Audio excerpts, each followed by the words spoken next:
This is a message from the Early Childhood Commission. Do you have a child between 0 to 2 years of age? If yes, you need to download the ECC's First 1000 Days app. It allows you to receive parenting tips, track developmental milestones, learn about the brain builder concept,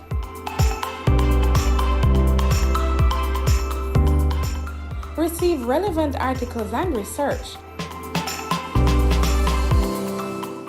plus interactive content. The First 1000 Days app, now available for download on the Google Play Store and the Apple App Store.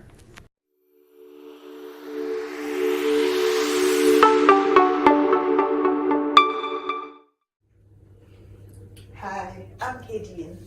The Early Childhood Commission is delighted to present to you the First 1000 Days app.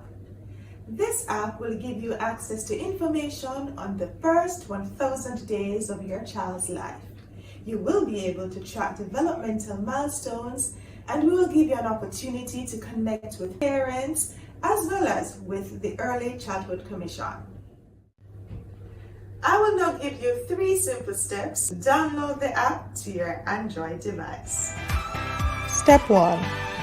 Go to the Google Play Store and search for First 1000 Days. That is 1ST1000 days. Step number 2. Open the app and sign up with an email or your Facebook or Twitter accounts.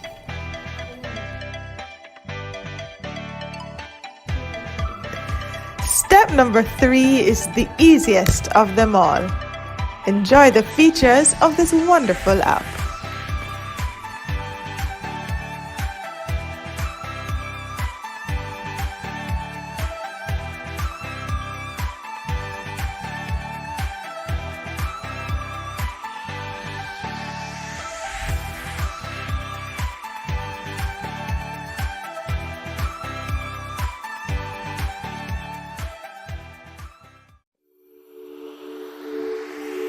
That was a message brought to you by the Early Childhood Commission.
The following is a message from the Early Childhood Commission.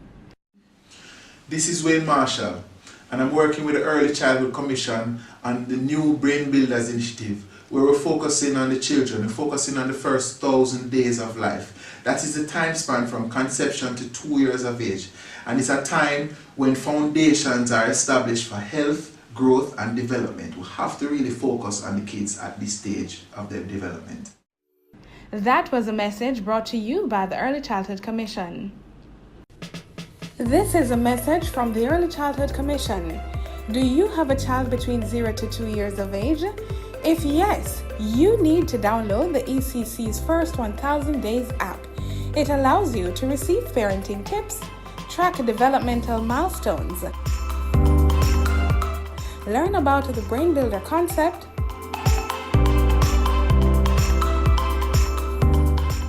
receive Receive relevant articles and research, plus interactive content. The first 1000 Days app, now available for download on the Google Play Store and the Apple App Store.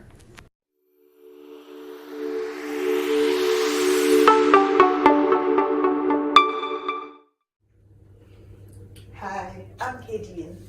The Early Childhood Commission is delighted to present to you the first 1000 Days app. This app will give you access to information on the first 1000 days of your child's life. You will be able to track developmental milestones, and we will give you an opportunity to connect with parents as well as with the Early Childhood Commission. I will now give you 3 simple steps to download the app to your Android device. Step 1. Go to the Google Play Store and search for First 1000 Days. That is 1ST1000 days.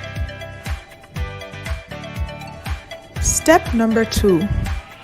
Open the app and sign up with an email or your Facebook or Twitter accounts.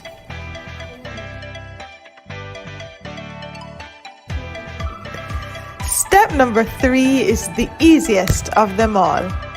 Enjoy the features of this wonderful app.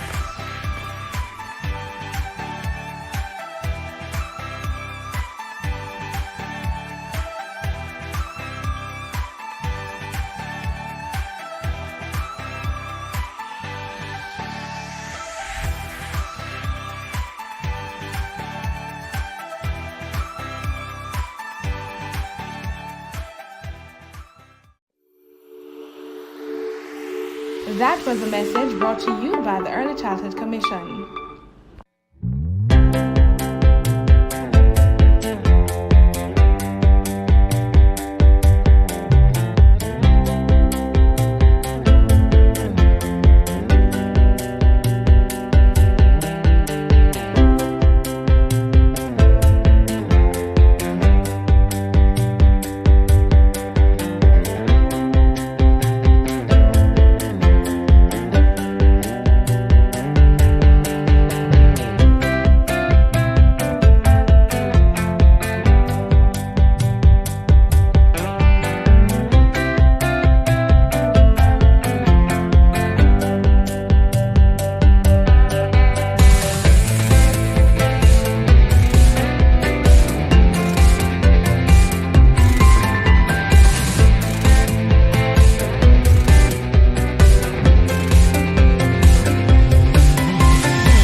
The following is a message from the Early Childhood Commission. This is Wayne Marshall, and I'm working with the Early Childhood Commission on the new Brain Builders initiative, where we're focusing on the children, we're focusing on the first 1000 days of life. That is the time span from conception to 2 years of age, and it's a time when foundations are established for health, growth and development. We have to really focus on the kids at this stage of their development. That was a message brought to you by the Early Childhood Commission. This is a message from the Early Childhood Commission. Do you have a child between 0 to 2 years of age? If yes, you need to download the ECC's First 1000 Days app. It allows you to receive parenting tips, track developmental milestones, learn about the Brain Builder concept,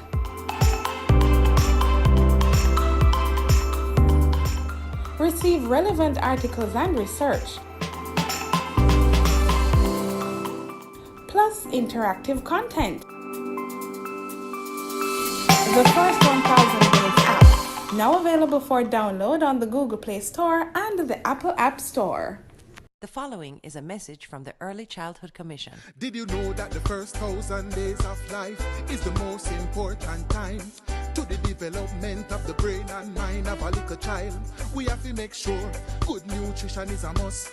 Stimulation is another plus. Find the time to read and sing to them. Make sure the kids come first. And not because it seems they don't have no cares. We must protect their eyes and ears. Abuse and violence can affect them for years and years. Today's children will become tomorrow's citizens. If we fail to give them the proper foundation to healthy and productive lives, our future will be at risk. Remember, the first 1,000 days of a child's life matter.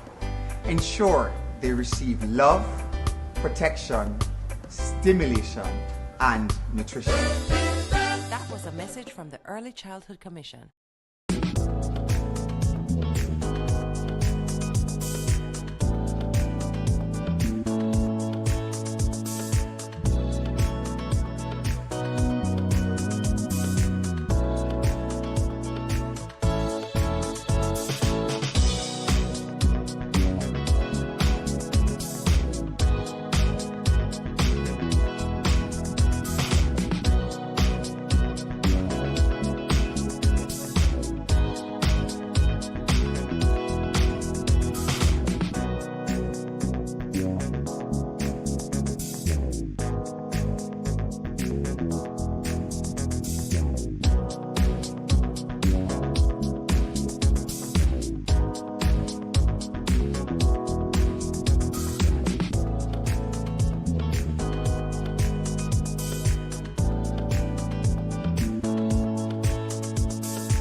Please stand for the national anthem.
Good morning. Welcome again. This is day 4 of the ECC's third Professional Development Institute. Under the theme, Innovation in Early Childhood Development, from Vision to Action. My name is Carrion Thomas. I will be the moderator for today, track 2, 0 to 3, Early Learning and Care. Thank you all for being here. We had such a great day yesterday, filled with so many rich, stimulating, and interesting presentations. A wealth of knowledge was shared by our facilitators. We just want to thank them for sharing their insight on this platform, which will be used as an opportunity aimed at increasing focus on capacity building within the EC sector. Did you know that a child's brain has its most dramatic growth period from birth until the age of 5, otherwise known as the magic years? Dr. Kincaid Clark highlighted yesterday in her session that 30 million word gap crisis and its implications. She spoke about how the social skills, creativity, critical thinking skills, expressive and receptive language, among other aspects, are negatively impacted during an infant or toddler's early years. Most of our facilitators during the other sessions would have also shared information on the importance of inclusion in the classroom, at home, and within the community, as well as how the different types of play contribute to the health and helps to shape the young mind and allows children to develop a sense of wonder. We have another great day planned for you all too. On the program today, we have a plenary session, Nutrislim Makes Me Go, Glow and Grow, followed by a workshop titled, Why Do Boys Struggle in ECE Programs? For the morning sessions, that is. We break at 12, and we promptly return at 12:30 p.m., where we have 3 other sessions looking at learning outcomes in the infant and toddler environment, Millie Movers, Let's Get Messy, Process versus Product, Open-Ended Children's Work, and Toddlers Talk Show. I do hope you enjoy all these sessions. Now, this session, plenary session, Nutrislim, or is it Nutristim? Nutristim Makes Me Go, Glow and Grow. I want to thank you all for being here today. The facilitator for this session is Mrs. Antonika Gunter-Gale. She will be leading the discussion, and along with a team of panelists, Mrs. Andrea Edwards Brown, Mrs. Kamika Morgan, and Mrs. Samika Alexander Williamson. I hope I pronounced all the names correctly. Mrs. Gunter-Gale has been working with the Early Stimulation Program in the Ministry of Labor and Social Security for the past 32 years. She has worked in the capacity of Child Development Officer, teacher, supervisor, and presently as a director/principal of the Early Stimulation Program and Stimulation Plus Child Development Center.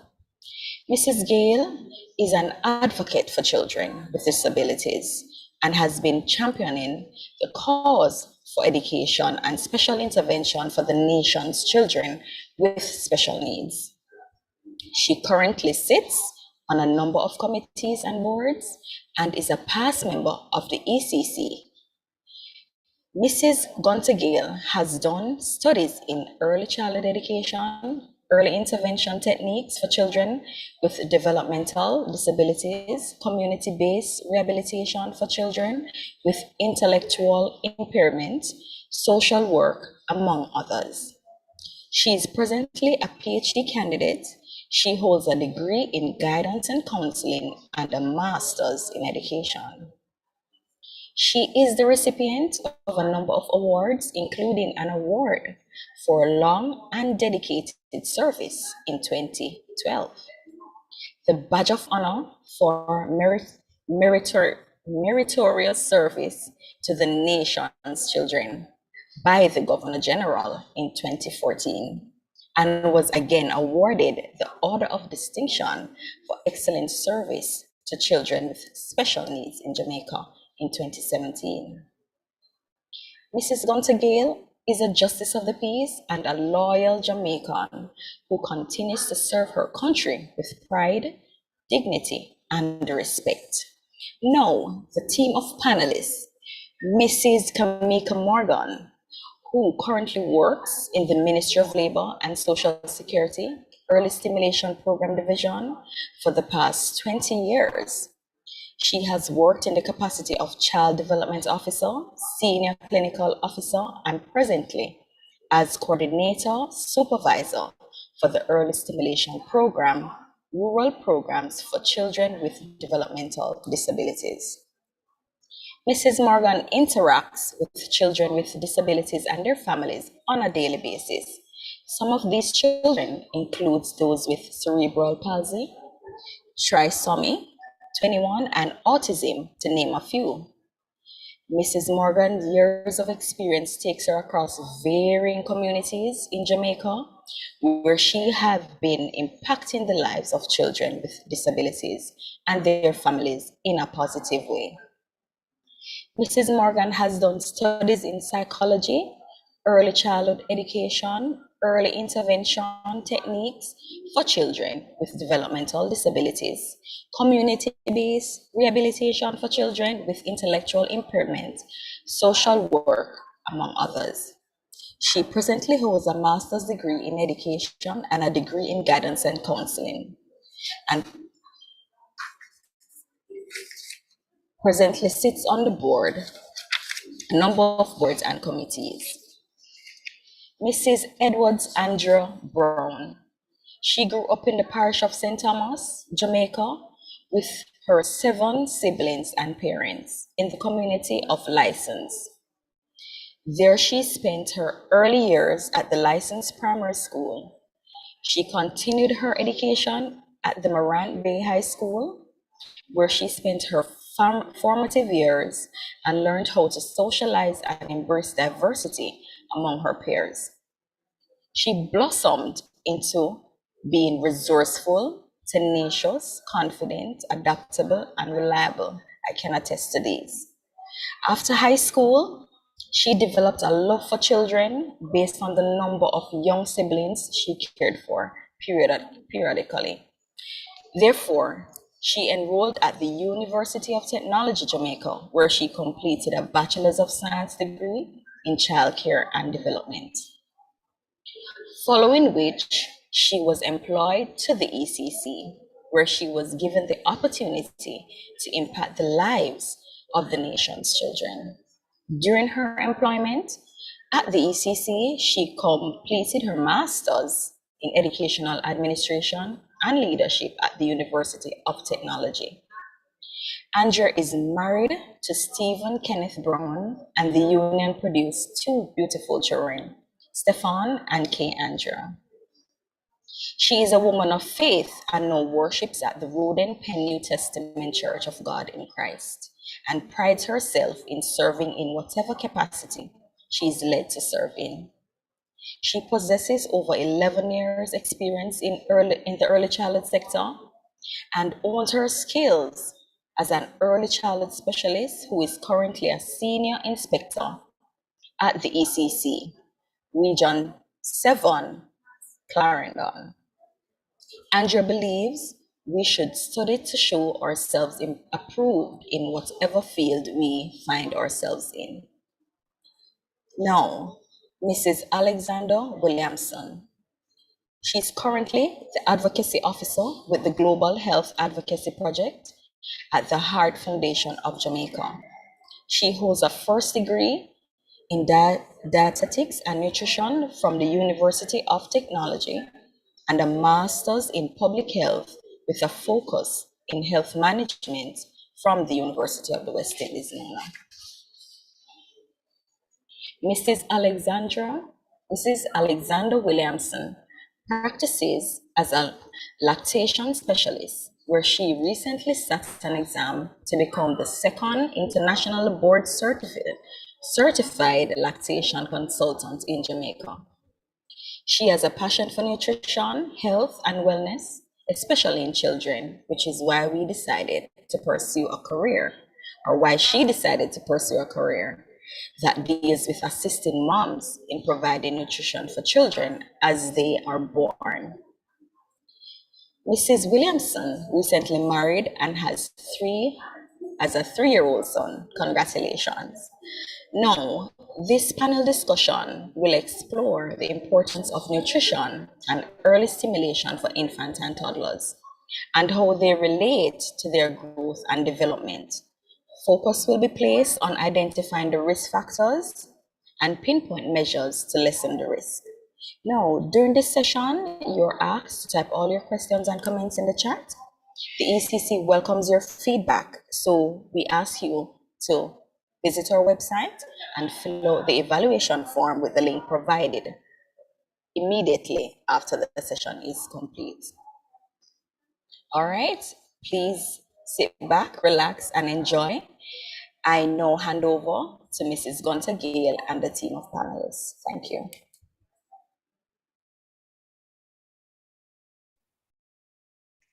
Good morning, everyone. It's nice to be here this morning sharing again. You know, I've been listening for the couple of days, and man, it has been going well, and I've been enjoying myself. Now this morning, it's our time to share. And our topic, Nutri Stim makes me go and grow and glow. Man, that sounds exciting. You know, I believe nutrition and stimulation goes hand in hand. You know, we need that, you know, for our children. And this morning, myself and my lovely panelists will be sharing, you know, with our viewers the importance of nutrition and stimulation, you know, which I believe is of paramount importance, you know. And nutrition is important to a child's development. That cannot be overemphasized. Nutrition is important to the young child, to our children's development. If the foundation is to be laid for other developmental areas and for the child to be, you know, what we want them to be, and for future, then we have to start with a proper nutrition. Now, you know, many of us believe that nutrition is only, you know, after the child is born, or this baby is here, and so I have to feed and to take care of the baby. But I believe nutrition starts from conception, you know, in preparing the body, the woman body, getting the body ready for this child's development. You know, what we eat, how we eat is important to proper nutrition and development. So that is very, very important. The mother needs to be in a healthy state, not just a healthy state of mind, which is important, a positive state of mind, but eat right, man, and helps in with the development of the young child. Therefore, we think about prenatal care, the mother going to the clinic where she's monitored, you know, she's guided by her practitioner in terms of eating right and the right food and checking the balances. You know, in Jamaica, we oftentimes, I don't know, maybe the other islands too, to say, Lord, we feel for this during pregnancy. We feel for this. And sometimes, you know, mind sharp, we feel for your pudding, a slice of pudding, until the slice of pudding becomes another slice of pudding. And if you don't mind sharp, we eat off a whole pan of pudding because that's what we feel for. And this week passed, and you hear next week they call and say, Auntie Joyce, you're baking pudding again? It's pudding the baby wants. The baby feel for pudding. And by the time we get to the clinic, we find that we're putting on a lot of weight and we're overweight, and then we're not eating the right things, and we're carrying this child that we want, you know, to have a good development through proper nutrition. I believe A good nutrition helps while the child is there. The first trimester, utero, helps with the development of the brain and the various parts of the body, the eyes and the different functions. A proper nutrition is key in that. So we have to watch what we eat during pregnancy. We have to, be monitored carefully and ensure that we get the proper diet to, help us in aid of the child's development. Healthy choices are important. Healthy food choices are important. It's not so much of what you want to eat or, so forth. Yes, I understand the cravings, but that is also important, right? And hence, we're talking about the babies, the various organs and functions of the young child being developed. Now the baby is here, baby born. And we also think that a fat baby, a big baby, is a healthy baby. And I don't believe that is necessarily so. That, because the baby is chubby, whoa, your son, it's a healthy baby, big one this.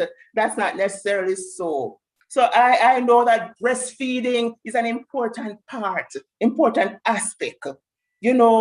Some of us who grow with our grandmothers, our mothers will hear they say, you're eating for you and the baby, so you have to eat right. So even the things that you eat, hence breastfeeding, you have to be careful because development is taking place. And so our infants, we want them to eat, right? And there's a certain stage, you will hear about that stage after from our panelists, where we start to eat, the infants start to be eating from the family pot, and we introduce the various food types from the various food groups to the infant. I know that sometimes our infants can be picky eaters. They don't want this and they don't want that, but I believe we can introduce them to the various food group. Sometimes the taste is not so nice. Sometimes the texture might not be so nice, but we have to keep going and keep trying and keep introducing them to the various food types. Perhaps we would need to put it in the juice. If they won't eat the fruit itself, maybe we could make the drink with it or, the juice with it, or find ways and means to get them to introduce it to them, to introduce the various food types and fruits and vegetables to them. How we prepare the food for our children during this period, infancy, toddler, is very important. How we prepare the meals, because, children also, like adults, children also eat with their eyes. And sometimes if the food is not presented well and looks attractive, they may not want it. And so we have to find ways and means. When you look at the carrot, something as important as that vegetable, we're thinking that perhaps the child, don't want to eat the carrot just like that, but if you should go and carve and make little shapes, little stars, cut little fishes, and so forth from the carrot and introduce it to them. Or sometimes you could perhaps use two foods that have the same value, food value, and ask the child to choose, which one you would want. Tell me which one you want, this one or that one. So you help them to help you to make the choice while they're getting the right and the proper nutrition. So it is very, very important how we take care of ourselves when expecting a child, take care of ourselves in terms of nutrition.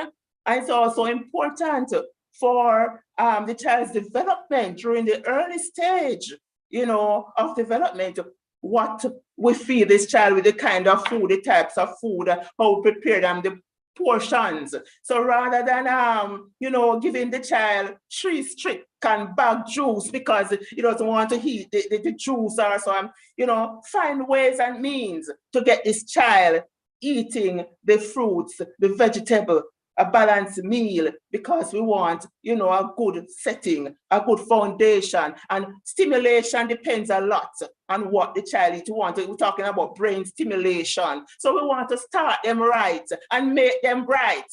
Even with the food, we have to start them right and make them right. It's very, very important how we treat with our children and their nutrition, our infants, during this period, if we really want to have them, going and doing well, And so I'm going to ask our panelists to help me to bring out some of what, I'm trying to share with you. I'm going to ask, my panelists to assist me with that. And so I will start with Mrs. Alexander Williams. Mrs. Williams, tell me, what is nutrition and how important is this to infant and toddlers? Hello, good morning. Thank you for having me here today. And I would just say that, you touched on a bit of it in your introduction there. We would always speak about the first 1,000 days. I know that is very common. ECC is very familiar with the first 1,000 days. And as you said, the first 1,000 days starts from conception. So once a mom finds out that she's pregnant, even though she doesn't find out that immediate second that it happens, but once she finds out that she's pregnant, up until those first 2 years of the child's life, that adds up to the first 1,000 days. It's very significant because, as a facilitator would have mentioned, in those first 5 years, the brain is very elastic, and that's when the most amount of growth occurs. So during this time, we want to ensure that our children are getting the maximum nutrition so that their bodies can grow and use the nutrients most efficiently. And what nutrition exactly is, I want us to think about, I always use this analogy. I remember a couple of years ago when we had the whole bad gas thing going on. Nutrition is to the human body what fuel is to a vehicle. And whatever it is that we put in is what we're going to produce. So if you're taking in the bad gas, just as what happened a couple of years ago, a lot of our vehicles started to just give a whole heap of problems, and we started to have to visit the mechanic more often because so many things were going wrong. So just that way with the food that we consume. So if we're taking in the bad, and I'm very careful because I don't want to label any food as bad or good, but we want to make it very realistic for the audience right now. If it is that you're taking in food that is not going to enhance you, food that is less on the nutritious side, then food that has in more of those empty calories in terms of, high in fats and added sugars and the salts and the sodiums, then what is going to happen to our bodies is that it's going to react accordingly. It's going to have a little bit of, it's not going to have a sugar, it's going to have a in between because we are not giving it what it needs. So at this stage, our infants and toddlers, at the point once they're born, this word is being thrown around a lot now, the microbiome and the microbiota of our body. About the prebiotics and the probiotics that our guts need in order to function properly. And at this point in time, the body is creating that aspect to come for later years in life. So we're actually setting up the foundation for later years in life. And research has continuously shown that whatever it is that we do at this point in time in those first, let's call it the first 5 years, but we're talking about our toddlers in those first 2 years, it sets us up actually later on in life. So we're realizing that if our children are becoming overweight and obese at this early stage in life, they're at a higher risk for becoming overweight and obese later on in life and having those non-communicable diseases such as the hypertension and the diabetes and the high cholesterol. I was in a discussion the other day with a pediatrician. We were doing another panel discussion, and she was saying that she did not know that when she became a pediatrician, she would be treating adult lifestyle diseases. She's seeing children coming in her practice with fatty liver and high blood pressure and diabetes, and she's saying that was not what she signed up for when she became a pediatrician. You always knew these diseases to be associated with older adulthood life, and she's saying that it has a lot to do with what our children are consuming. I mean, I see it all the time. As when you go in the supermarket, you can know when a mom unfortunately has a toddler because you see the trolley filled with a lot of the salty chips and the boxed juices. Even I experienced it myself with my son going to school, that they had to be telling us, let us have a fruit day, let us have a water day. And I was taken aback because I was already putting all of those things in my son's lunch kit. But it just seems that the way how our society is cultured, that once it is that you have a toddler, it is synonymous with having the snacks, the chips and the boxed juices. And we need to just try to recondition our minds, because as I said in the beginning, we're setting up ourselves, we're setting up our children for the foundation that they will have later on in life. So that is what nutrition is and how important it is for our toddlers. Thank you so much. And I hear the many risk factors, this can have. Oh boy, thank you so much, my dear. But I want you to explain further though, the importance of breastfeeding in the infancy stage, and when should they stop, Okay. And a lot of persons, now I was going to say, I know a lot of young ladies don't like to breastfeed because they're afraid that their breast is going to look like a slipper, So they don't like. Let me just address that point, because I know that is true. Whether you breastfeed or not, gravity is going to happen. So even women who don't have any children, who have never been pregnant before, the breasts were firm in your younger years, and once you get older, all of that it's gonna go. So it has nothing to do with the breastfeeding whatsoever. And also we do, we talk about ways in which you can help that to not go down as much as it would. But breastfeeding, so breastfeeding, as I would have alluded to, in those first 2 years of life, we want to ensure that we're setting the foundation, right? And the Ministry of Health, the WHO, a lot of these research organizations, they go towards making sure that you breastfeed for at least 6 exclusive months. So 6 completed months, 180 days is when we recommend that you exclusively breastfeed. And what exclusively breastfeeding means is that you give nothing else but breast milk in those first 6 months. So no juice, no water, no tea, nothing to taste up the baby mouth. The only other thing that you'd be giving the child at that time is if there is need for medication that is prescribed by your doctor. But the baby doesn't need anything else but breast milk in those first 6 months. And we can also talk about the facts with relation to formula. So whether it is formula or it is breast milk, nothing else needs to be given, because whatever it is that you're giving the child, the formula or the breast milk, it has the water in there, so you don't need to give them any additional water. As a matter of fact, if you do give them additional water, it will throw off their electrolyte balance, and that is more harm than good. So we think they're thirsty, we're in a hot country and they need a little water. They don't. It's in the milk that they're already consuming. You asked about when should they stop. So I think this is very cultural. Actually, breast milk has its benefits, and the WHO itself recommends that you breastfeed for up to 2 years and beyond. Some countries have actually the average age for stopping breastfeeding worldwide is 7 years, and that is very shocking to us here in Jamaica, because as soon as they will say once him can ask for it, him too old to get it, or once the teeth start coming in, the mother is clearly deciding that this cannot work anymore. But at the end of the day, what I always say is, as long as it is mutually beneficial for both the mom and the baby, then you can go for as long as it is that you want. But as I said, culture and society is a thing, so we also have to take that into context. But the breast milk itself still tends to have the nutritional benefits even after those 6 months. So after the 6 months, the breast milk alone is not enough, but the breast milk still has the qualities that it needs in order, because your breast milk changes as the child grows. So just as how you would give them the formula or the growing milk, the breast milk acts in the same way.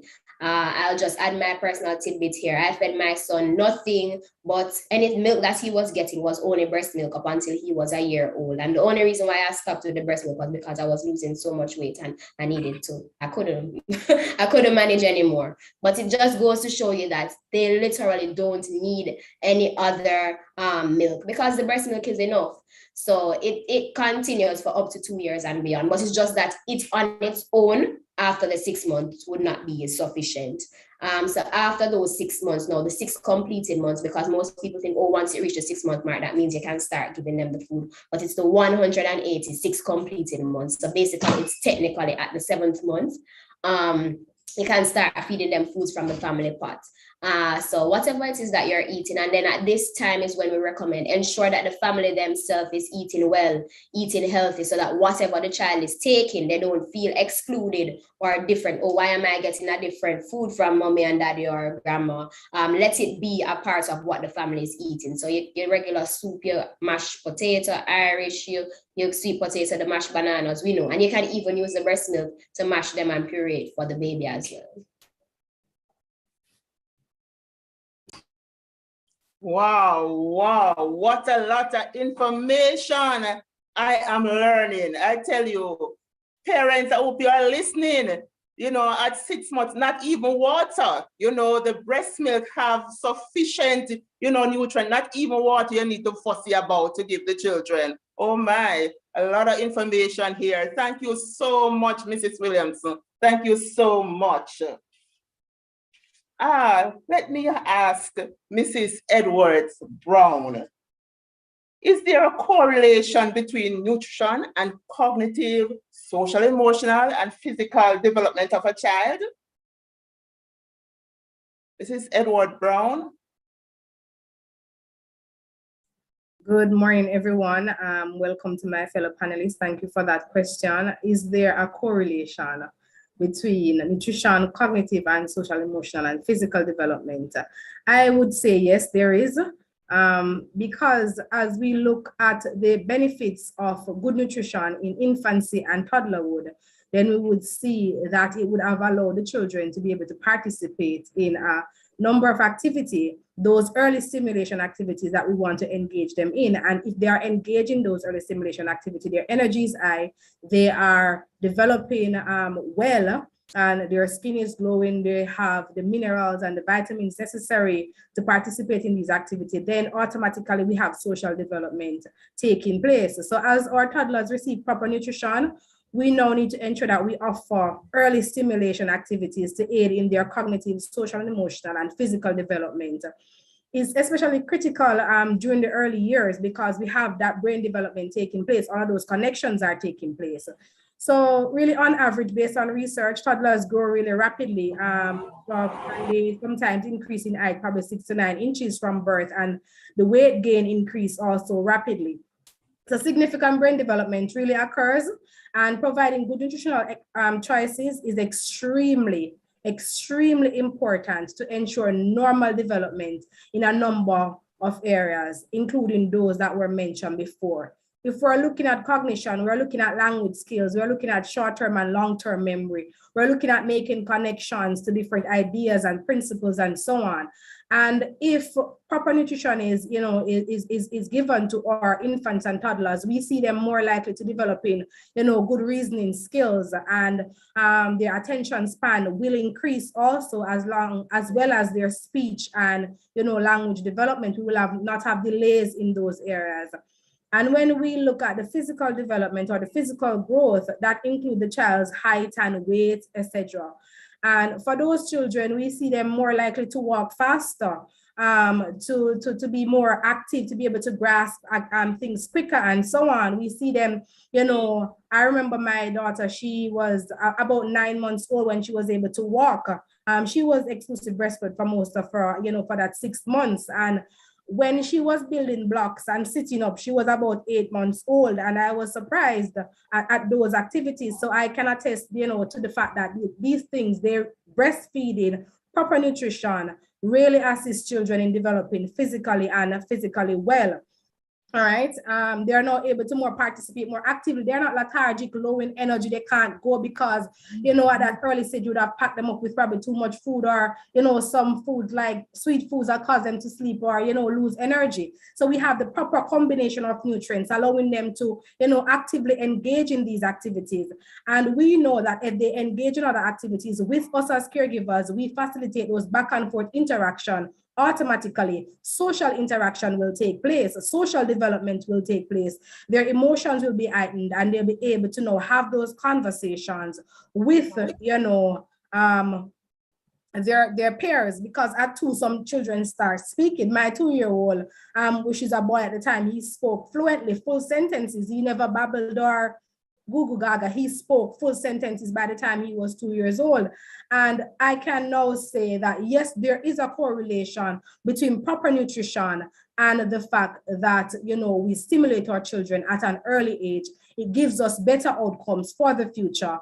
And because within that first 1,000 days up to toddlerhood, we have our children being fed properly, then we have better outcomes for the future, not just at toddlerhood, but as adults, as teens, and as persons who, go older and impact Jamaica as a nation, and As we encourage parents and practitioners to encourage proper nutrition within the ECIs and at home, I want to let you know that it's not just for that moment, but we have a lifelong effect on our children as it relates to social, emotional, and cognitive and physical development. Thank you.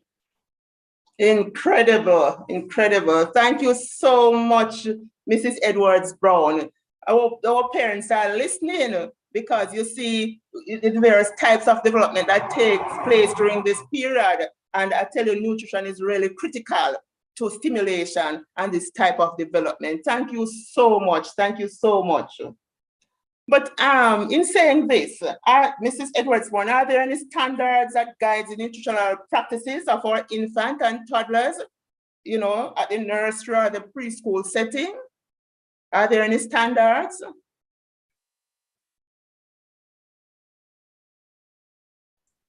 So we have in the early childhood standards, we have standard 7, which really speaks to the, is my mic open? Yes, it is. Sorry about that. All right, so we have standard 7, which looks at nutrition in and of itself, what it is. And for standard 7 in the standard operational manual, it has a rationale. And in this rationale, we are now looking again at that relationship with development and with nutrition. And so we encourage early childhood institutions to provide nutrition for only, you know, early childhood institutions are asked to provide nutrition for only a portion of the child's day or the child's life. And within these institutions, we encourage them to model good nutritional practices. All right, and we look at a number of things. So the standard is broken down into performance criteria for children under 1 and for older children. So we have infants and toddlers included in the standards, right? And for that purpose, we look at different categories. So we look at meal provision, what type of meal should be provided. And we talk about the fact that infants should be fed when hungry by a staff who knows the child. So we're facilitating proper nutrition, and we're also facilitating socialization of that infant. We look at meal composition, and this is whether or not, you know, that infant below 6 months is just given that breast milk or breast milk substitute for the purpose that Miss Williamson would have spoken to before. We look at whether or not they are practicing, you know, giving those infants solid foods below 6 months, which is inappropriate. And we look at the different type of milks that are introduced to infant, cow's milk, skim milk, and we recommend the proper age for introduction of these milk, 12 months for cow's milk and 2 years and older, for example, for skim milk. So we look at those things in the standard. And we follow through with breastfeeding. Does the institution supports breastfeeding? Does it accept, you know, breast milk from parents and store those for up to 48 hours? And do they serve express breast milk to the children within the institution? We encourage them to do that. We encourage them to provide facilities to support, you know, breastfed children by their mothers. So is it there that there's a space available for these mothers to sit and feed their children if they come, you know, at different times throughout the day, you know, to interact with their babies?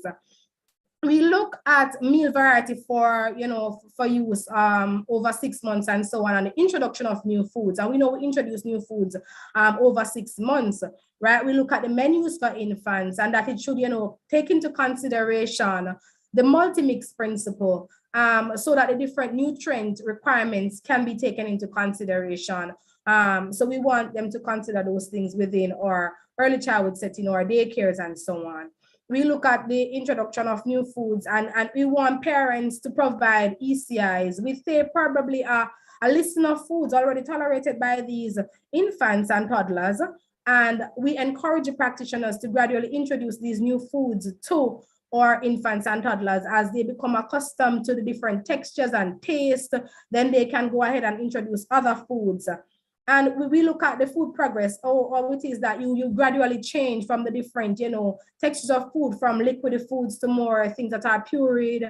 And we look at, you know, how it is that it is now mashed or, you know, chopped finely to facilitate, you know, the intake for the toddlers. We continue with our standards, and in our standards, we also look at the adaptation of meal plans for children under 6 months of age, and we look at substitutions if they are made for children. We look at children who have allergies or different food intolerances, And we look at the, the medical and the religious and cultural reasons for exception to some top types of food. We encourage practitioners and caregivers and operators to take these things into consideration. And again, not just that we encourage them to have the information available for the practitioners and caregivers who are taking care of these children, because if the information is not there as it relates to food intolerances or cultural differences, then we may have children being, fed things that may cause them to react and respond adversely to things that they're allergic to. And we look at supervision during mealtime. So we encourage our practitioners to be with our infants, interact with our infants, sit with them while they eat with them while they eat, and just have that conversation about the types of food that they're having. And infants, for example, and infants who don't know how to feed themselves, we are encouraged to assist those infants and to introduce those who are able to probably hold a spoon and so on, introduce them to that spoon, feed them, assist them with feeding. And that is it for meal supervision. And the standards, we look at meals from home. We encourage early childhood institutions to take meals from home, but we also want them to be careful about these meals that they take from home. We want these meals in sealed containers with the child's name and the date received and so on. And we want, if it is that the meals need to be refrigerated promptly, that they do so. So you can now ensure that whatever you give to the children, it is safe, it is at the right temperature and so on. And that meal that you are feeding to that child is what was provided by his or her family for whatever reason that is. So we have to take into consideration family practices and preferences and the protection of our children and the safety of our children. We encourage ECIs to have, early childhood institutions to have those menus for the infants and toddlers posted.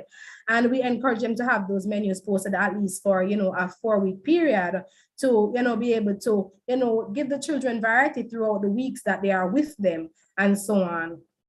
We want to encourage them also to feed infants and toddlers from cups and bowls. There's a lot of things in the standard, Mrs. Gunter-Gale. So we speak to a lot of things in the standards, feed them from cups and bowls. And we discourage the use of nipples and so on. So we don't want, while we encourage sanitization, we discourage use of nipples and so on. And then we look at food storage. Food storage must be done according to public health regulations, and that is necessary for the protection of our infants. If there's unused breast milk, we encourage persons to discard after, being out of a refrigerator for an hour and so on. So there are a lot of things in the standard that speaks to schools. And we also look at them keeping foods at the correct temperature. And we look at the expiry dates of foods.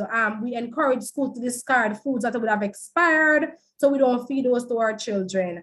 And we look at recording. It is critical for us to look at recording, especially for our infants and toddlers. We want to record the children's eating patterns daily and how it is that they are adjusting to the new foods that we are introducing to them. And also we want to provide this information to parents to see how it is that the child would have responded to different type of food, or if there is any, unusual eating behavior, a pattern that was observed for these children. And we also have a nutrition plan, which was, developed with collaboration between the Ministry of Health and the Early Childhood Commission. And we encourage each school to provide balanced meal for our children. Nutrition plan really encapsulates all that I would have spoken to before. And we also provide schools with a nutrition and recipe manual that they can get information from to provide these balanced and nutritious meals for our infants and toddlers.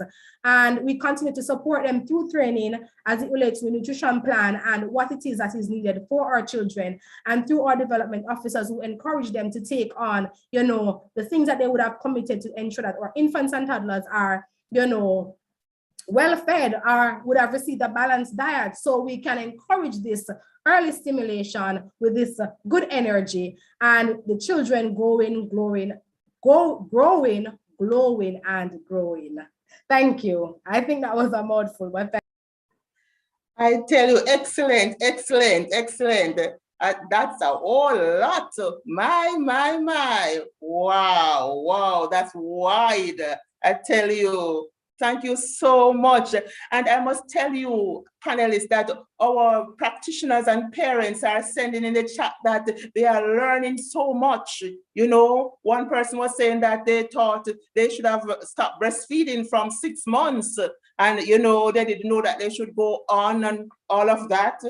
another person was saying that they're learning so much. They're learning so much. Just to let you know that persons are responding and they're really, really excited about all of this, you know. So having heard all of this, I want to now ask Mrs. Morgan, you know, to share with us some of the risk factors, you know, that affects children that are understimulated at this stage of their development. Good morning again, everyone, and thanks for having me. So as Mrs. Brown and Ms. Williams would have emphasized the importance of stimulation at this stage, it increased brain development and increased a child functioning for later years in life. So when we think about it, an absence of this, when a child needs stimulation and this is minimal absence, what will happen at this stage? We're looking at the child now being delayed in cognition. Their motor is not functioning. They're not able to use their pincer. They can't catch a ball. They were moving. I heard Mrs. Brown stated that her son started stocking blocks at 8 months. So, you know, when these things are absent, you won't have those function if the child is just laying there being fed and put down again. They have poor memory. They're not able to develop the sense of exploring, learning from their environment. They're underperforming. You know, the child is not alert. They're clapping. The child don't know to look left or right. You have never shake a bell. You have never even, if you don't even have a shaker, you have never gotten a stone in a bottle and make your homemade shaker and make some noise at that child's head. So he or she does not know how to respond to the different sounds. You're not clap, you're not shake, you're not make the pot cover make some noise, you just have a quiet environment. So the child is not aware of different sounds. They're not alert. We also look at how behavioral problems sometimes. Parents often think that, you know, how is this that sometimes the child develop these behavioral problems? What is happening? I was good, the environment was good, they weren't exposed to certain things, but just having the child, think about it. You feed this child and put this child in a crib to lie down. What will happen? There's nothing there. The child is not able to associate anything or do anything. What do you think will happen? The child now think of ways to be creative in that crib. So they start rocking back and forth to get some comfort and some stimuli. They start banging the head. They start learning how to climb the crib. So they know pull over, drop over, then lift themselves up, drop themselves in the crib. So you see where the behavioral issues start out from those early years of a child's life. We'll also look at the social skills. The child don't socialize outside of the home environment. The child don't know what it is to interact with someone else. The parents, and what we're finding now, especially in today's society where technology is the thing, and now children are developing what is known as virtual autism. They're not learning how to socialize outside of a screen time. And this is where this is creating a big issue in our society where social problems is becoming a big thing. So we need to know, as the emphasis was placed, stimulation is important if you want the child to develop now and in later years. If you want to develop their cognition, their reasoning ability, how they're able to interact and socialize with others, how they're able to problem solve and do all of these things, you know that it's important that you implement stimulation, creating a stimulatory environment from early, as absence of this, minimal of this, will result in the child being underperforming. You realize in later years, the child not able to do well in school. They don't know how to problem solve. They don't know how to handle themselves. Their social cues are absent. Their behavior, they just know how to sit by themselves, withdrawn, because the crib is what they're used to. They're just, or maybe just placed on the floor to move around and explore without any guidance. So therefore, it's important if you want these areas to develop, their social, emotional, their physical development. If you want these areas to develop, it's important that you stimulate at this stage.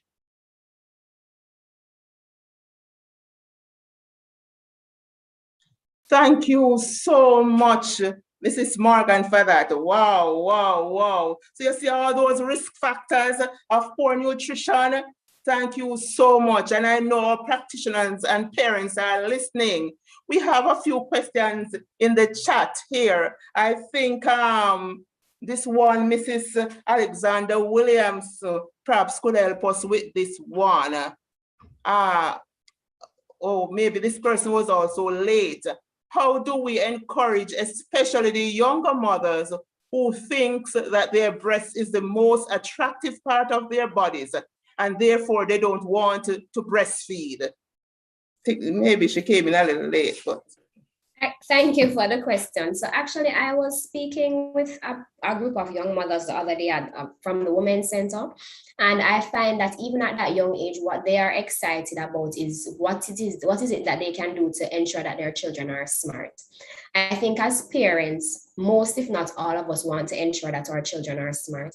And once you tell them that if you do this, your child will be smart, they are almost always ready and willing to do so. So in that presentation, I was telling them about the DHA, and what you will realize is that once a mom is pregnant, she's prescribed prenatal vitamins, and the prenatal vitamins are rich in DHA. Also, a lot of these formula companies, they try to mimic the DHA that is in the breast milk, and they add it to the formula. So if the mothers themselves know that, guess what, there is no substitute for the DHA that is in your breast milk, and if you feed your baby the breast milk, they will be so smart and bright and beautiful. It is one way in encouraging them to do so. And as I would have mentioned before, whether or not you breastfeed, the breasts are gonna sag anyways. So don't think that it's the breastfeeding that causes the sagging.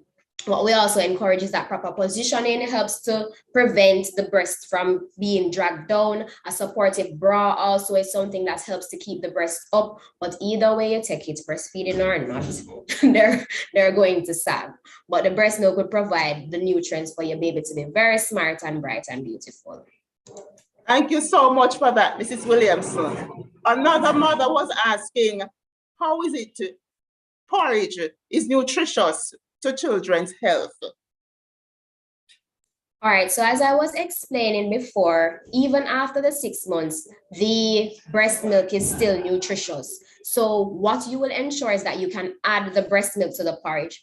What I found out for myself though is that breast milk tends to not hold things so well. So what you'll realize is if you use the breast milk to mix the cereal, it will tend to be a little bit watery. So if you're gonna, so what I used to do is when I'm making like the cornmeal porridge, for example, I'd make just the cornmeal and the water separate, and then I added the breast milk, but then I would have to ensure that he was fed right away, because if you leave it for any amount of time, it's gonna get water and it's not gonna be porridge anymore. But what we have to remember, what is in porridge is whatever starch that we would add to it. For example, your cornmeal or your banana or your plantain or whatever it is that you're gonna have, or if you're gonna add your oats and the milk. So that's a combination right there in and of itself. That's 2 nutrients in the one meal. So porridge indeed is actually very important for the child to eat. They will say it will give them energy and make them strong, because yes, carbohydrates are what give us that energy to go, and the milk that you add is what gives you the energy to grow. So porridge in and of itself is something that's nutrient.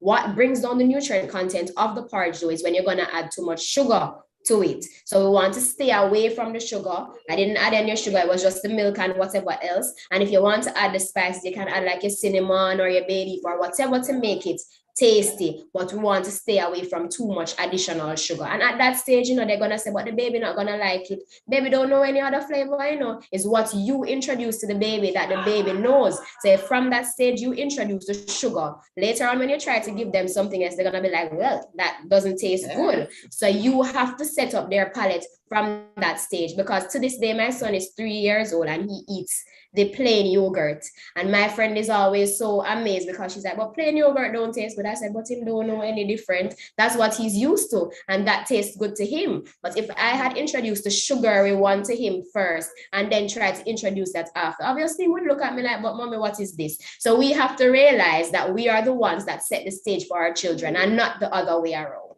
Very, very important. Very important. Another person wanted to find out, I think this is one is for Mrs. Edwards Brown.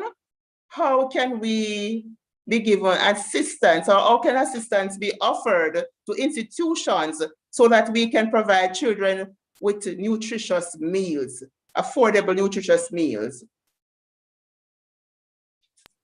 Okay, so what we do at the Early Child Commission is that we provide training, all right? So we encourage persons to use what is available to them, because as you think about different food items, they have their own nutrient content, right? So what we can assist you with doing is developing your nutrition plan, and for you to pull on the things that are available to you and within your environment. We talk about affordability. So those things that are affordable to you can still provide a balanced and a nutritious meal to your children. but we can assist you in pulling it together so you can set up your different menu, your different recipes to reflect that proper nutrient content. So whatever region you're in, you can reach out to your supervisors, your early childhood development supervisors. You can reach out to your development officers. You can reach out to your senior inspector and your inspectors. And we provide nutrition plan training every first Wednesday. We provide specific plan trainings every first Wednesday. So if it is a need within your region, reach out to your supervisor and the persons at the Early Child Commission that you interact with, so we can assist you in putting these recipes together that will ensure that the proper nutrient content is available to the children within your early childhood institution. Thank you so much, Mrs. Edwards-Brown. Thank you so much for that. I'm sure she heard. All right, Mrs. Morgan, can you share with us, some techniques? Because we know sometimes children, especially those with, especially those children with developmental problems, do have, challenges eating. What are some of the techniques that can be used for infant and toddlers at this stage with poor mouth status?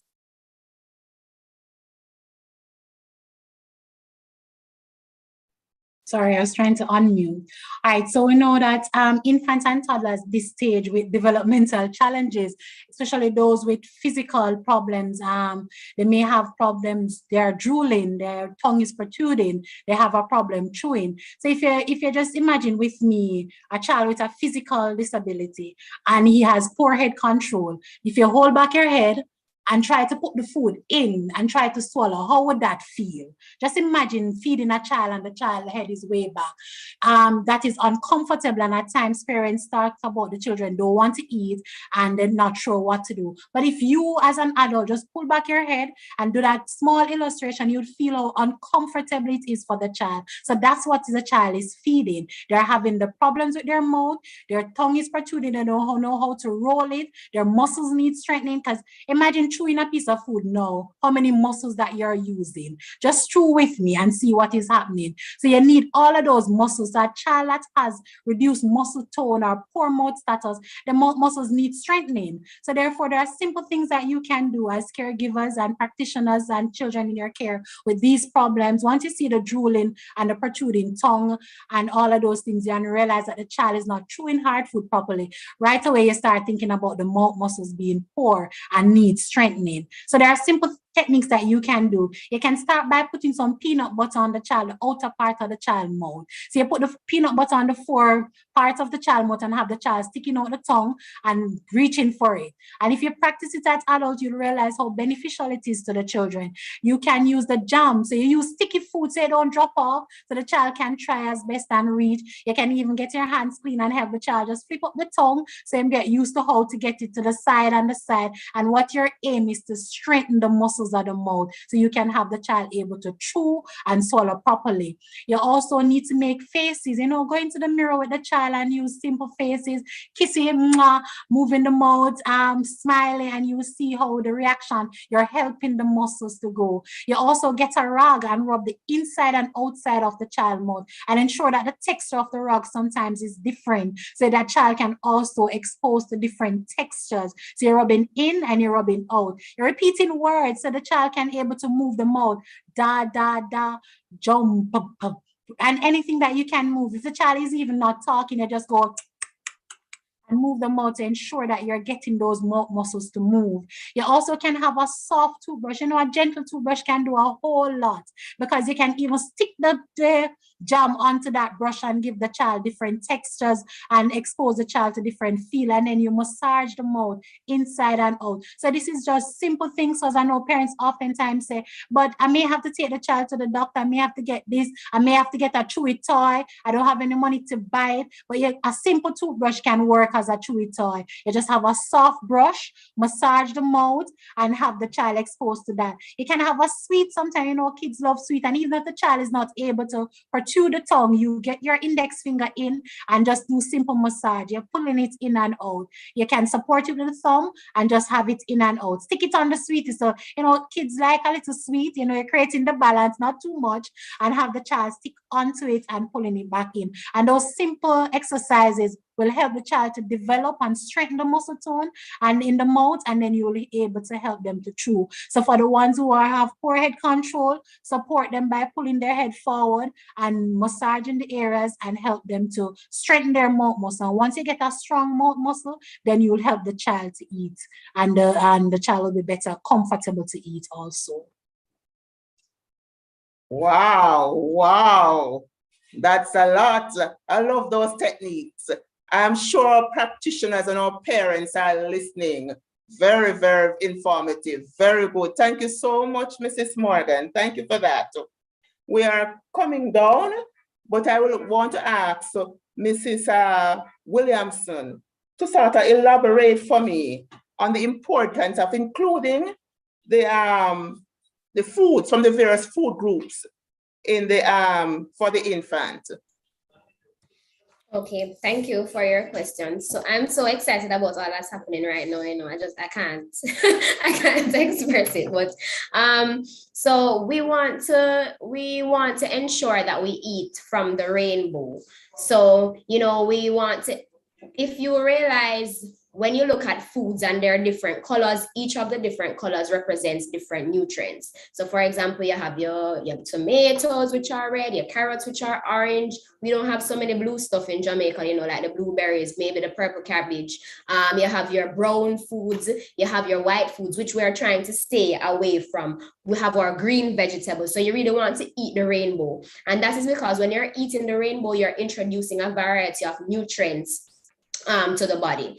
The importance of doing this is so that you can give from the 6 food groups. So we know the 6 food groups as adults, but in the child stage, we talk about foods that make you go, grow, and glow. The foods that make you go are your proteins. So your proteins will be your food from animals, as well as your legumes and your peas and beans and nuts.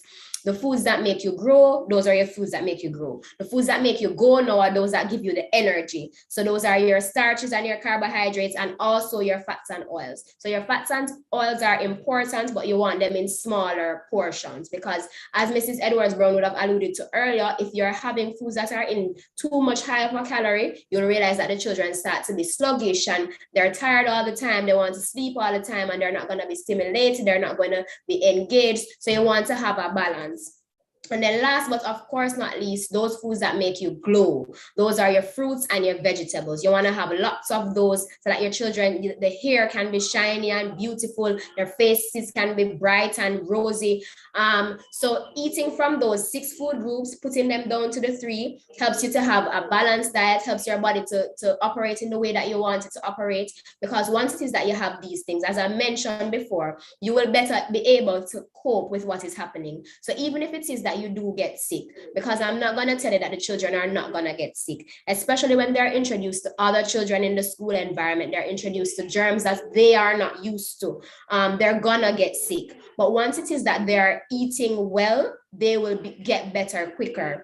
Just yesterday, as a matter of fact, and I laugh all the time. People ask me, how often does he get sick? I said, to be often, at least once a month. He comes home with a fever at least once a month. And that is normal because their immune system is being built. It's not if they get sick that something is wrong. It's how better they are able to bounce back after. And he had the fever for literally for 1 day. And that's because whatever it is that he's eating, what we introduce him to at home, his body is better able to bounce back. So we don't want you to stick to, him only eat bread, so I'm only going to give him bread. Bread is not going to provide him with the nutrients that the vegetables and the fruits are going to give him. Oh, he doesn't like fruits. Okay, but blend up the fruits and give it to him in a smoothie or mash it out, different textures, different shapes. As Mrs. Morgan would have said before, they like to see, they have to be stimulated. So if it is plain and boring, they're not going to want it. So it is important that we do eat from the rainbow, make it attractive, because this helps them to develop better and it helps their bodies to react and heal faster and better. Thanks. I love that. I tell you, oh my, this session is so good. You know, I wish we could go on for another 2-3 hours. It is so good. Thank you so much for all of that. I'm sure our parents and our practitioners are listening and they're making a note, they're taking note of these things.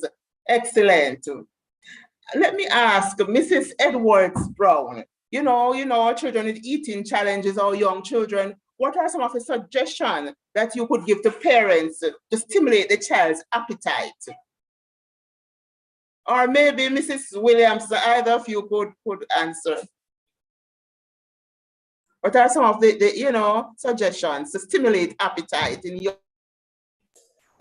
All right, Okay. so Mrs. Williams would have alluded to some of those, make the food attractive for the children. You as parents need to also eat from the different food groups, because if children observe you only eating a particular type of food, they would want to model that behavior. If it is, remember, we're introducing them at some point from food from the pot, food from within the home, and we are introducing them to only that type of food, then they may become a little picky and want to stick to that type of food. But as parents, we ourselves need to make, healthy food choices so we can encourage our children to eat as we are eating, because those are really lifestyle habits. The way we eat are lifestyle habits. So want that in our children also. So make it attractive. You want to eat with your children. And show them you enjoy the food that you're having. Don't be those people who search through and pick through, and you want to enjoy that food so that they too want to enjoy that food. You want to avoid telling children that what I'm eating is really adult food and I can't give you any. You want to avoid those type of things. They don't want to have that. All right, we want to, expect eat what we expect our children to eat. As I think I said that before, we eat what we expect our children to eat. And we want to sit with them during meal times, have that interaction with them during meal times, even in meal preparation. If we're persons who prepare gardens, we want to have those toddlers outside with us in the little dirt playing, assisting us to plant those vegetables. I have vegetable garden at the top. My daughter would give you a proper tour and she'd say, this is daddy's garden and this is mommy's garden and so on. So she'll give you a proper tour. And for example, when I make salads for my children, I include the things that they like. For example, apples and oranges. I include, for example, dried cranberries, dried raisins. My daughter likes the raisins, my son likes the cranberries. So you want to include those things in the salads, make it as beautiful as possible, include the things that you're encouraging them to eat and the other things, let them know that you can incorporate these things in the meals and they will enjoy having those things.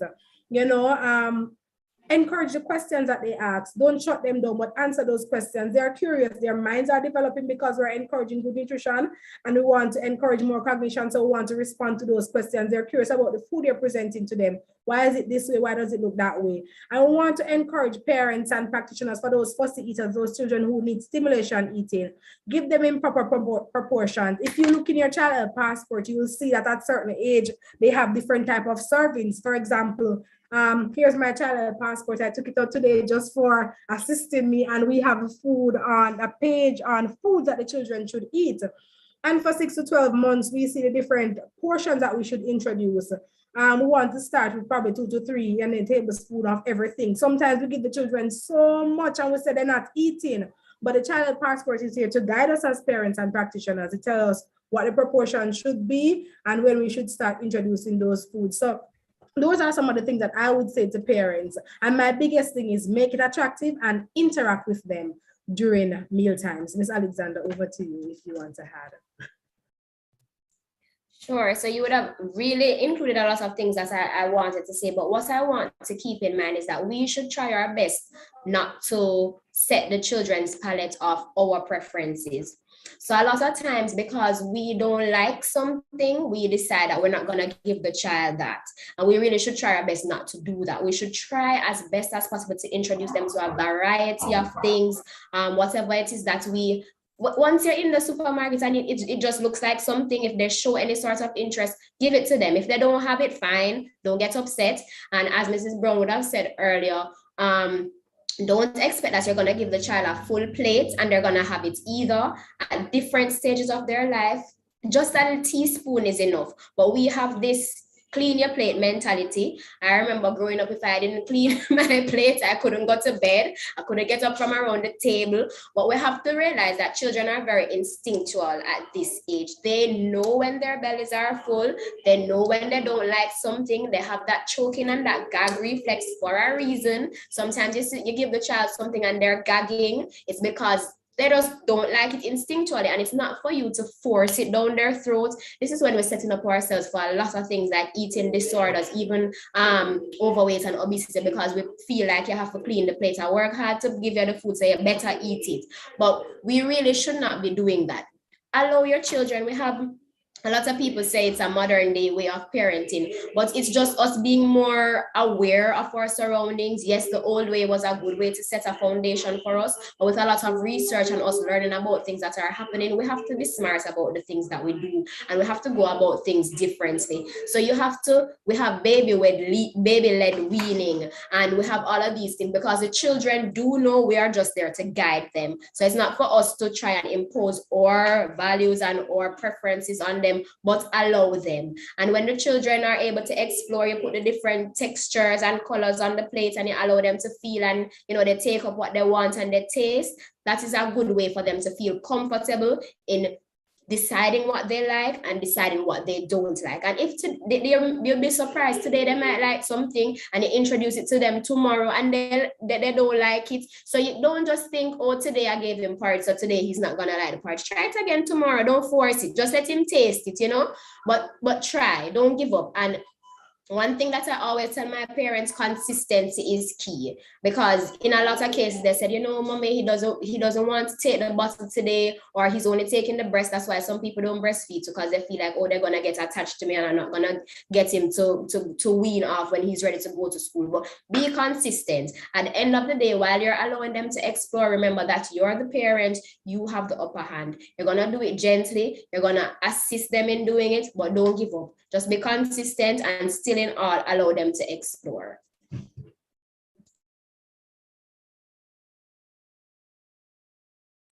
I love it. I tell you, I love it. I love it.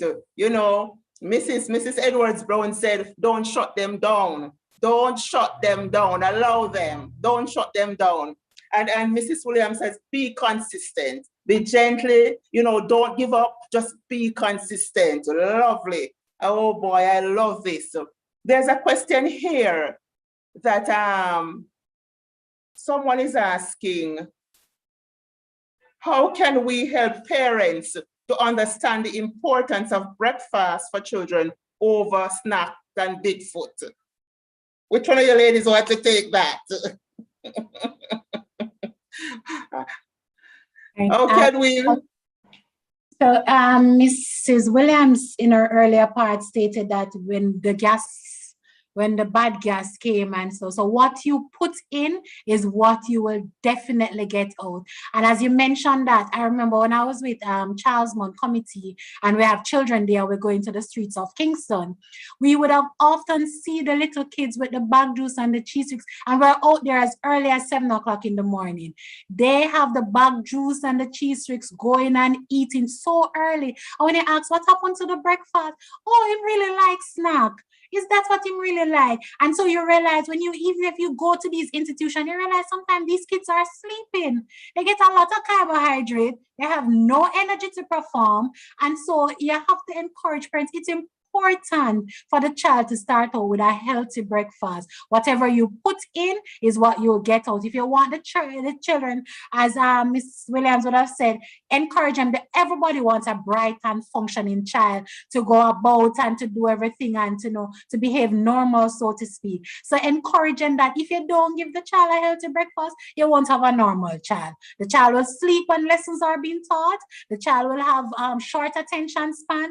The child is more busybody all about because the sweet is in him and he or she can't sit still. So it's important that you start off right if you want the child to be right, so to speak. So it's important to help these parents to understand the importance of breakfast, because they really think that the cheese sticks, the bag juice, the energy needed, the energy don't go anywhere. By you say 9 o'clock, 10 o'clock, they're sleeping, they're bucking, they're not able to keep up. The carbohydrate give low energy. It's opposite to what they think. Is not hyperactive and engage and participate in whatever tabletop activities are there. They're more sleepy and tired and want something else. Just encourage them that parents, if you want healthy, bright children and babies, do healthy, right things. Input what you want to get out.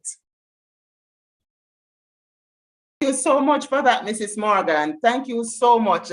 And the caregivers and the parents and the practitioners are sending a lot of big ups in the chats. They are saying, one person, this presentation is awesome, awesome. I tell you, they're excited about it. We are learning and it's doing us well. It's doing us well. Mrs. Morgan, you mentioned earlier about techniques, but I want to ask you, for sometimes our toddlers and infants with motor dysfunction, maybe poor neck control, not able to focus. Is there any specific way in terms of positioning when feeding these children that you could mention? Well, it's important, as we observe in some of the clinics, that parents are behind the children and trying to put the food in their mouth. It's important that you sit directly in front of the child when you're feeding him or her. Ensure that you have him in a good seating position. So if you have a chair that needs to be padded with towels and pillows to keep the child up, it's important that you sit in front of them. If they're not able to open the mouth, you can assist by opening the mouth and show them the skills of, so the spoon is coming, so the reflex will open the mouth. So once you see the spoon, once you start opening the mouth, after a while, once you see the spoon coming, the mouth is automatically opening. So you can try that. Make the food attractable, as was overemphasized, and it can't be said enough that the food that you're giving the children, even if it's something that is plain, even if it's a typical feeding, find some coloring in it the next day so that the kids can be engaged and attracted. Because what you see will entice you to open your mouth and eat. For some of the kids, though, you need to actually stroke the neck for swallowing to encourage them to get the food down. So you're stroking, put small portions. So you're not going to choke the child now. So have a small portion and now massage the neck for it to go down. So it's a simple thing. Ensure that the child is properly positioned, because in positioning is where the child will have a comfortable meal time and not be discomfort. Because the discomfort will cause the child not to want the food. Because them really just want you to hurry up and leave them alone. So sit directly in front of them. Teach them how to open the mouth. Make sure the head is properly positioned, because too forward and too backward creates a problem. So ensure that it's properly positioned. Sit in front of them. Teach them how to open the mouth. Make it appealing. Put small portion in. And when for kids that need additional help, you can just stroke the neck for swallowing. Morgan, thank you so much for that. Thank you. I mean, we're winding down, but oh my God, it's such an interesting discussion. We're winding down.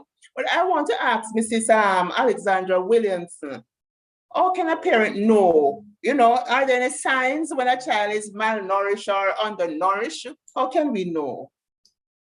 Okay, thank you for that question. So what I want to make clear first, that the broad term is malnutrition, and malnutrition comes in two forms. It can either be overnourished or undernourished, and overnourished doesn't necessarily mean that you're getting the right amounts of food in the right portions, but you're just having too much. It could mean that they're getting the wrong nutrients, and the wrong nutrients includes those that are too much fats, that I would have said before, too much sugars, too much salt.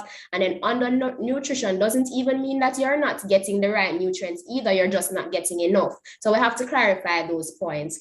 And we would have spoken about it before. Some of the things are, you'll realize that the child is not alert, they're not attentive in class. And some of the times the parents say, but him hard of hearing, him head tough, this picnic dunce. And that's not necessarily always the case. Of course, we know that we have some children that are not necessarily developing in the way that they're expecting them to, but in a lot of ways, we are the ones that are not allowing them to do so. We're not facilitating it, because as we've been speaking about, we're not giving them the right foods to go to school with. Some of the things that you'll realize also, the hair will be very dull, the nails will be brittle, they will be getting sick often. When the child falls, you realize that the cuts are harder to heal. In a lot of cases, we'll see where the ribs are protruding, the stomach itself is protruding. We in Jamaica love the bow legs. I'm sorry to tell you, in a lot of cases, the bow legs are a sign of undernutrition nutrition, you'll realize that the hair tends to get orange sometimes.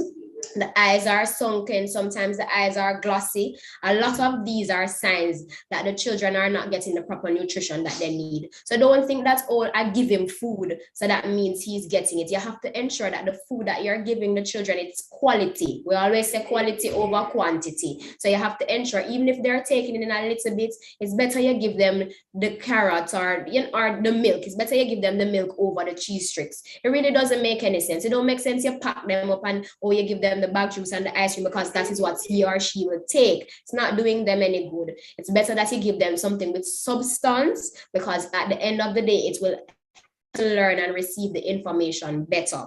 So we want to ensure that our children are bright and alert, because when they're bright and alert, this is a sign that the nutrition that they're getting is sufficient. I also want to let you know that sometimes you're giving the children the nutrition that they need and they're still not showing up in this way. In that case, sometimes it's a matter of absorption. That is the issue. So you're giving them the food, but their body is not absorbing it in order to utilize it properly. In that case, you really need to do further investigation with your pediatrician, and they will be able to tell you what else is the issue. So if you're feeding the child and you realize that nothing is happening, and feeding them and them eating it, of course, is two different things too, then there's something else that needs further investigation. But almost always, if you're feeding the child with the nutrients that they need, they will perform just as well as we've been speaking about. Whatever you put into the child, that is what is going to come out. Thank you so much, Mrs. Williams. So thank you so much. So parents, you hear some of the signs. So if the child has a little, orangish looking hair, don't think because somebody in the family was blonde. Go and check it out. It might be something happening there. Please check it out. I mean, oh boy, some things are coming some in the chats. I wish that we had more time, because I know that this one would be for Mrs. Edward Brown. The person wants to know if ECC, is it possible for the ECC to create a different age group menu for the schools? I think that would be perhaps for Mrs. Edwards Brown, if you know so much, but I want to give everybody a last question. So, all right, so we have a nutrition and recipe guide that was produced in 2006. There are menus in there based on, Jamaican foods and so on. We noticed that it mainly caters for children 4 to 6 years old. So yes, some adjustments can be made to those same recipes to facilitate younger children. Because remember, we're talking about nutrient content, and the content is available.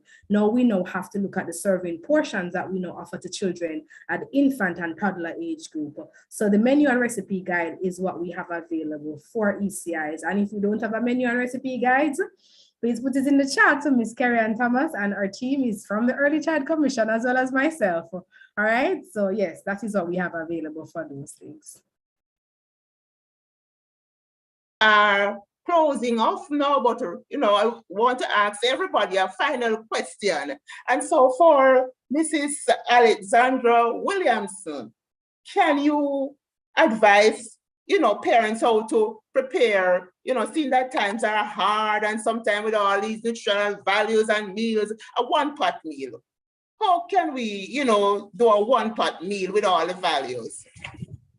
Sure. So what I will say is that the parents are saying that the times are hard, but sometimes I see them taking the last dollar to go to KFC.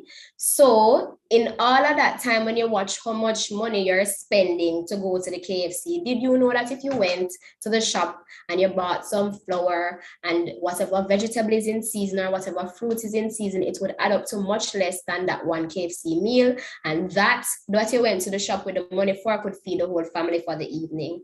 So we need to be, we can't be, penny wise and pound foolish. We can't be like that. We have to be practical and yet count out the money. I have been there. Count out the money, see where every cent and every dollar is going. You're gonna plan your meals. One of the best things to do is to plan your meals so that you can know where the money is going. If you go in the supermarket and you don't have a plan, you're gonna take up foolishness. So you definitely have to have a plan.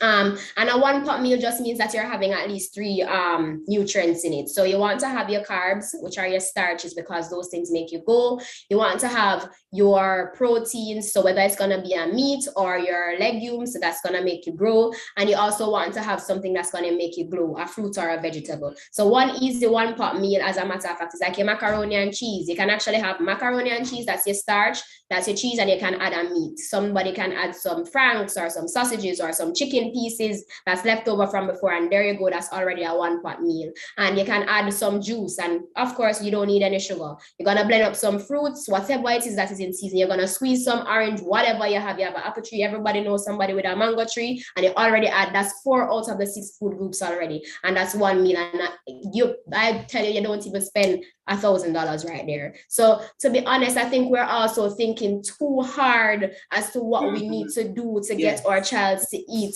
healthy, and it's really not that hard. Whatever you're eating, you can give them some. The patty right now is so expensive. Nobody buy the patty. You know, if you're gonna buy a loaf of bread itself costs less than 2 patty. That we just really need to be practical. And as I said, right there, that's a one pot meal. A sandwich is a one pot meal. You have your bread and your egg and your cheese. You put some lettuce or some tomato in there, your one pot meal. And as always, whether you're gonna give them a half of an orange, you're gonna give them a banana, you're gonna give them the fruit, give them the juice without the sugar, you already have 4 nutrients right there and go. So it's not as technical as we make it seem.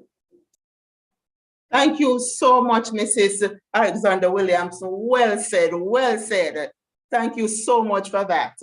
Mrs. Edwards-Brown, can you give us some idea of the foods the parents can include in the children lunch kit at this stage, infant and toddlers?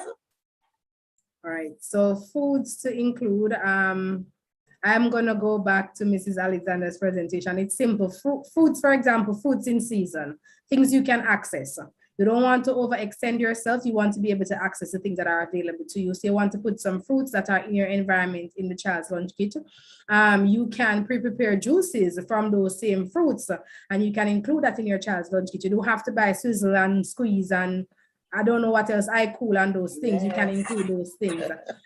We go simple sandwiches that children will enjoy. You can do a toast sandwich if you choose to, and so on. For your children, depending on what it is. We can do simple, for example, quesadillas, simple putting all of those different, it's another one pot thing, putting all of those fruits and vegetables and meat in it, flipping it over, cutting it, giving it to the children to take to school. They will enjoy that. And that is for the toddlers mainly. For infants, we can go back to our porridges. We can do some simple vegetable plates, vegetables that are, you know, cooked to proper, what I want to say, texture for those children at that age group. We can continue to send our breast milk substitute if our infants are below 6 months. We can send our formula substitute if our toddlers are not, if our infants are not yet, you know, at the toddlerhood stage, and so on. We can puree our vegetables with the breast milk again, ask the school to store it properly. We can put those in the lunch kits. So we're asking you to invest time. If we invest time, then what we have available can be sent to our children. When I had a toddler at the time, or an infant, I think he was an infant, I would get up at 4 o'clock. So I would prepare, for example, soups for my son. I would include stuff like vegetables, sardine, those things in the soup. I found it strange, small noodles, things that they can, you know, handle at the different ages. So we have to now decide on how it is we're going to prepare these meals for our children based on what we have available at home. We can try different cereals. We know we have those cereal substitutes for children, for infants over 6 months that we can give our children. So those are some of the simple things you can include in a lunch kit for your children. The lunch kit items really consist of foods you eat every day. It's nothing extraordinary or different. It does not have to include the chips from the shop. You can make your own chips and so on, especially for toddlers and not so much so for infants. So it's really using what you have available. And we want to include water for our infants over 6 months. We want to include water for our toddlers and so on. And we want to include some form of milk and for our children at a different appropriate ages. Cow's milk for those, you know, over 1, and probably milk, well, toddlers will really stop at certain age. So yes. Thank you so much. Those are Thank you so much. So much information. Thank you so much. One final word from Mrs. Morgan. One final word. It relates to the sensory challenges of our children, infant and toddlers. Mrs. Morgan. Is there any advice that you want to give?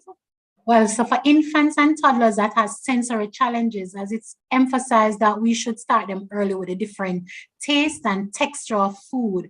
Give it to them early. Start out early, exposing them to different things. Don't think that they really and truly, I grew up not eating certain things. And my answer to it is that my parents did not expose me to it.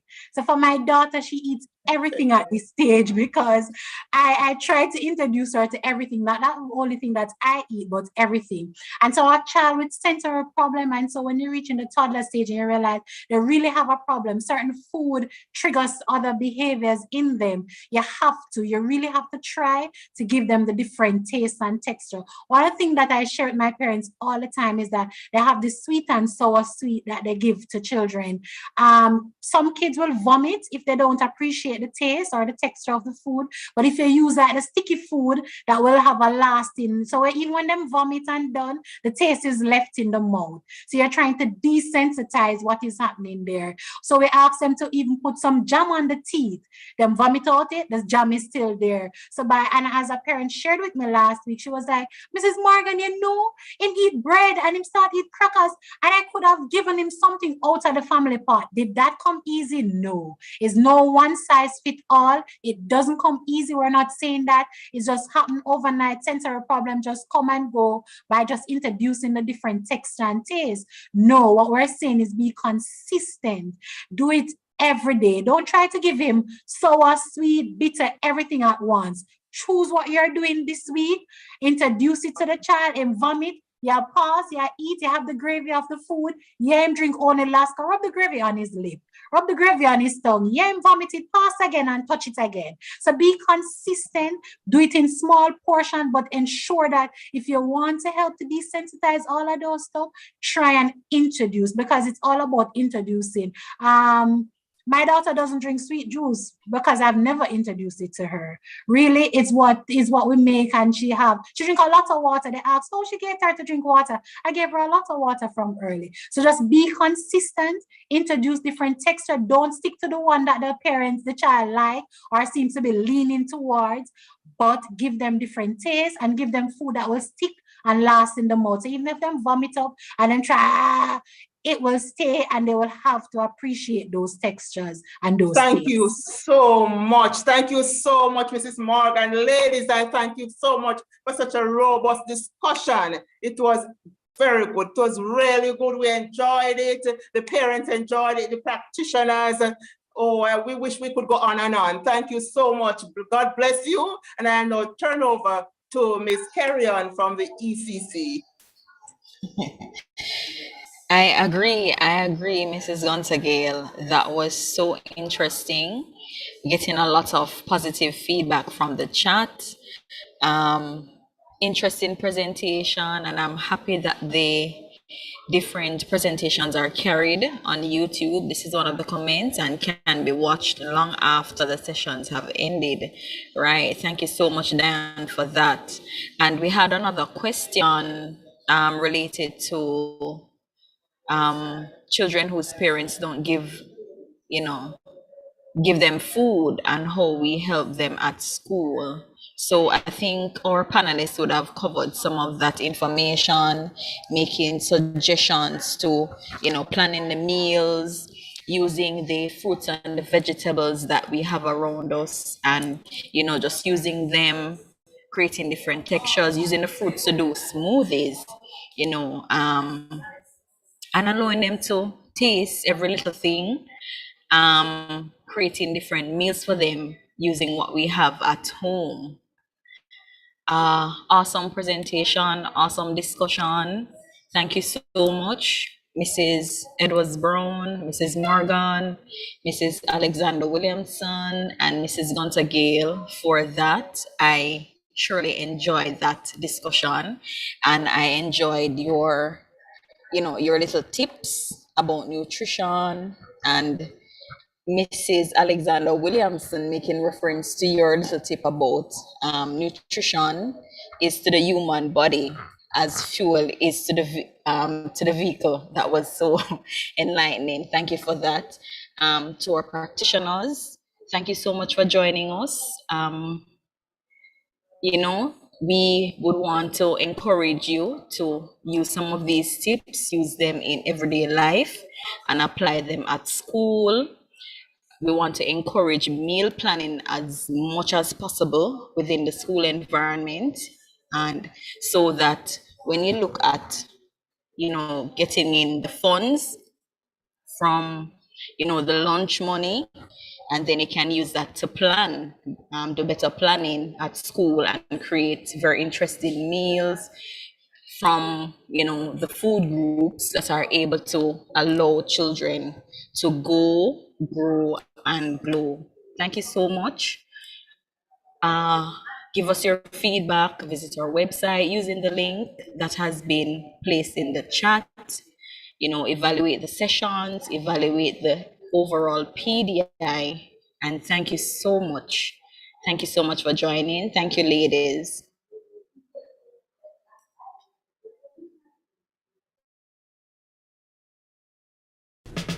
This is a message from the Early Childhood Commission. Do you have a child between 0 to 2 years of age? If yes, you need to download the ECC's First 1000 Days app. It allows you to receive parenting tips, track developmental milestones, learn about the Brain Builder concept,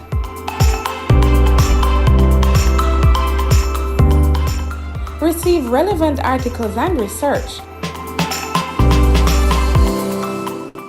plus interactive content. The First 1000 Days app, now available for download on the Google Play Store and the Apple App Store.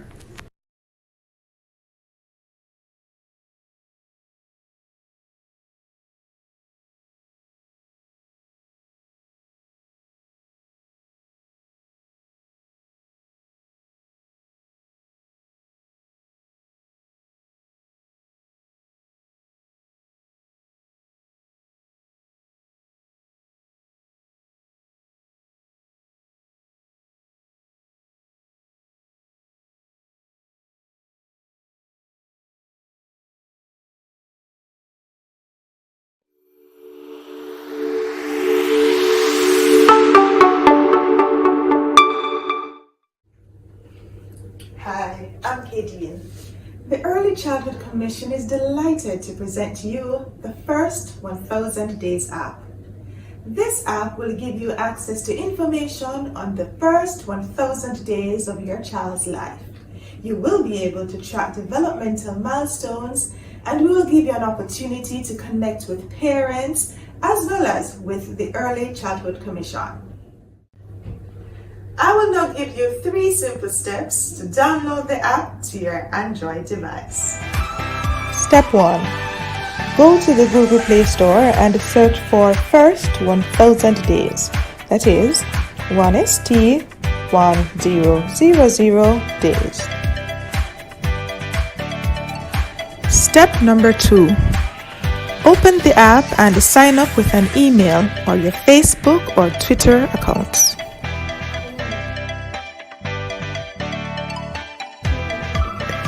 Step number 3 is the easiest of them all. Enjoy the features of this wonderful app.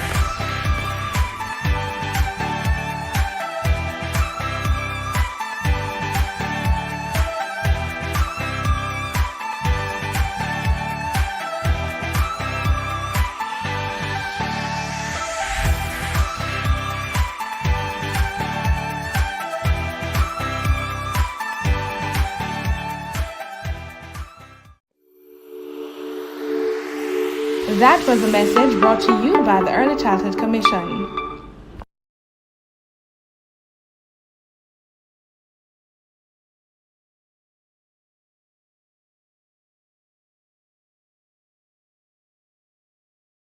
morning. The declaration of 2022, being the year of early childhood development in Jamaica, speaks volumes to the intended commitment of our country to realizing our development goal of quality education for everyone, especially our youngest learners. The Barita Foundation fully supports this objective, and I greet you well on behalf of the entire Barita Cornerstone family. We are pleased to support this year's Professional Development Institute week of activities, and in fact, the ECC's wider work throughout the year. Our firm resolve is that our children's education is everybody's business. The Barita Foundation has a history of actively supporting the development of our children since 2004.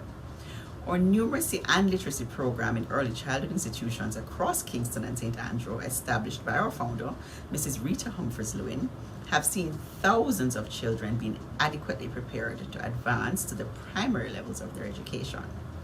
Therefore, it was not only an absolute pleasure, but also a further signal of our commitment in supporting our children that we became involved in the ECC's 2022 Professional Development Institute, in addition to our contribution of $2 million towards raising the standard within ECIs across the island in order that they may receive certification and enhance their capacity to serve our children.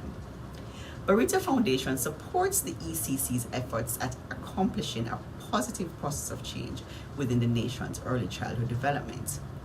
We look forward to the gains that will be made as teachers expand their knowledge, enhance teaching practices, and we see better results and more positive outcomes for our children. The pandemic has taught us that we must adapt continuously and build capacity as we seek to close gaps and also prepare our future leaders for success. I urge everyone to come on board and be a part of this rebuilding and reinventing of our early childhood sector. We look forward to increased resourcing of our schools and greater accountability among those charged with responsibility for our children. In the meantime, active participation in this week's PDI is one way to reach teachers, parents, and other critical stakeholders in early childhood development. I wish for everyone a productive and meaningful week, and may we all together be empowered to do right by our children in their earliest, most fundamental stage of development. Thank you.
The following is a message from the Early Childhood Commission. Did you know that the first 1,000 days of life is the most important time to the development of the brain and mind of a little child? We have to make sure good nutrition is a must. Stimulation is another plus. Find the time to read and sing to them. Make sure the kids come first. And not because it seems they don't have no cares. We must protect their eyes and ears. Abuse and violence can affect them for years and years. Today's children will become tomorrow's citizens. If we fail to give them the proper foundation to healthy and productive lives, our future will be at risk. Remember, the first 1,000 days of a child's life matter. Ensure they receive love, protection, stimulation, and nutrition. That was a message from the Early Childhood Commission.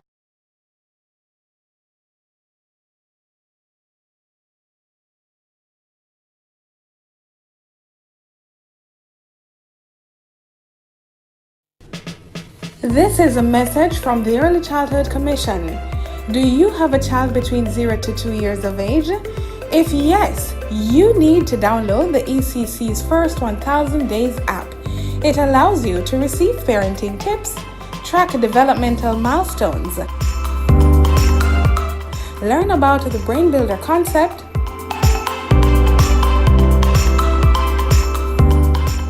receive relevant articles and research, plus interactive content.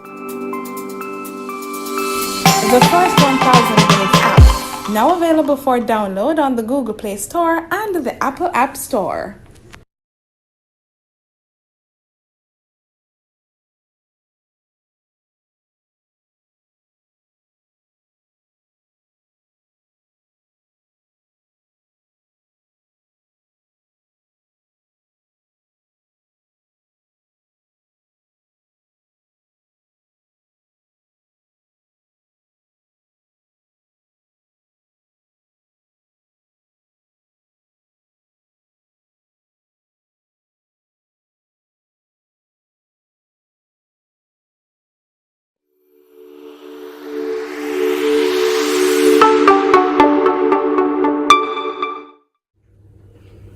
Hi, I'm Kadian. The Early Childhood Commission is delighted to present to you the First 1000 Days app. This app will give you access to information on the first 1000 days of your child's life. You will be able to track developmental milestones, and we will give you an opportunity to connect with parents as well as with the Early Childhood Commission. I will now give you 3 simple steps to download the app to your Android device. Step 1. Go to the Google Play Store and search for First 1000 Days. That is 1ST1000 days. Step number 2. Open the app and sign up with an email or your Facebook or Twitter accounts.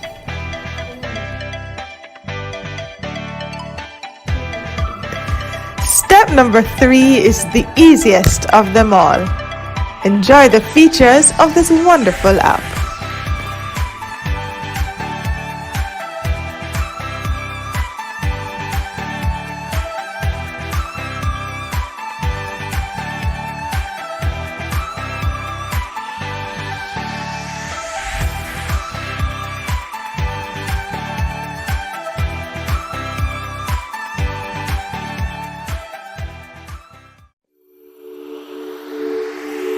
That was a message brought to you by the Early Childhood Commission.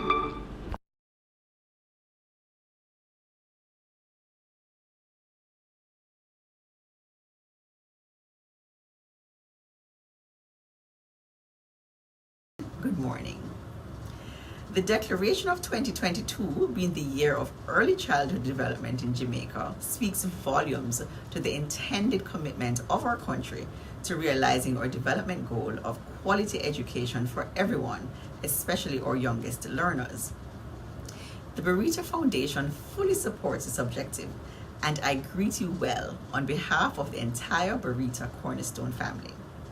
We are pleased to support this year's Professional Development Institute Week of Activities and, in fact, the ECC's wider work throughout the year.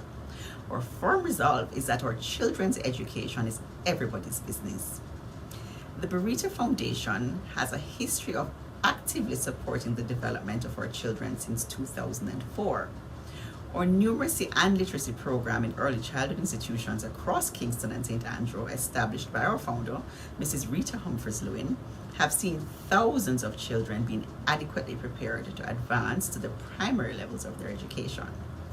Therefore, it was not only an absolute pleasure, but also a further signal of our commitment in supporting our children that we became involved in the ECC's 2022 Professional Development Institute, in addition to our contribution of $2 million towards raising the standard within ECIs across the island in order that they may receive certification and enhance their capacity to serve our children.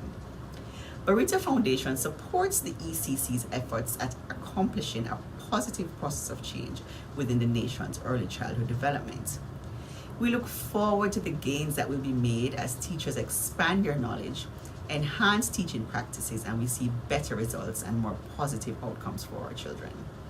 The pandemic has taught us that we must adapt continuously and build capacity as we seek to close gaps and also prepare our future leaders for success.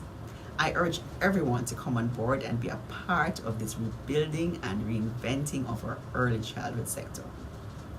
We look forward to increased resourcing of our schools and greater accountability among those charged with responsibility for our children. In the meantime, active participation in this week's PDI is one way to reach teachers, parents, and other critical stakeholders in early childhood development. I wish for everyone a productive and meaningful week, and may we all together be empowered to do right by our children in their earliest, most fundamental stage of development. Thank you.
The following is a message from the Early Childhood Commission. Did you know that the first 1,000 days of life is the most important time? to the development of the brain and mind of a little child. We have to make sure good nutrition is a must. Stimulation is another plus. Find the time to read and sing to them. Make sure the kids come first. And not because it seems they don't have no cares. We must protect their eyes and ears. Abuse and violence can affect them for years and years. Today's children will become tomorrow's citizens. If we fail to give them the proper foundation to healthy and productive lives, our future will be at risk. Remember, the first 1,000 days of a child's life matter. Ensure they receive love, protection, stimulation, and nutrition. That was a message from the Early Childhood Commission.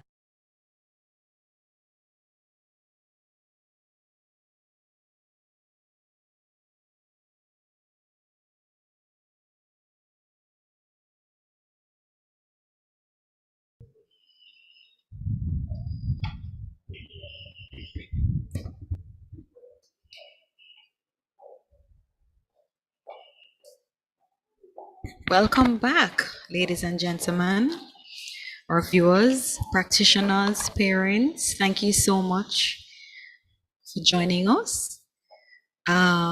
This session is Why Do Boys Struggle in Early Childhood Education Programs? It's my esteemed pleasure to introduce Dr. Dwayne Dice, who was born in Kingston, Jamaica, and raised by his parents in the hills of St. Anne. Equipped with a strong faith in God and belief in the power of education, he is committed to supporting educational communities in Jamaica, the US, and around the world. An educator for 17 plus years, Dr. Dice expertise in education derives from both his diverse classroom experience as a math and science teacher in Montessori, Magnet International, baccalaureate programs, parochial, private, charter, and public schools throughout Jamaica, Florida, Washington, D.C., and New York City. His school leadership experience, implementing mentorship programs, advising on professional development, conducting candidate interviews on hiring committees, as well as his extensive instructional leadership work within the Jamaican diaspora. At the onset of the pandemic, over 20,000 teachers and administrators attended more than 20 virtual sessions. Dr. Dice led on best practices and tools that facilitate online student instruction. For this work, Dr. Dice received the JTA Excellence Award for Distinguished Service to Nation Building in Education in May 2021. And he received the UJAA Diaspora Leadership in Education Award by the Union of Jamaican Alumni Association in December 2021. In January 2022, Dr. Dice launched Education Solutions International Inc., a 501c3 non-profit that sponsor student tuition fees, provides scholarships and grants to students, and delivers professional development training for educators and administrators in leadership, organizational culture, climate, diversity, and inclusion, and also hybrid teaching and learning strategies. Dr. Dice earned a BA in Education for Catholic College in Mandeville. He received both a Master's in Education Leadership and a MED in Teaching Learning from St. Mary's University of Minnesota before earning his Doctor of Education in Leadership and Management from the St. Thomas University. Dr. Dice earned a professional certificate in leadership and innovation from Massachusetts Institute of Technology. He also is a part of the renowned Summer Principal Academy program at Columbia University Teachers College, where he will earn a New York State Public School Building Leadership certification and Master of Education in Public School Leadership degree in August this year. Now, this session will look at how boys enjoy play and exploration that involve rough and tumble play, messy experience, and lots of open-ended learning. So, why are our boys struggling in early childhood education programs? In this workshop, participants will acquire the reasons many boys struggle in the early childhood classroom, look at solutions at the classroom level, and the wider early childhood system. If you have any questions and comments throughout this session, please feel free to type them in the chat. And also remember, we welcome your feedback. It is an integral part of us planning for future PDI. So please visit the ECC's website and complete the evaluation forms. I now hand over to Dr. Dice. Let's get started. Thank you. Thank you very much, Karen. Let's get started. And so happy to be here, as usual, offering support and expertise as it relates to education.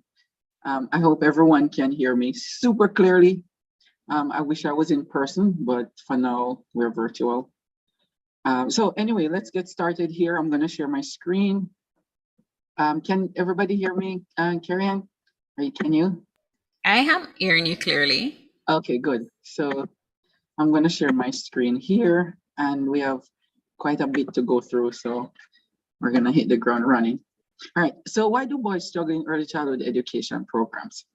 And we have been grappling with this idea for quite a while, why they struggle, because girls are doing well in terms of little girls, you know, they're princesses, and we offer princess experiences for them. And the boys are a little bit, you know, they will struggle with them. So we offer them disciplinary actions, more so on the general side of things.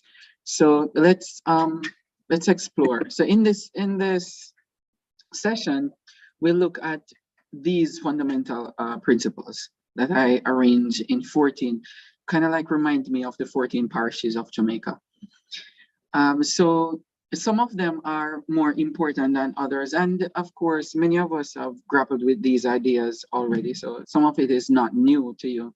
And we're going to spend quite a bit of time in the middle here. So from somewhere around 5 to about 12, we're going to spend our chunk of time in here. So for those who are just logging on, Dr. Dwayne Dice, I'm Jamaican, of course, in St. Anne. So big up all St. Anne teachers, and of course, Jamaican teachers in general. But I have to say that our my own people will feel jealous that I didn't call them out. And early childhood, because my first degree is in early childhood education from Mandeville, Catholic College of Mandeville. And then, of course, we have our company, Education Solutions International, and we offer support as well, right across Jamaica and in the diaspora and across. Technically, it is global because we have partners in England and the Middle East and in America, of course, where I am here. All right, the first thing, it's kind of like laying down the hammer at first, is looking at the challenges on a national level. And I classified them in 4 different areas. It's the structural challenges for early childhood practitioners, conceptual challenges and technical challenges and resources that we have challenges with when we look at the overall picture of early childhood. And this can be applied to any part of education when you look at what we need to change in the system. The structural challenges have to do with the non-functioning systems that we have in place that is not going anywhere, and we need to change them. So some of those include when we have problems and we don't readily have solutions for them, or some anticipated problems. It might be like the pandemic here. We didn't anticipate that we're going to go online, so we suffered through learning how to have teaching and learning experience online, and to get our students up to par with the, especially reading and math. They struggled because that was not in place for structure. So disjointed programs, and it all boils down to the policy. And sometimes these policies are on the books, but they're not implemented. So we need to look at ways of implementing policies right throughout these 4 different challenges. The conceptual challenges have to do with the approaches that we have, and they're not working, or they're working, but they need to restructure. For example, the assessments that we're using, the management systems that we're using, that we need to restructure those concepts. The technical challenges have to do with tools, basically these tools, like online tools, in-person tools, the techniques that we use for teaching and learning. We need to probably revamp those. And as they say in Jamaica, wheel and come again. We try to implement those strategies that are working and double down on the ones that are working more so than trying to figure out why the ones that are not working for maybe the 5th year in a row. So we need to do away with them. And then the resources, obviously, many of us struggle with the resources because we can't get enough, and some schools are without even computers. So we need to see how best we can use our funding, however little it is, to provide some form of resources. And what I usually say to practitioners is to use what you have, find out what you have. We need to really stop talking about what we do not have first, and then start looking at what we have and plan for what we have. When I was going to school, very little, I was making trucks out of boxes and bottles, glassy bottles. That can be a type of STEM education for little kids. I was drawing when I was in school too. And I shared in the previous session that I was selling those drawings for a couple of cents so I could buy bun from the bun truck. That was a long time in the 80s. So that's like a generation away. Okay, but the same strategies can be applied in a more meaningful way, so we get students some experience. But these are every time we talk about challenges, they fall under one of these categories. Okay, these challenges, they offer opportunities. And the opportunities that we see are included inclusion. So we talk about inclusion in terms of students who have and who have not. Then we include all of those in the learning and teaching environment so that everybody will benefit. But we also look at inclusion and equity in terms of the language we use with our students. Is it inclusive that we include little Johnny when we use certain language to describe certain family types or certain struggles that they're going through? We have to be mindful of those language in the structure or conceptual challenges or technical or resources. We have to be very inclusive when it comes on to that. And sometimes more certain families can provide more resources than others. And we have to be mindful of that in the classroom so that we provide equity for our students. So these are some opportunities that the challenges offer us. Now, moving beyond yesterday's yardsticks. And earlier on I shared, if the strategies are not working, then we need to move away from those strategies, but try them as much as possible over a period of time. We usually say 3 months is a good time, or 6 months is a good time to implement a strategy. And if it's not working, then you need to get rid of it and try something else. Okay, reframing a new chapter in the whole realm of the teaching and learning process for our young kids. And I'm a big advocate of teaching English as a second language in Jamaica, because English is not our first language. Whether we like it or not, it is not. It is Patois. Jamaican Patois is our first language. And I shared earlier on in the previous session that one word that I struggled with when I was in elementary school, basic school, is particular. Particular, because I grew up with my grandparents, and they're very intelligent, but they weren't schooled. So my grandmother used to say, "You're particular, pass your particular," or particular about that. And I wondered what the word was. And when I went to school, my teacher actually corrected the pronunciation of the word to be particular. And so I realized later on when I started training to become a teacher that we really need to understand where students are coming from and teach them English. When you're talking to them in English, you give them the clarification in patois. What is the clarification in that?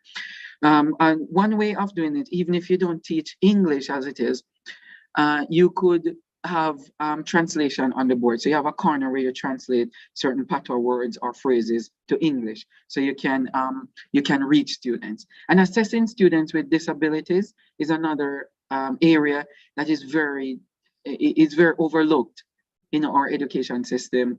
And we're trying to do better, but we need a lot more work to be done in this area as it relates to evaluating students who might have a disability, a learning disability. It might be a very minor disability in reading or math, a delayed response maybe, so or development. So we need to see how best we can assess students and evaluate them with the ones with disability or the ones who are, you kind of figure out that they might have a disability, and treat them appropriately in terms of teaching and learning so that they will not be left behind.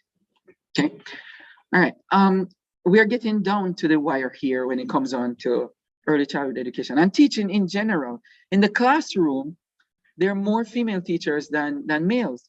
What our students might say that we have more girl teachers than boys. And so our interaction in the school system has more to do with female approach to learning and interaction. And so it's not a beating over the head to our female teachers, because I benefit from them as mothers to me when I was growing up, and aunties and so on. But we do need to change our approach to our boys. You see what they want, what they yearn for or need, and then offer them that interactive approach. Because majority of our teachers are females, we need to find out what they want and how they approach their own learning, and see how best we can treat them as boys and not girls. Okay, the concentration, when you look at the structure of the classroom, the concentration of students and teachers interacting, it's more to do with the teacher going over to girls, interacting with them very nicely in general. And we're not talking about individuals now. And then when it comes on to boys, because boys normally want to run around and play or roll on the ground and have fun, what I call fun, we would in general, we correct them. We are correcting their behavior because they're not following directions. So the concentration of students and teachers during activities have to do with what the teacher is doing when you're in centers, how you're interacting with girls and how you're interacting with boys. And more so, the interaction with girls is more positive than the interaction with boys. And we really have to understand the students and the approach. And we're going to talk about how the brain works in this regard so that we can shift our approach in the classroom. Okay. All right. Some basic tenets about boys here. Boys like to take risks. And we're going to talk about the brain, how it works, so why they like to take risks so much. And they love rough and tumble play. They love a lot of noise. So you'll hear them playing and making noise all the time. They're never quiet. They love mess, which is what we don't like in the classroom. Mess, water, sticks, mud, everything like that. We don't really like that so much. So we probably have problems with them. They're very spontaneous. They're impulsive. And we're going to talk about that some more, why they're impulsive. And they're fun-loving. You know, they're little creatures who love to run around and have fun. And as a result, they're prone to mistakes. They make mistakes a whole lot. So the language communication to them needs to be very positive. You don't want to beat them over the head or shout at them when they make a mistake for whatever reason, and telling them that they're wrong and they're not supposed to be doing that at this time, and so on and so forth. You need to be positive. All right, statistics, and this is not from me, this is from researchers over the years. The most recent one in 2019, boys, and this has to do with the US in general, early childhood in the US. I'm sure we can apply it to Jamaica because it's not too far off in Jamaica. For boys represent 61% of kindergartners held back from moving to second grade, 61% nationally.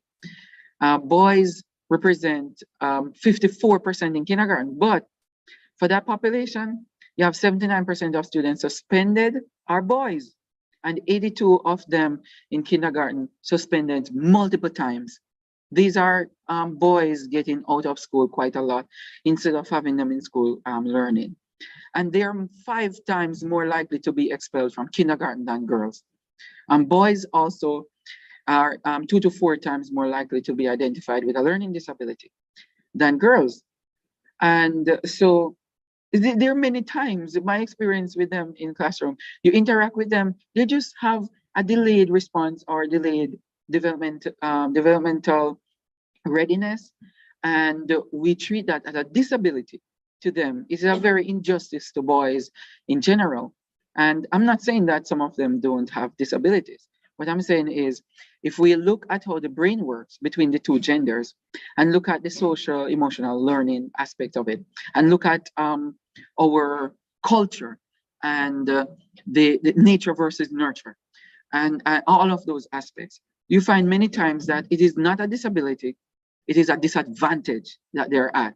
And we need to approach it that way and treat them in the most appropriate way. All right, ADHD is one of my pet peeves right here. When people talk about ADHD, we're wondering if they love movement, they love dance, but yet still we have them sitting in a classroom and want them to actually sit and read a book for 1 hour. And little kids are not gonna do that, especially boys. And that is why they are 3 or 4 times more likely to be diagnosed with ADHD than girls because of their temperament. So we have to look at the research behind that, and then take a look at how we're managing the teaching and learning for boys. Okay, why are they struggling in the early childhood education system? Why are they struggling? If we look at the early childhood system, it's more geared towards girl. The structure of it is geared towards girl learning when you look at the cognitive approaches.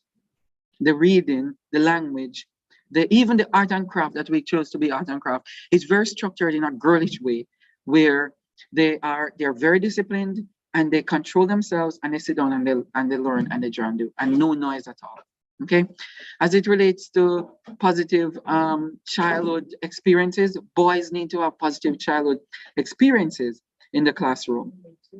So we need to change our approach to make sure that it's positive. They need to feel good about themselves and how they interact with their teachers. The interaction should not totally be negative. If it is negative, sometimes you need to do maybe 5 times more positive than 1 negative that you're offering them in terms of feedback.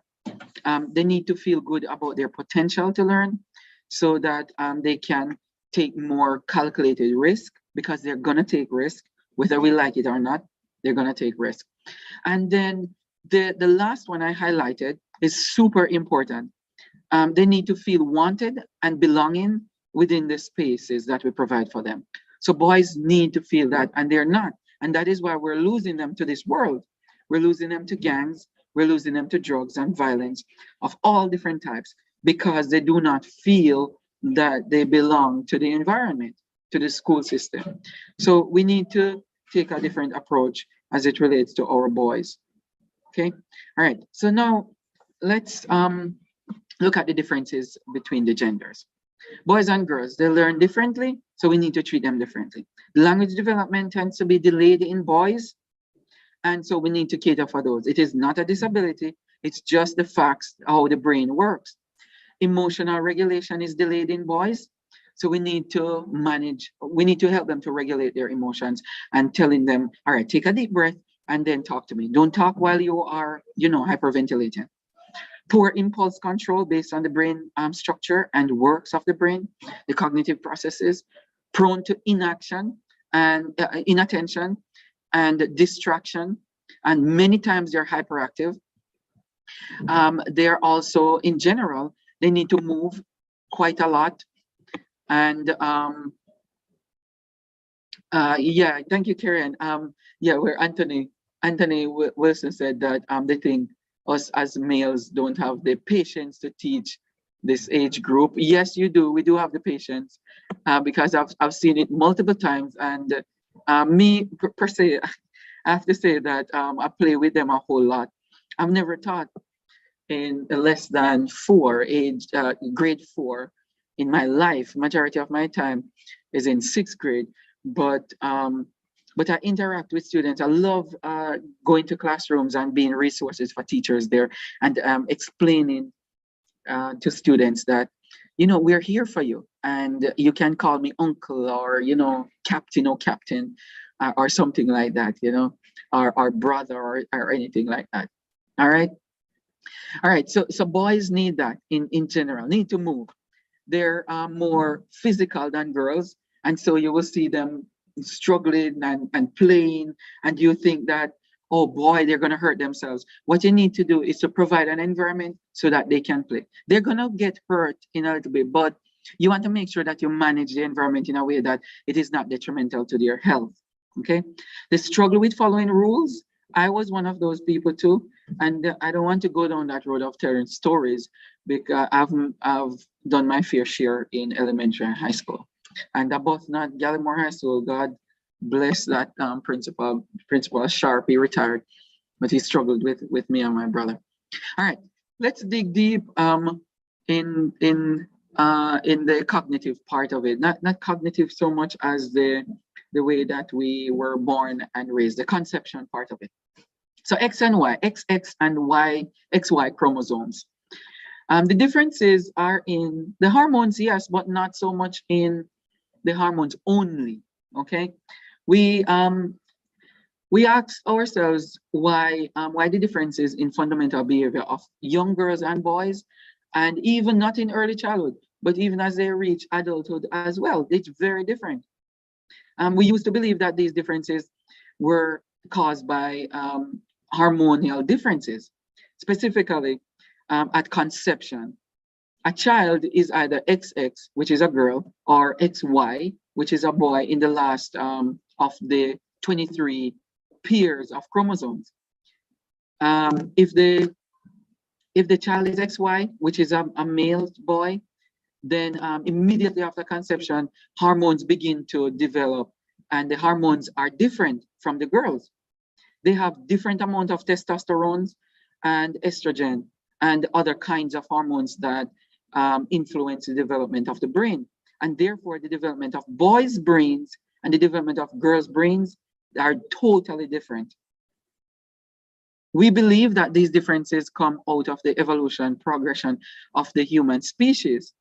Initially, we believe that these differences were purely hormones, and based on either the XX chromosomes or the XY chromosomes pair. But now we know that it's more than just hormones.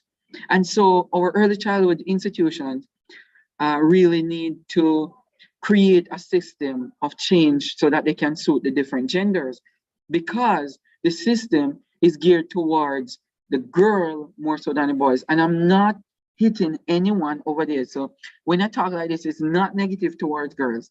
I'm just telling you the difference between the genders and how our system is set up to favor female education than male education from very, very young. And when I started researching this, it was a shock to me as well. And that is why I started creating mentorship programs all over. Everywhere I work, I create mentorship programs because of this research. Okay, the system is that. All right, let's take a deep breath and let's look at this very cognitively. Okay, before we get into the brain. Take a look at what happened with the girl. Let's take the girl first. The girl is in blue, a girl. So they sent the girl to the Gap store to buy a pair of pants. And look at the pathway. Sorry, the girl is in red. Take a look at the path of the girl or the female. and she's going to gap, okay?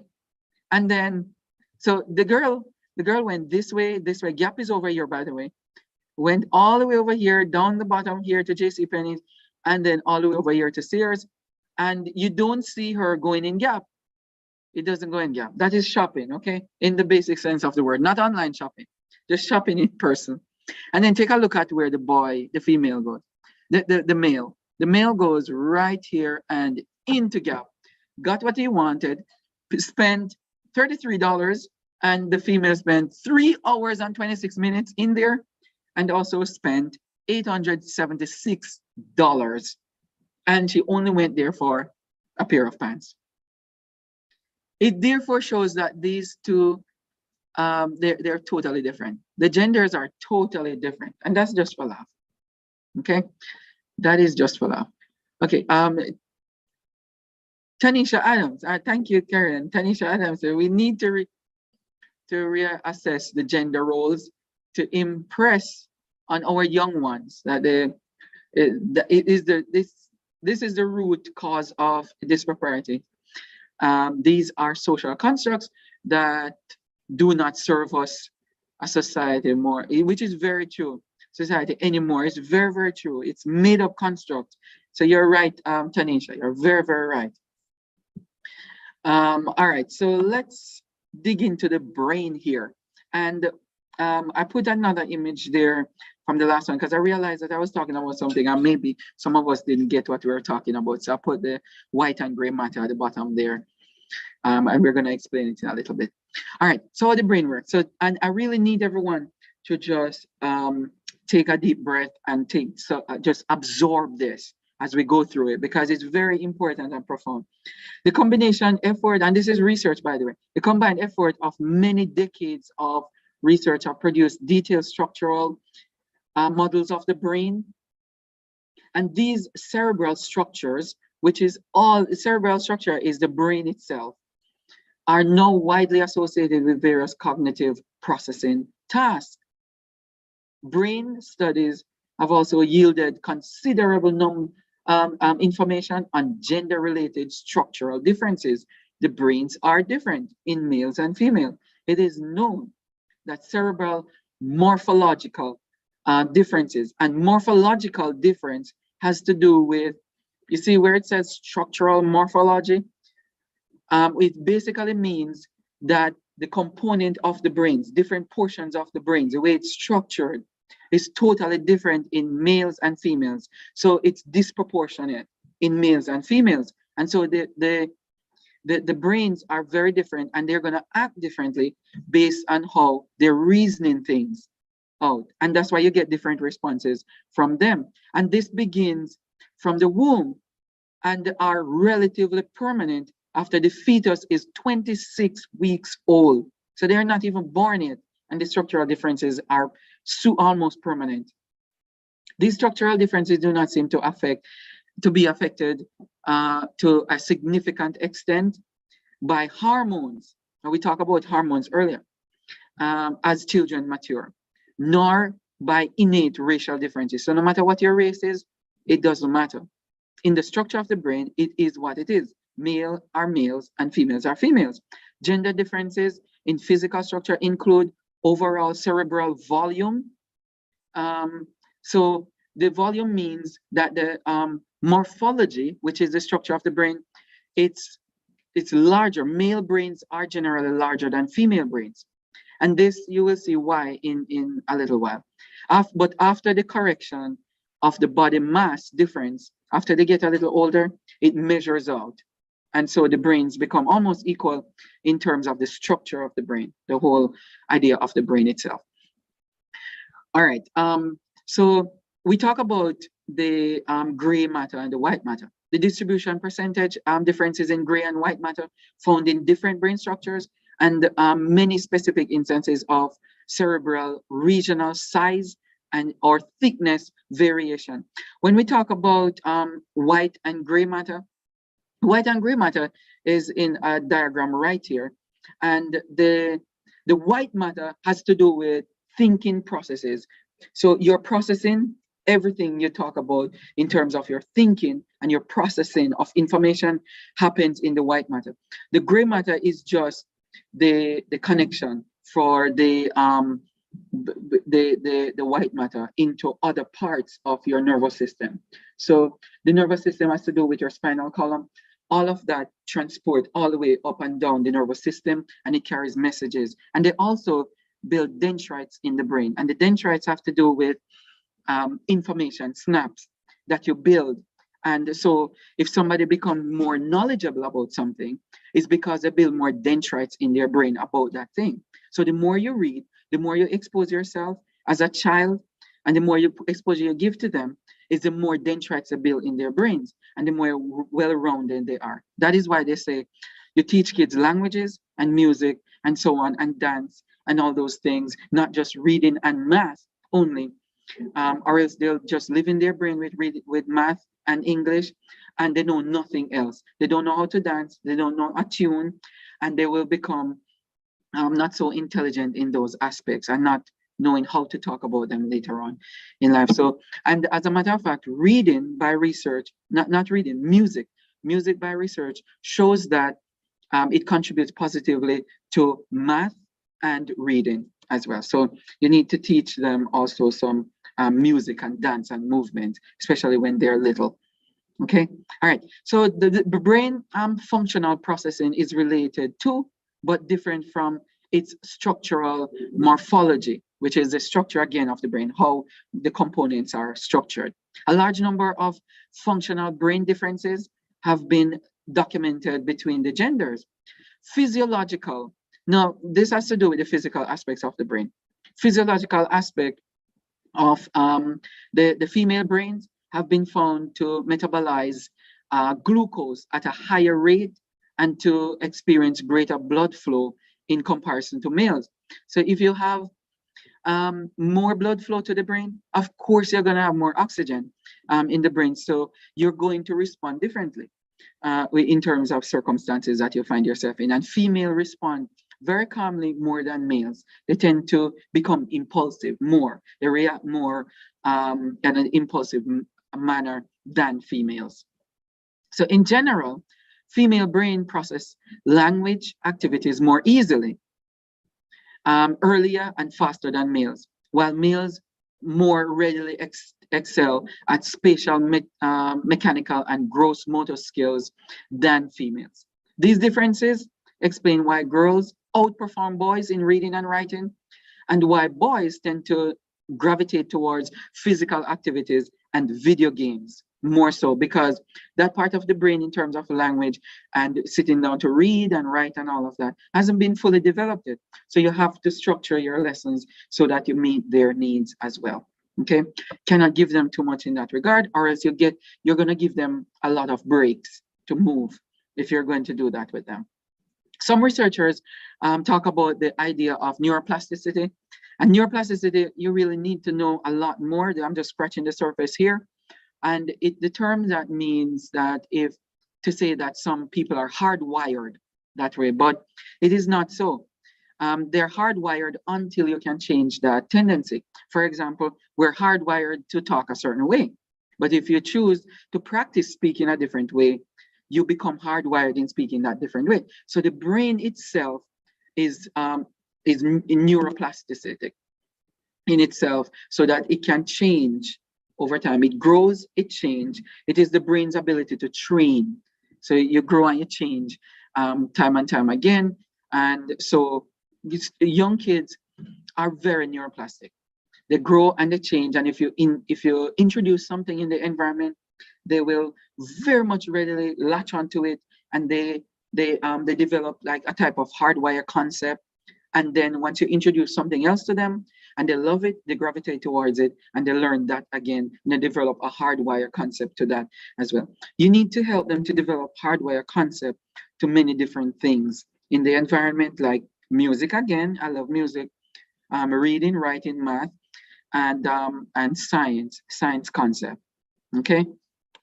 All right, so that's what it is. Now let's talk a little bit more about, let's dig deeper into where the differences lie in terms of girls and boys when you're training them to read and write and doing arithmetic. There's something called the cerebral maturation rate in girls and boys. Cerebral maturation. It's really the maturity of the brain over time. And the cerebral maturation differences between boys and girls may explain observed learning behaviors, as well as offer predictions about how children learn best.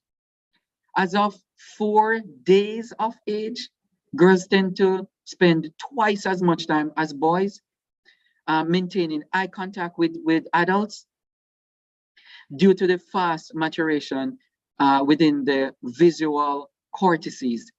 And so I put visual cortex in here, but the maturation rate basically in the visual cortex, it happens right down here. You see this image down at the bottom here where it comes from the eye to the visual cortices here. It's just above the brain stem in the back of your head right here, where you have the cortices. And this has to do with the optic nerve connection, and it interprets visual images.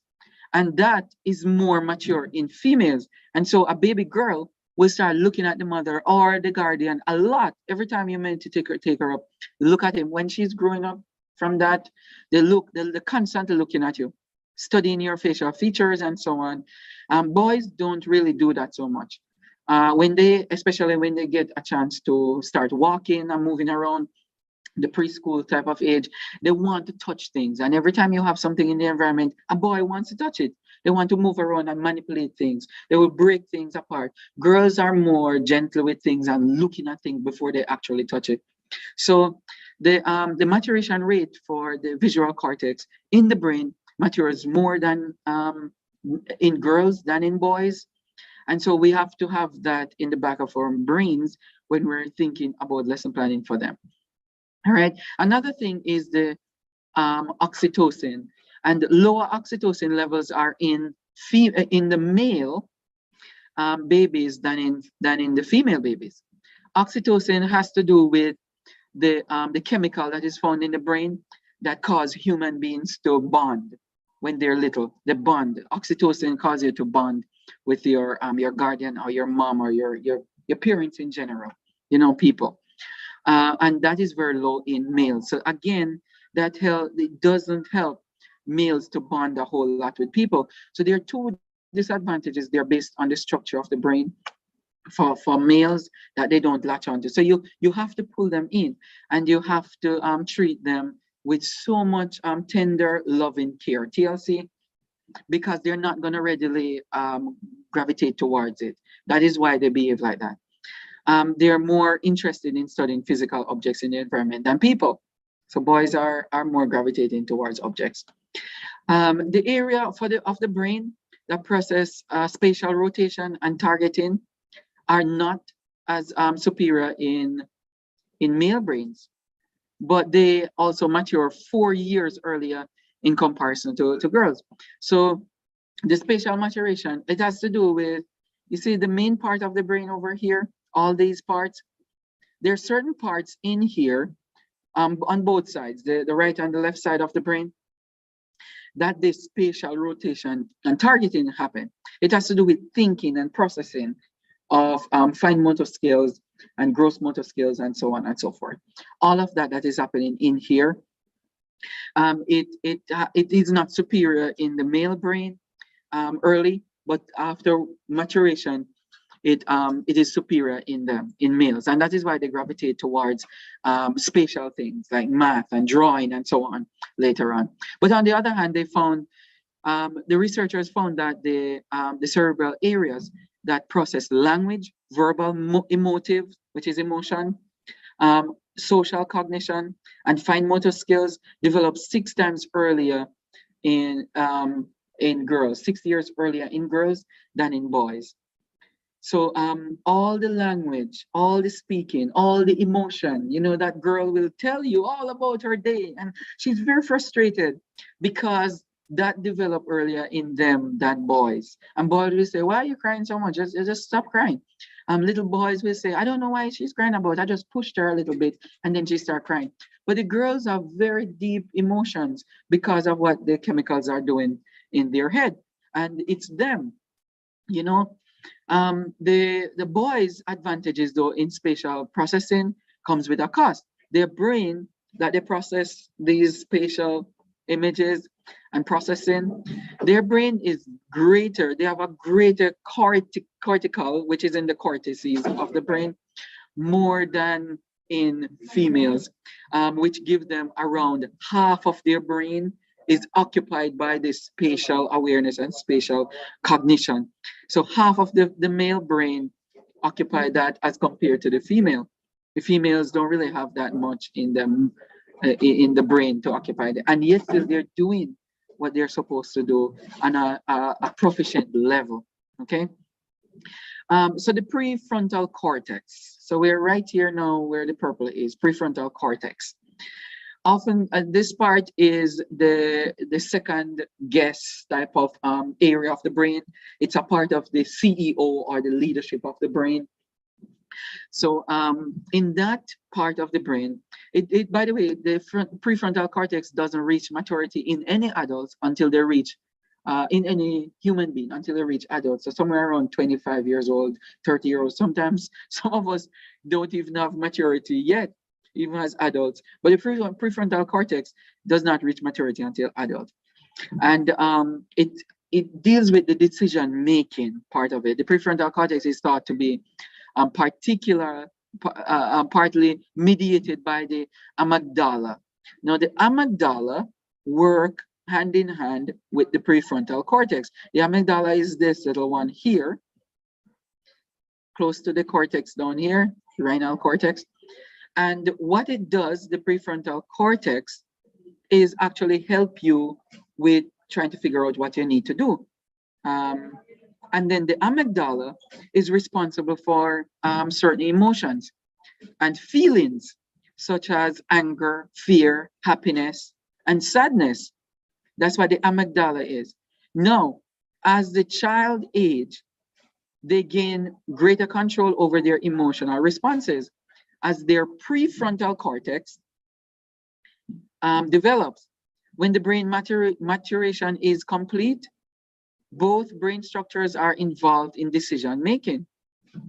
And so emotions and cognition cannot be separated, and behavior is the result of these interactions. So when you have the amygdala, which is responsible for emotions, which is anger and fear and so on, mixed with the decision making in the frontal cortex, that has to reach a balance so that the child will develop in a very, very appropriate manner, so they can choose what is right, they can respond to your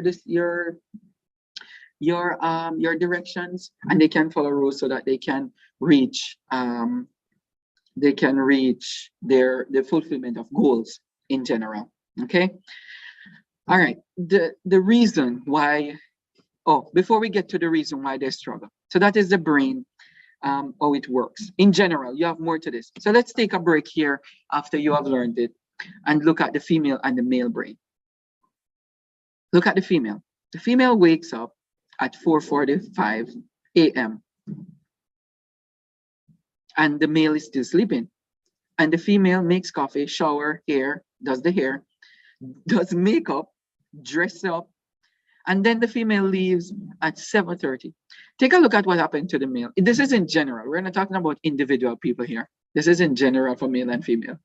He's still sleeping. He's sleeping until he wakes up at 7 o'clock, got ready, take a shower, drink coffee, dress up, leave at 7:30. This is very typical of a male. They're very, very different. Quite interesting, okay? All right. Let's take a look at why they struggle. This struggle is real for little boys in early childhood. Development of the brain, as we said, the overall nervous system is delayed compared to girls.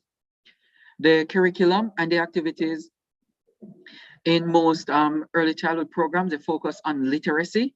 Boys are struggling in literacy at that age. We're not talking about individuals now. We're talking about in general, the struggle there. And sometimes they're not interested in it. So we have to find ways to stimulate them in that. okay? Since the cognitive approaches are delayed in them. Emotional regulation they need, and emotional regulation has to do with the ability to manage your behavior. It is delayed in boys. The impulsivity really you need to manage that in a type of mentorship way. So that's what happened to them. The curriculum in most are focus on literacy, as we said. And this is a very deep one for the national level.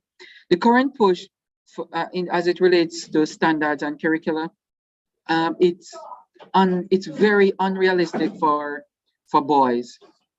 The expectations, it's geared towards girls, and they're matriculating very, very well compared to boys. The results are more so that boys are struggling to meet the standards that we set for them. And as a result, a disproportionate number of boys are being expelled, suspended, or placed in special education programs because they're not matriculating properly as a result of the program. Because of the focus on academic, to meet academic standards, school-related standards, which has to do with school readiness in early childhood program focus, their budget and teaching and teacher training on literacy programs and technology. You focus on technology, on countless assessments and classroom management, as opposed to well-equipped playgrounds for students, outdoor, indoor for gross motor skills, in-depth projects that we need to give them to do, projects, and variety of field trips that we need to bring them on. You don't have to take them in a vehicle to get them to go on a field trip. You could take them in the schoolyard. You could take them down the road on a field trip, get them to move and bring a paper so that they can write down stuff and learn, okay?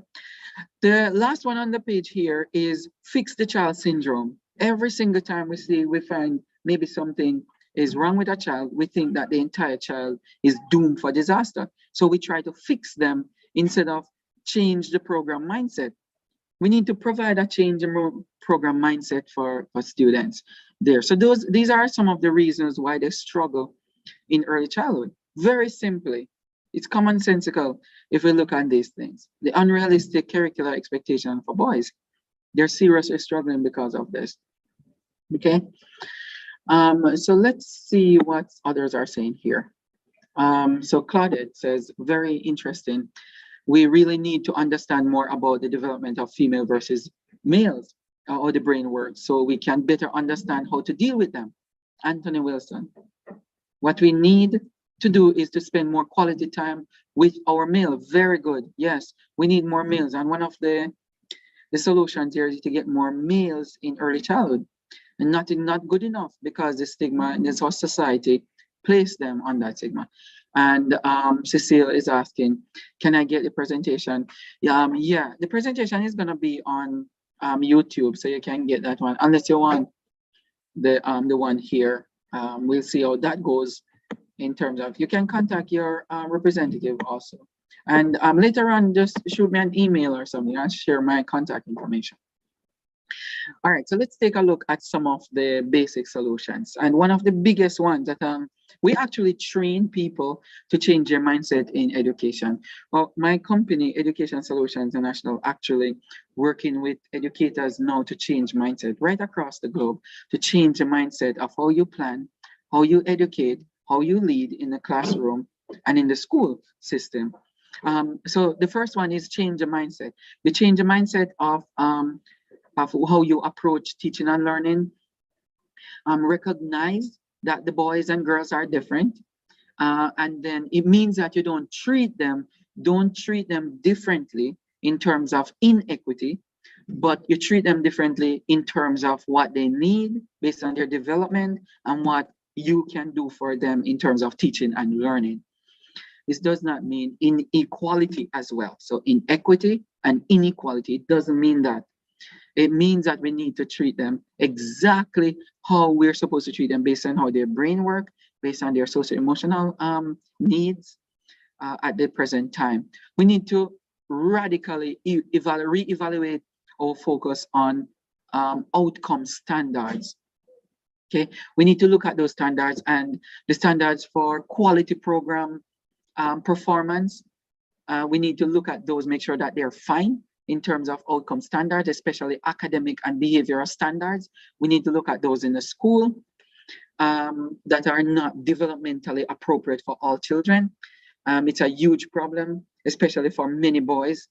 We need to look at those and change them. We need to get back to true understanding of developmentally appropriate practices for our students. We also need to take lessons from countries like Finland. We need to look at Finland and Sweden and Norway and Singapore too. We also need to look at our grandparents, how they raise their kids. We don't even have to look at those education systems so much as look at how we were raised and how our foreparents were raised too. Not to beat the heck out of people, but to look at how you hold kids accountable. And one important thing is to treat them with value-added approaches to our students, because they're our investments. And we need to educate our parents as well. Give parents some form of education, allow them to come in the school and volunteer to read a book or to just be around the students. Shift the overall focus of early childhood curricula and activities to hands-on experiences, all of it. In Finland, that's what they're doing. Every single time this child goes to school, it's all hands-on learning, and they incorporate math and science in there somewhere. They're baking a cake, they're walking around, they're picking up sticks, they're measuring the sticks, and so on and so forth. And developmentally appropriate science and mechanical projects return play to the center of the curriculum and use flexible daily schedule with large blocks of time. This is so important, to return play to the curriculum instead of having them sitting down and trying to do work as if they're in college already. They're not, and they're not in 7th grade. They're little kids. They need to play and learn while they play. Embrace the natural variability of the development of the child. There's a tendency to view average developmental trends as milestones, which of course penalizes children who are naturally behind in one or more domains in our rubrics. So we need to stop celebrating mediocrity and teach them how to reach standards and hold them accountable, however accountable you might see that. Never withhold activities a child enjoys doing, and do not hold the activity over their heads as punishment. If they enjoy doing something, let them do it. As long as it is developmentally ready and focus on learning, let them do it. If they enjoy doing it, let them do it. If they're competent in performing it, let them do it. Do it as an incentive to complete an activity or task. A student, if they struggle with anything, don't hold them accountable for it and treat it as a punishment to them. If they want to do it, do it. I hate to hear people, teachers treating reading as a punishment. Reading should not be a punishment. You can say, go over there and read this book. You know, it's not supposed to be like that. It's not supposed to be. Increase the number of men. So here we go, Anthony. Increase the number of men in early childhood. And even if they're not teachers, invite them from businesses outside of the classroom. Invite them in to come in and walk around. Let the kids know that they're present. Involve them in the classroom. Increase the number of fathers, grandfathers, older brothers, and community volunteers in the programs that we're doing in the school. And if you don't have a mentorship program, you need to devise one and ask one of the parents to become a type of coach for that mentorship program, okay? And also make classrooms more boy-friendly.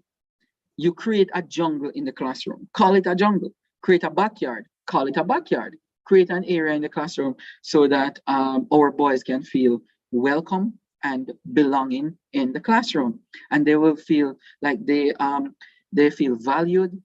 They feel as if their voice is heard and their needs are being met in the classroom, instead of out there in some crazy groups, in gangs, and some violent group that they find themselves in, that they feel like they belong.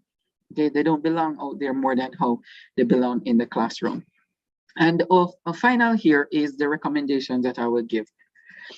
A radical paradigm shift that we need to have on a national level regarding how we support the growth, development, and learning of our young boys. It needs to start at the policy level And we need to implement those policies, because I know for a fact that some of these the policies are on the books, but we're not implementing the policies. You know, it's not. Many of them are there, but we're not implementing. So we need to write new ones or revise some of the ones that are not working, and then implement the ones that are working. So we need to work on that. Environment structure. We need to look at how we structure our classrooms, how we structure the playground and the backyard of schools. And I know some of these schools are in areas that you don't have a lot of space, but you need to structure it in a way that it's kids friendly, more so boys friendly, so that they don't feel left out and they have to be doing what the girls are doing all the time. They need places that they can run and tumble and roll over and play and just feel happy like a little puppy. That's what boys are like. They need to enjoy the play, inclusive of their own childhood development. Okay, and the last one is instructional approaches. Let it be on Gardner. Every one of us have studied Gardner's intelligences, the 7 intelligences. You know, musical intelligence, spatial intelligence, linguistic intelligence, mathematical intelligence, and so on and so forth. We need to go back to the basic form of intelligences and apply those to the classroom as well. Bruner's 3 types of memory and the concrete manipulatives that he talks about, and the use of the arts. We need to get back to the use of the arts so that we're not only telling them to do this math this way or to write this, but get them to draw their responses as well. Okay, get back to the arts here. All right. So Tanisha Adams is asking, to what degree do environmental factors, such as the different types of nurturing, impact brain development? That is very, very important. And that is why I mentioned earlier on, that is not just the brain structure, how it works, but also how you value them, you treat them with respect from home, tell them that we're investing in you, that you're going out and you're representing the family, and how I treat you here with respect. That's how you should carry yourself. So culture is important, developing a culture in them and hold them accountable for their own actions and the time that they're using to do work, that they're putting in more work in terms of prioritizing their own development. So it's not just how the brain works, but all these value systems that you get from culture. That is very important as well for the child to become a well-rounded individual for society. Okay. And Nicolene said that, I hope I'm pronouncing your name correct. Sinclair Gordon said that it's easier said than done. And what about lack of resources in the EC classrooms? And I said earlier on that we know there are lack of resources, but if you can use what you have human resources, you have the parents who are sending them to school, get some of them to volunteer in the school so that students can see, especially males walking around there, get some of them to be mentors for students in terms of human resources, get them to be present so that can help the boys to change their behavior, how they view school in general, that it's a community approach.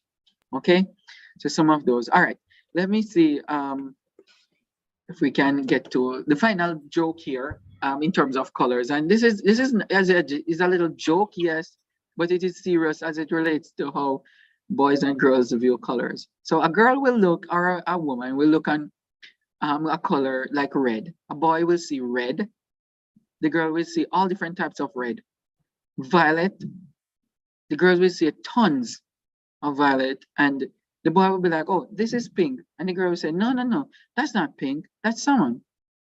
And you're like, oh, come on, it's pink. And so on, okay? So they're very, very different. All right, thank you so much for listening and for participating. I hope you learned something, and I hope you get something from this, the learning, bring back as nuggets for your teaching and learning toolkit or your bucket over there. And one of these days I'll come and visit your school. Okay, seriously, I come and visit. Karen, thank you so much for hosting, and thank the ECC for welcoming me and just get us to share our knowledge on this platform so that we can make our classrooms better and our school system better. Thank you so much. Yes, thank you so much, Dr. Dice. Awesome job. Very informative. I see you got our practitioners, our parents thinking, loving the tips and the solutions to apply. We need to educate, shift the overall focus of early childhood curricula, to just incorporate the boys more. Return to play. Play is important. You know, use play as a means of learning. As you said, creating a space for the boys, creating a jungle, creating a backyard setting, increasing the number of men in early childhood programs and having the community get involved, creating mentorship. So the practitioners, the early childhood operators, can look at how they can create that program spanning from, the PTA and getting everyone within the community involved, making the classroom more boy friendly. These are such great suggestions, great recommendations, Dr. Doyce. Thank you so much for sharing, for being on this platform. I want to thank our participants, our viewers, for joining. I know I enjoyed that. I learned a lot. The second time around, Dr. Dice, Yes. learned even more. It was so interesting, So let's get your feedback. Please evaluate the sessions using the link shared in the chat. We welcome your feedback. Now we will break for lunch and return promptly at 12:50, where we have more, interesting sessions coming. Thank you so much, Dr. Dice. Before you go, we have in our platform, if people can go on our website, educationsolutionsinternational.org, there we are offering grants for teachers who are innovative. So if you have an innovative approach, you can fill out the document. It's on the front page of the website. And also, if you want to subscribe, because we're doing a lot of work with the JTA in Jamaica, and we want also to see how best we can support early childhood as well. Become a member also of our YouTube channel, Education Solution International YouTube channel as well. We have practitioners on there, and we want to hear from you guys too.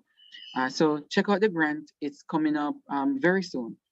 And one of you can get some money to from your implementation of innovative practices in the classroom. All right. Thank you so much. I'm gonna stop sharing. Thank you so much, Dr. Dice. So I hope our practitioners are listening, our early childhood institution operators, so we can log on to the website shared in the chat, try to get the grants available, trying to get our practitioners involved, just to ensure that we create the right space to include all our boys and girls and having them sharing into that holistic and learning environment, because at the end of the day, that's what we want, right? To create a better Jamaica. Thank you so much. We'll return after the lunch break. Thank you.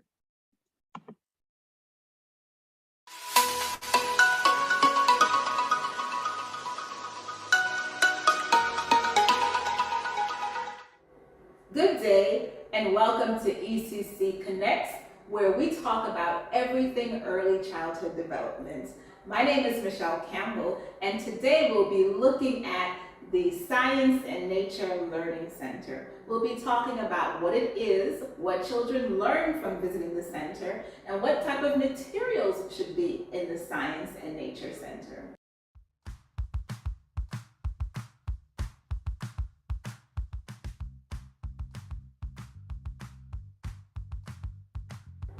Now, like all other centers, the Science and Nature Center is hands-on. It should be filled with child-friendly science equipment for children to explore. They should be safe, they should be simple in terms of experiments for them to do along with you as the practitioner. We should be able to help them log their results, talk about the results, and furthermore, it should be quite exciting for that child to want to visit the Science and Nature Center. So let's get ready to explore together as we become scientists, complete our observations, and look at the results. Science really encourages curiosity, experimentation, and exploration. It creates an environment in which we're asking questions, we're problem solving, and we're finding answers to our solutions. The Science and Nature Center may be a general area with a theme or a very specific theme, depending on, again, the interests of the children, what's happening around them within their environment, or you, the practitioner, that has selected a particular theme for the Science and Nature Center.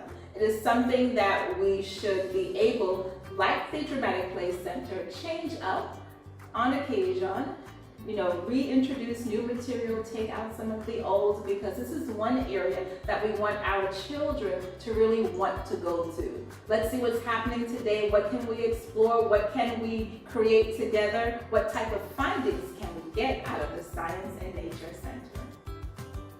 I want to hear from you. As practitioners, Science and Nature, how do you feel about that learning center? Is it one of your favorites that you love to prepare?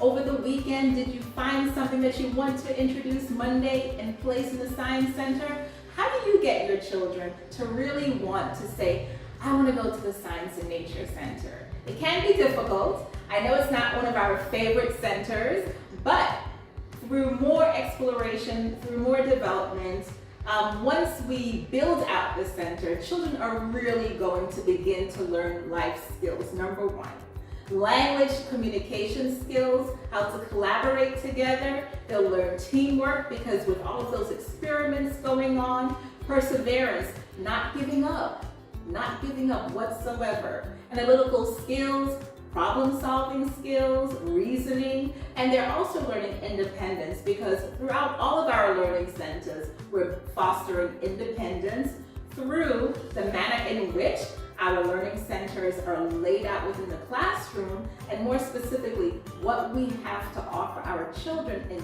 terms of materials. Let's take a look at the materials for the Science and Nature Center.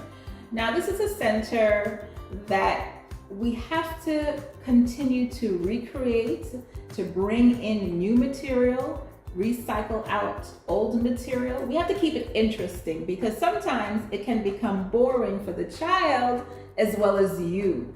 So if you notice, on my science shelf, the top shelf is not labeled. One, because that's the shelf in which I'm going to constantly be using to rotate in new material for the children. And that can be on a weekly basis or a bi-weekly basis. So I did not label my tomato seedlings, my pumpkin, and my orchids, right? Because those are living materials that I have on my shelf, and I want to create that particular helper, that job for that particular child. So we know we have jobs for every child in our classroom. Well, I've just created 3 jobs in which the children are going to create the labels. They're going to draw the picture of the pumpkin, the orchid, and the tomato seedling. And from there, they're going to be able to label the items themselves. So in that way, we're incorporating children visiting the center, 1, giving them classroom jobs, 2, and then being able to have other children observe these children rotate in and out. And guess what? They're going to want to go into that center as well.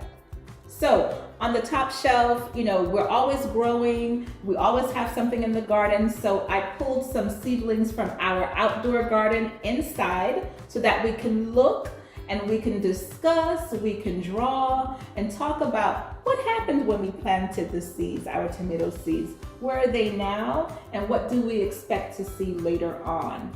Then in the middle, I have a pumpkin, and that pumpkin has so much texture. So there again, our senses, okay? Our senses are at play. We're looking at the pumpkin, we're feeling the pumpkin, because is the pumpkin smooth, or is it rough? Is it bumpy? Is it lumpy? I mean, imagine all of that vocabulary coming out, those words coming out from the children as they describe that pumpkin. And from there too, it gives you the opportunity to draw, to talk about the pumpkin, what's inside of the pumpkin, what do you think is going to happen when we cut the pumpkin open, when do you want to cut open the pumpkin, right? Because there might be a child who is homesick and someone might say, no, let's do it tomorrow because so-and-so is not here. So getting the children involved in the process of the Science and Nature Center is very, very important. Then we have our orchid, we have our live plant here. And again, just having that life skill coming in. How do we take care of our flowers? How do we take care of our vegetables? You know, why are vegetables so important to us right now here in Jamaica? On the second shelf, we go onto the second shelf and you see we have some sensory bottles. Very cost effective. Actually, the only cost would be the bottle itself. Other than that, we've included seashells, we've included torn paper, we have some glitter, and we've hot glued the bottle caps so that a child is unable to open the cap. And from there, they'll be able to shake the bottles, maneuver the bottles, and just to talk about what's happening, what they see, what they hear within the sensory bottles. And then keep in mind too, you can also collect bottles where they can bring in their own bottle and create their own sensory bottle to take home or to have in the classroom. Next to that, we have a magnifying glass that it's shatterproof. So again, a child can pick that up and use it to look closely at an item, an object that's in the science area or any center in the classroom they might want to explore just a little bit more. Now, we also talk about books, having books that relate to that particular center. And I have a container of books that looks at my Caribbean, it looks at the weather, it looks at the food, it looks at the environment within the Caribbean, it looks at the flowers, the river, everything is captured into that particular book. Then there's another book that talks about the weather, you know, when it rains, when it's sunny, and the types of experiences, what we have to wear in the different weather conditions, along with another book that looks at the forces around us and looking at magnets and what attracts a magnet. So that's what we have in terms of books. So you might have books that looks at the life cycle, that looks at the environment. So whatever book you might have, add that book to your Science and Nature Center, because you can read it in circle time, you can read it in small group and tell the children, okay, this book you can find in the Science and Nature Center. And that's another way to gravitate and have children visit that particular center, because you have given them something to look forward to, that, you know, Miss read that book, Auntie read that book, and now it's my turn. I want to go to the Science and Nature Center and to be able to manipulate, to hold that book, to turn the pages, and to read about what was read to me already. Now on the second shelf, I have a display of seashells. So I found this particular container, and when it was given to me, I thought instantly, perfect for my Science and Nature Center. I'm able to display seashells. It could be rocks. It could be anything that you desire, that you might have a collection of, that you want to capture and label it. So a child might be able to take that tray out, to take out the seashells, look closely at them. If they wanted to draw them, they would be able to go back into the Art and Sensory Center and to get some materials where they would be able to work a little bit more closely with the seashells. Now, the next two items, we have a sea coral stone and we have a conch shell. So again, you know, looking at the stone, looking at the shell that's a little bit closer, what it sounds like, what it feels like. We might be able to take a piece of paper and do a rubbing over that particular stone and see what pattern comes out. We might be able to measure the seashell. Right? So there's so many things that we could be doing. And as the practitioners, now you're going to be asking the questions. You're going to be encouraging children to visit this particular section of the center itself. On the bottom shelf, I have a texture ball. And while preparing this center, I found a few more. So there are a few more balls hidden behind there. But we also have some shapes, some sensory mats. that looks at different textures. We have Play-Doh, we have gel, we have other different little things that the children would be able to manipulate and to look at just a little bit more closely. We also have tweezers where they can practice their fine motor skills once again by picking up different types of items using those particular tweezers. There might be an item not in the nature center that they might want to work with a little bit more closely, and that is okay. If they ask, they should be able to get that item. If they gravitate to another center and you see them and you ask, okay, where are you going? What are you working on? And they might be able to tell you, then they're also allowed to, visit different centers and bring back materials that they can manipulate. Because again, there's their curiosity, there's the exploration coming out, they're experimenting, right? And they're looking at planning, they're using their critical thinking skills with all of the materials that they have in the center to use. And then finally, we have a jar of river rocks. Again, they can take them out, they can line them up, they can measure, they can count. There's so many countless things that they can do with these materials. And keep in mind as well, if you're finding that children are not gravitating to a particular center, you might want to put an item on display and really talk about it and really show children exactly what's in the center and how they can use those particular materials. Now, because I have a small space, a tiny classroom, I am not able to display everything within my science and nature center, and that's okay. You might have test tubes that you bring out, and you might be able to rotate something in so that you can bring out your test tubes. You might also have eyedroppers, okay, that you might want to bring out. Magnetic wands, I know those are very popular in classrooms. I just so happen not to have a wand, but I know that's a very popular item that you can use within your science center. Color paddles, we have prisms, we have also, we have our seashells, pine cones. Oh my goodness, many of you have pine cones in your classrooms. You go outside, you're collecting leaves. You can have a tray of leaves come back into your science area. That could be on the top shelf of the Science and Nature Center. Of course, wind chimes. Many of you have wind chimes attached to a door or a window, so you hear that wind chime throughout the day. I mean, how soothing is it to hear a wind chime? A recycling bin. Many parents, many children, we're recycling. It's a part of our curriculum. It's a part of our learning outcomes. You might have a bin where children drop off something that you're collecting. It might be a shoebox, it might be a clear bottle, it might be a top of, a bottle. Any little thing that you might need in collection of, you might have a project in the science area that you're working on and you need something. So you might have a recyclable bin where children are able to drop off materials that they'll be using down the line. It's also nice to have different types of texture scraps. Sandpaper, cotton, velvets, lace, satin ribbons, all of that helps to enhance the Science and Nature Center. What about a scent tray? Spices, right? We have nutmeg trees, so we're able to have access to the actual nutmeg. We have the tree, we could take pictures of the tree, we could take pictures of the steps that a nutmeg takes to get to that actual nut that we can begin to use. What about cinnamon? We have cinnamon trees, we have cinnamon leaves. We should be able to bring in leaves and a piece of that bark so that we can smell, we can feel, we can write about, we can do experiments with. Sink or float, perfect for the spices.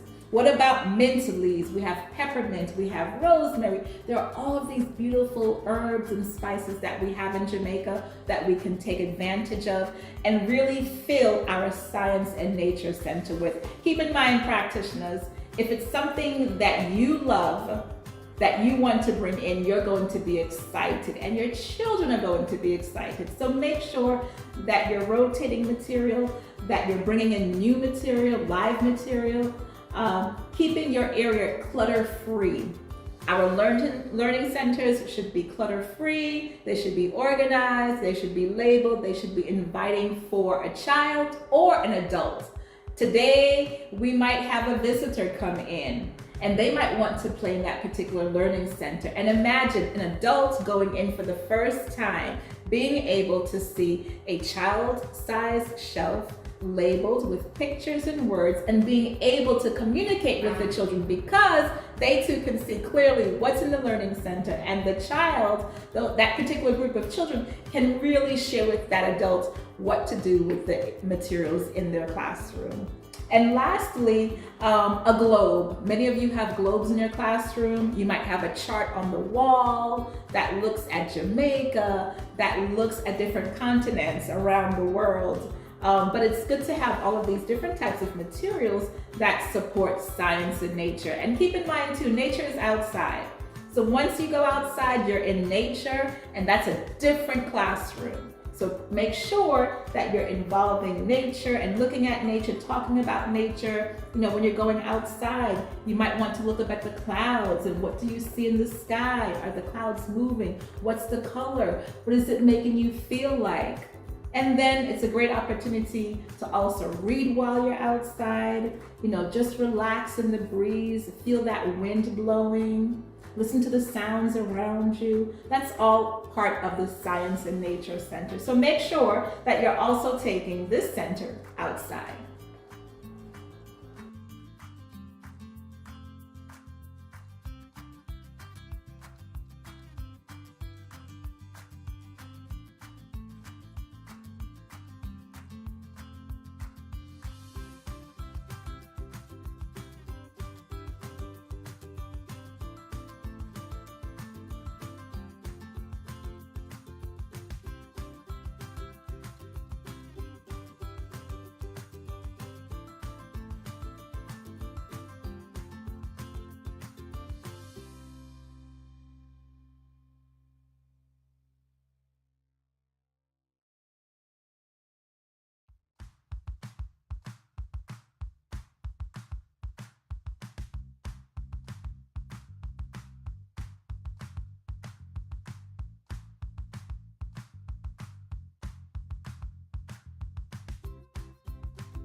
In the Science and Nature Center, there are many experiments that will be happening.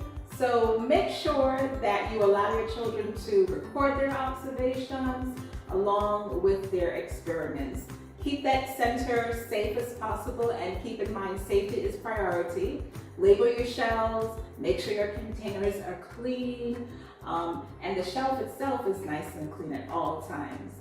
We're always using child-sized furniture and child-effective types of materials. Prepare your experiments before the children arrive. Practice the experiments to make sure that they work, and have fun. Have fun recording and documenting the achievements of your children.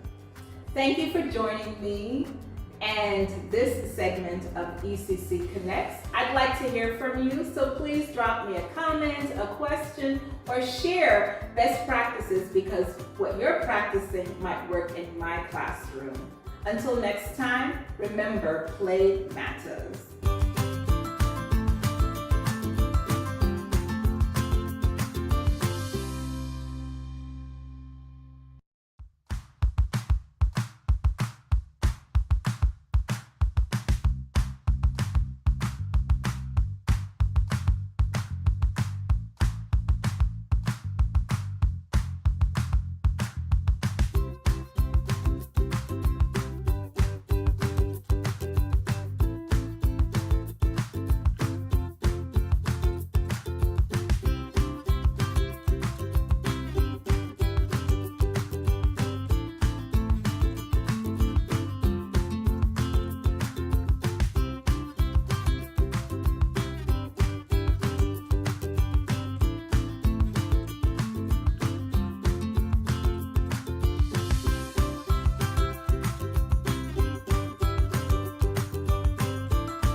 This is a message from the Early Childhood Commission.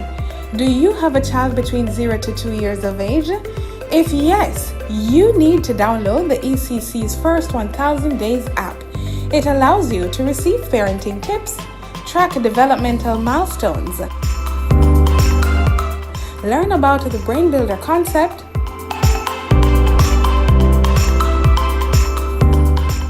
receive relevant articles and research, plus interactive content. The First 1000 Days app, now available for download on the Google Play Store and the Apple App Store.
Hi, I'm Kadian.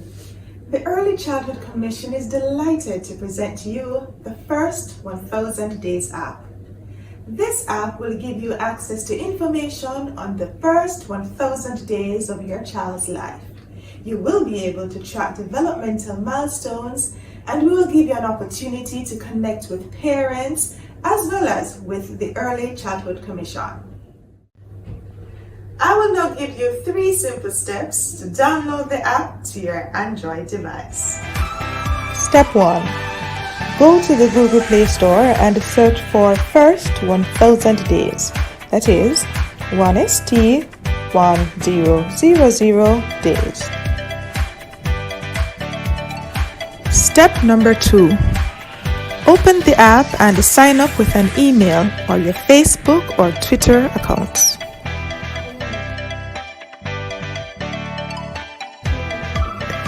Step number 3 is the easiest of them all. Enjoy the features of this wonderful app.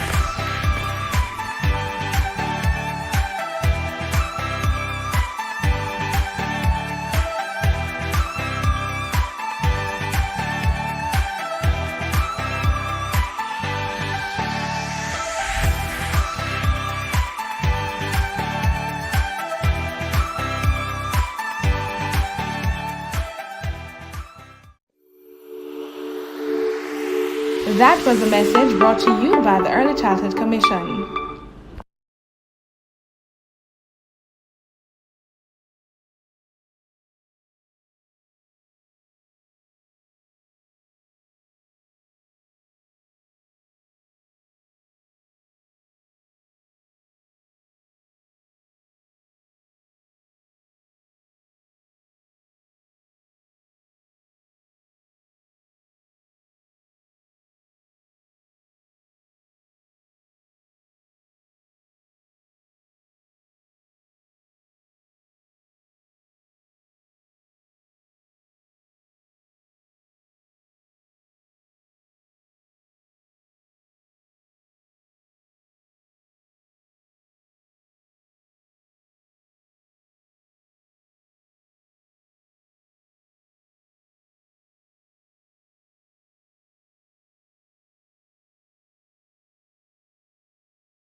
The declaration of 2022, being the year of early childhood development in Jamaica, speaks volumes to the intended commitment of our country to realizing our development goal of quality education for everyone, especially our youngest learners. The Barita Foundation fully supports this objective, and I greet you well on behalf of the entire Barita Cornerstone family. We are pleased to support this year's Professional Development Institute week of activities, and in fact, the ECC's wider work throughout the year. Our firm resolve is that our children's education is everybody's business. The Barita Foundation has a history of actively supporting the development of our children since 2004. Our numeracy and literacy program in early childhood institutions across Kingston and St. Andrew, established by our founder, Mrs. Rita Humphreys-Lewin, have seen thousands of children being adequately prepared to advance to the primary levels of their education. Therefore, it was not only an absolute pleasure, but also a further signal of our commitment in supporting our children that we became involved in the ECC's 2022 Professional Development Institute, in addition to our contribution of $2 million towards raising the standard within ECIs across the island in order that they may receive certification and enhance their capacity to serve our children. Barita Foundation supports the ECC's efforts at accomplishing a positive process of change within the nation's early childhood development. We look forward to the gains that will be made as teachers expand their knowledge, enhance teaching practices, and we see better results and more positive outcomes for our children.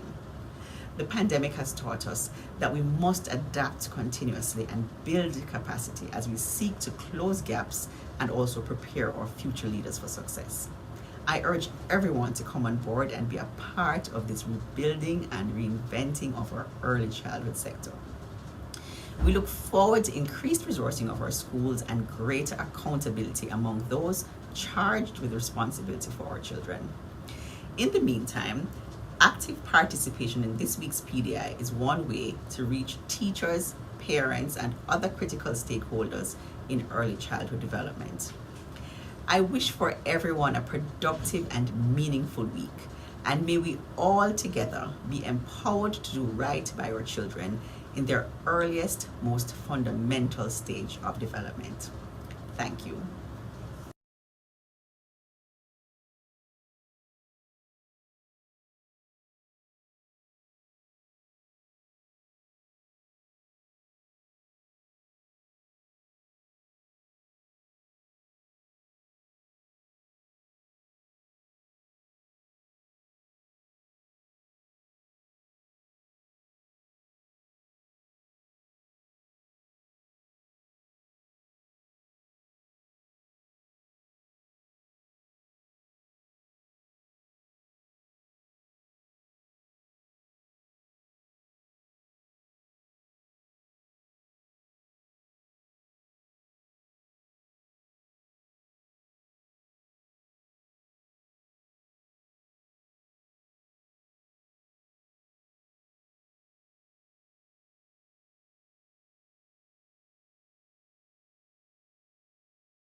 This is a message from the Early Childhood Commission.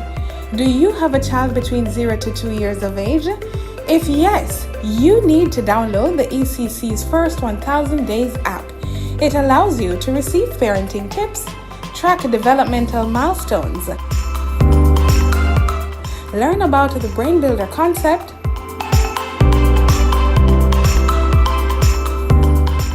receive relevant articles and research, plus interactive content. The First 1000 Days app, now available for download on the Google Play Store and the Apple App Store.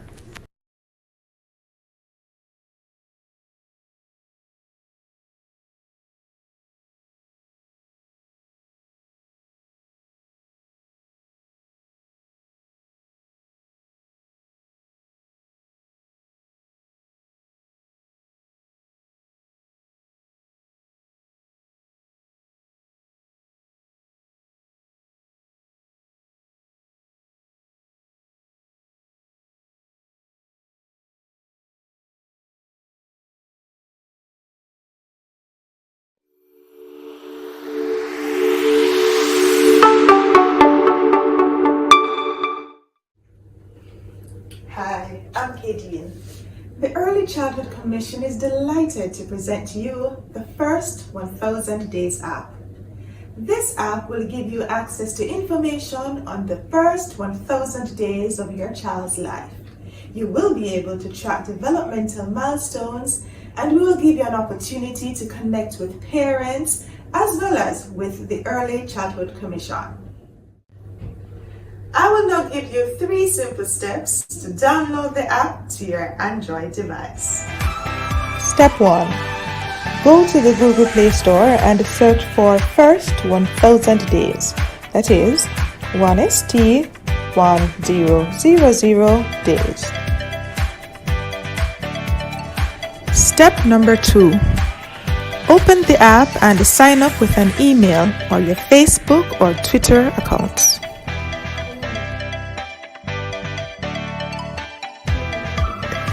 Step number 3 is the easiest of them all. Enjoy the features of this wonderful app.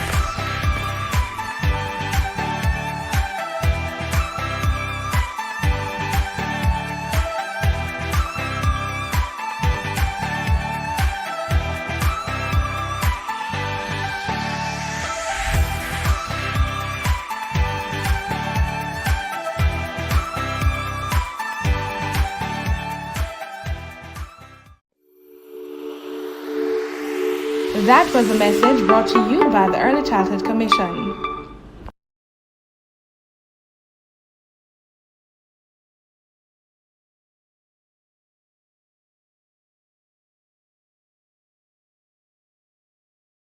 Good morning. The Declaration of 2022, being the year of early childhood development in Jamaica, speaks volumes to the intended commitment of our country to realizing our development goal of quality education for everyone, especially our youngest learners.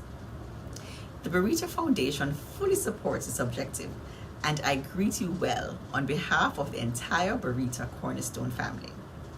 We are pleased to support this year's Professional Development Institute Week of Activities, and in fact, the ECC's wider work throughout the year. Our firm resolve is that our children's education is everybody's business. The Barita Foundation has a history of actively supporting the development of our children since 2004. Our numeracy and literacy program in early childhood institutions across Kingston and St. Andrew, established by our founder, Mrs. Rita Humphreys-Lewin, have seen thousands of children being adequately prepared to advance to the primary levels of their education.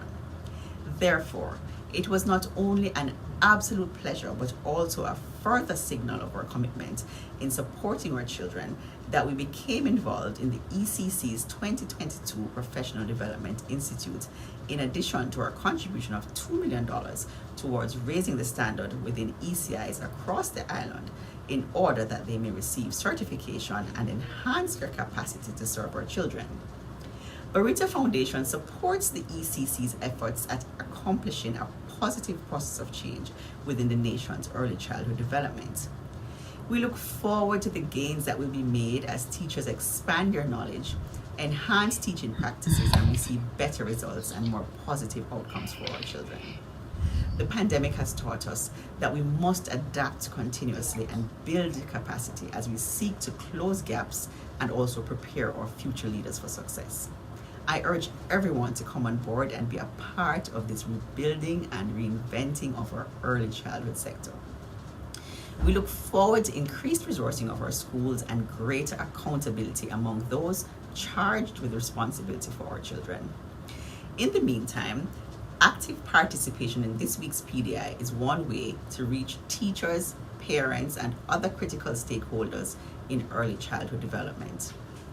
I wish for everyone a productive and meaningful week, and may we all together be empowered to do right by our children in their earliest, most fundamental stage of development. Thank you.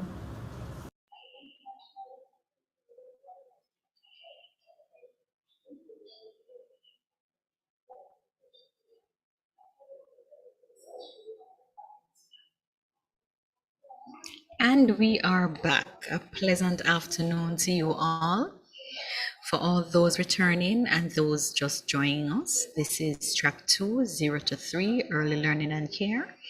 My name is Karen Thomas. I'm the moderator for this track. I hope you are all ready for some more rich presentations and discussions. We'll now be looking at learning outcomes in the infant-toddler environment. The facilitator for this session is Ms. Sophia Harold. Ms. Sophia Harold has been in the field of education for over 25 years and taught at all levels. She is a graduate of Shortwood Teachers College, where she studied early childhood education, and of the Michael and of the University College of the Commonwealth, where she did management studies.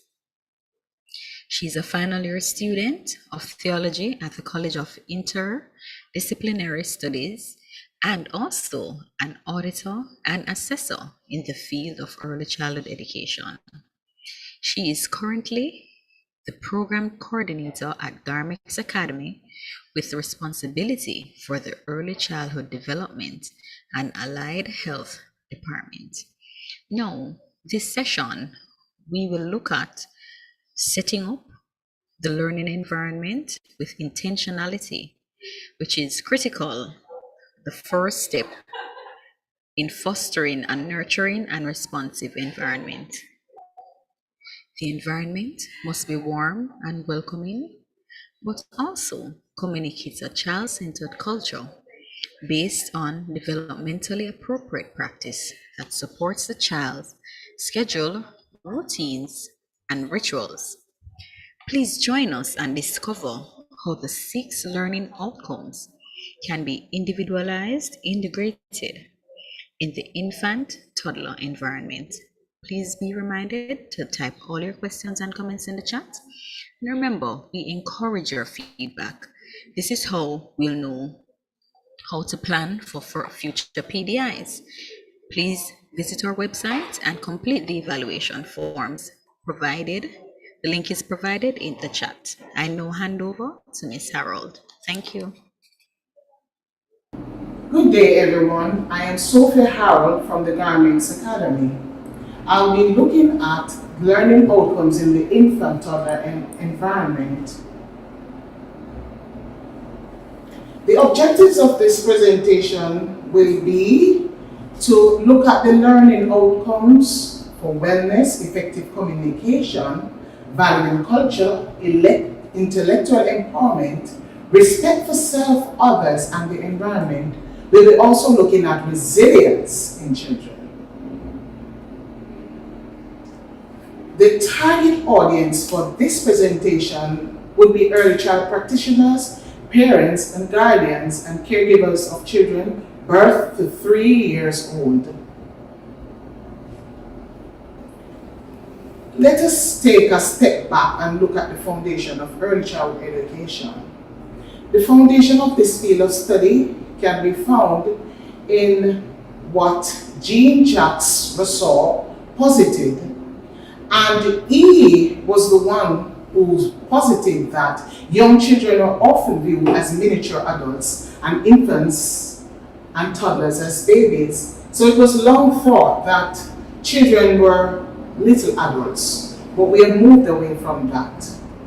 He pointed out that young children are different from adults in many ways and that they go through a succession of stages.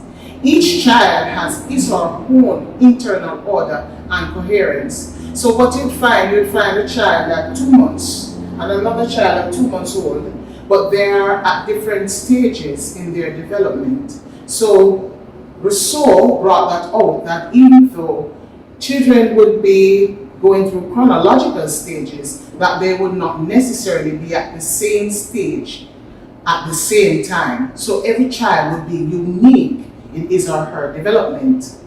He also highlighted that children do not necessarily learn through the abstract, but that they need to have direct contact with their environment. Another psychologist that was very instrumental in the foundations of early childhood education would be Friedrich Frobel. And he's another psychologist that put forward that children must be seen as a whole and not in fragmented bits. And he also put forward that there is not one aspect of child development that is more important than the other, and that they should all be paid very good attention to.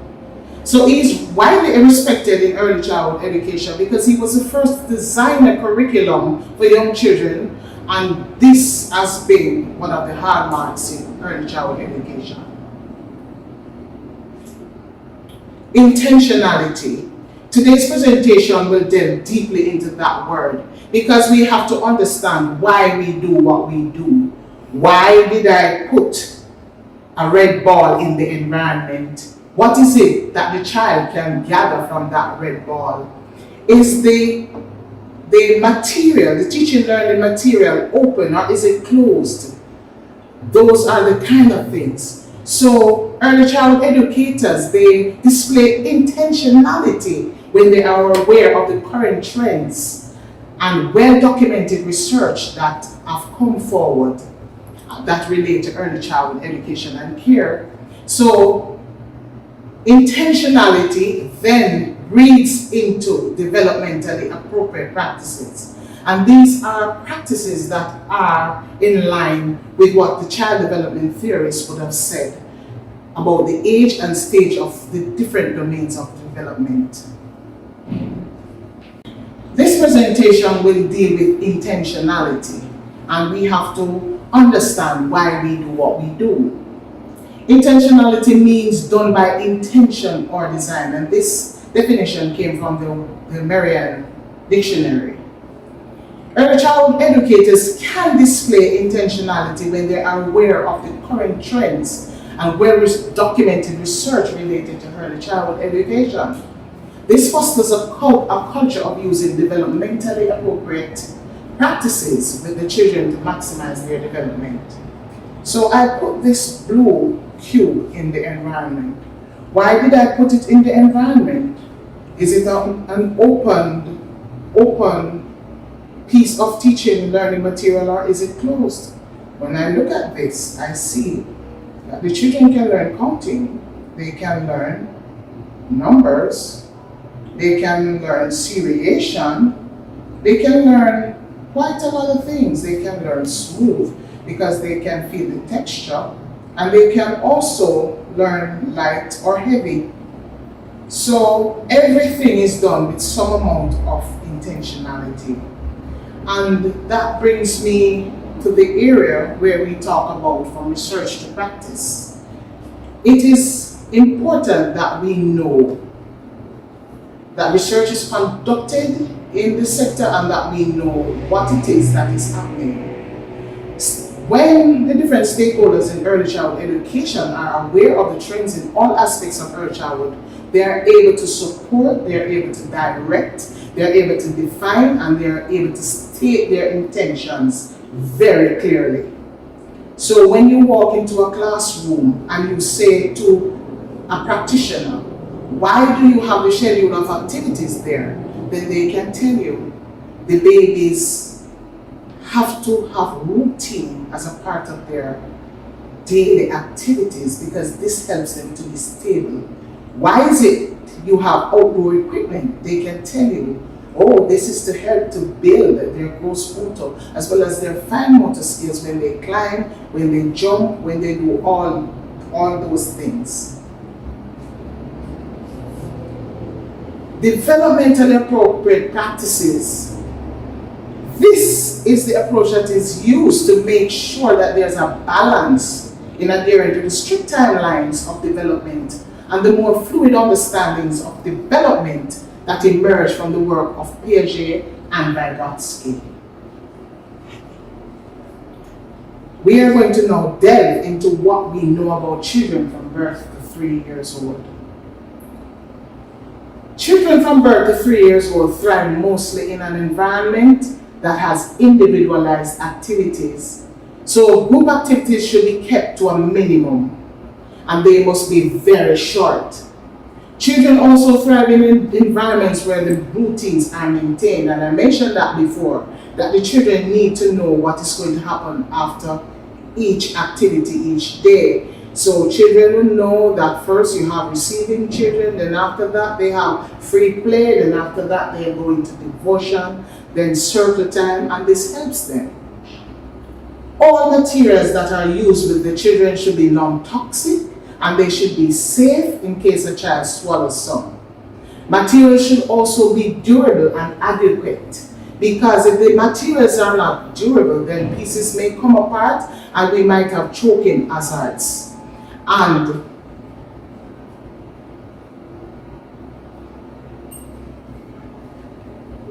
the thematic approach is the best approach that is used, is a proven benchmark that is used with early child education nowadays. And we have themes coming from the thematic approach would be celebrations, animals, flowers, those kind of things that you can use to teach children the different things that you want them to learn under the different domains. We're now at that part in the presentation where we'll be dealing with wellness in children 0 to 3 years old. And wellness means the overall well-being of a child, because research has shown that in order to be well, then mentally you have to be well. So wellness is not just about the physical aspect, but also the emotional and psychological aspect of a child. And in the early childhood setting, we are talking about spending uninterrupted time with the children, unhurried time. So a child just fell down and the child needs to be comforted. The child is not rushed into stop crying and stop doing this and stop, but being there with the child, soothing the child, comforting the child, giving the child time to come to bearings with his or her feelings. And this means intentionally, once again, engaging in uninterrupted play to help children learn how to play. This allows the children to feel valued and how to get along with others throughout life. And another thing that comes under wellness is recognizing effort. As early child practitioners, we need to shift the focus from things that the children can do to the things that they can. So a 3-year-old child cannot ride a bicycle, but the 3-year-old child can ride a tricycle. So we need to praise the efforts for the things that they can do so that this can emphasize the positive aspects of their character. Encourage children to notice and appreciate their own strengths and those of others too. So we try to have that culture of praising others in wellness.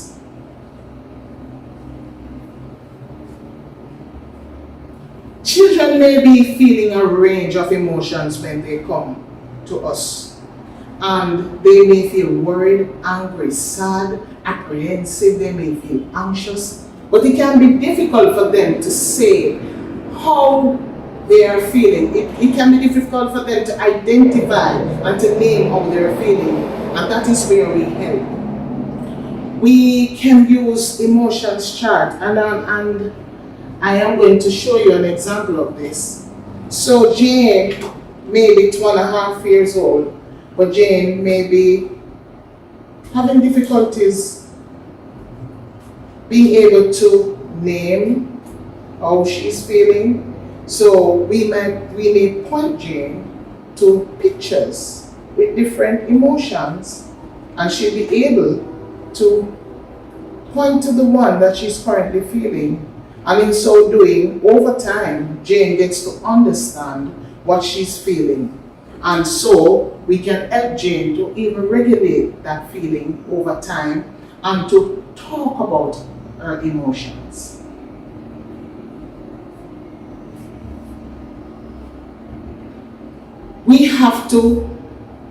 We know that these children are young and persons may find it difficult to find activities in order to help these children to regulate their emotions and to come to a feeling of being stable and centered.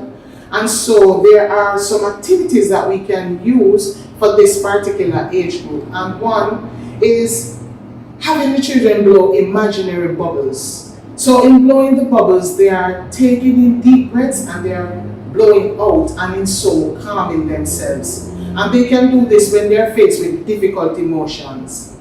We have to maintain eye contact with the children at all times, just to let them know that we are seeing you, we are hearing you, we are feeling you. When the children are doing activities, we have to give them a chance to finish before speaking. We have to be able to read children's body language and what they might be telling you. So children might not be able to tell you verbally what they're going through, but we might see it in their behavior. And one example of this is a child who's usually happy and exuberant might be quiet for 3 days in a row. So you say to that child, John, you've been quiet lately. Do you want to talk about it? And in so doing, we'll get John to speak about what he's feeling in that moment. As early childhood practitioners, we have to take in the overall health of a child. We have to increase fruit and vegetable consumption in our menus. We have to decrease sweetened beverage consumptions.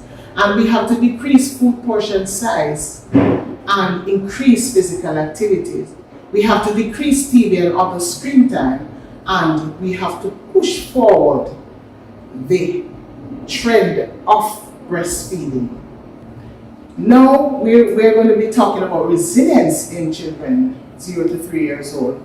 People who are resilient are healthier, live longer, happier in their relationships, they are more successful in school and work, and they are less likely to get depressed. Talk about intentionality, and that is why this is a very important part of the children's curriculum, because we have to get them into doing resilient activities from an earlier age.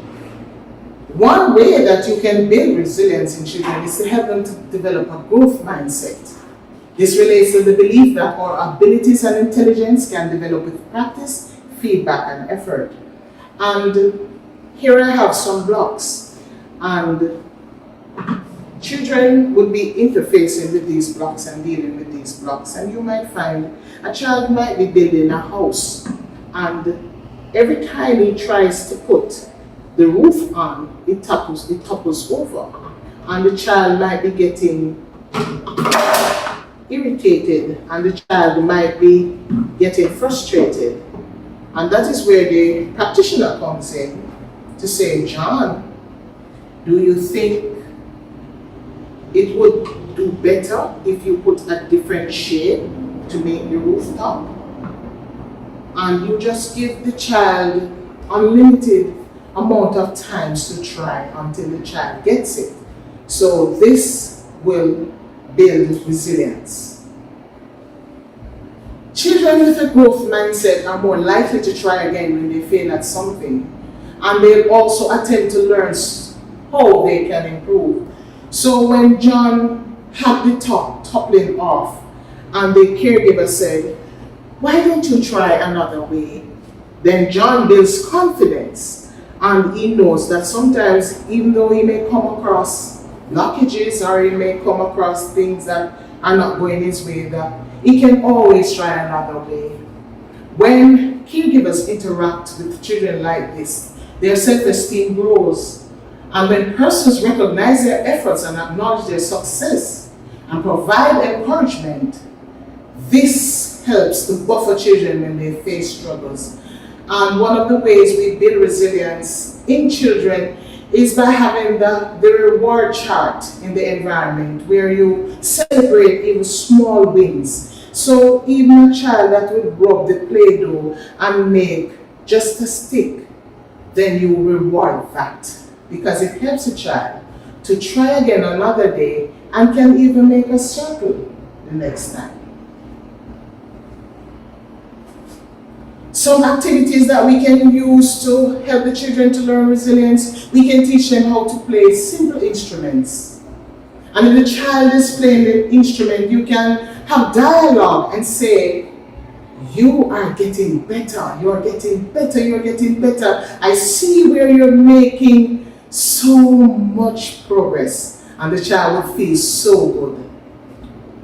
You can let the child pretend to smell a favorite food. For example, a chocolate cupcake when he's going through difficult times. So you can say, John, I know you're not feeling so well now, but let us pretend that you're smelling a chocolate cupcake. And John will just, and in so doing, John would have taken a deep breath and would be calming down himself while getting that beautiful imagery in his head.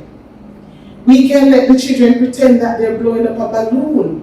So a child is not feeling so happy in the environment. Come, we're going to pretend to blow balloons, and in so doing, that is another breathing technique to help the child to calm down.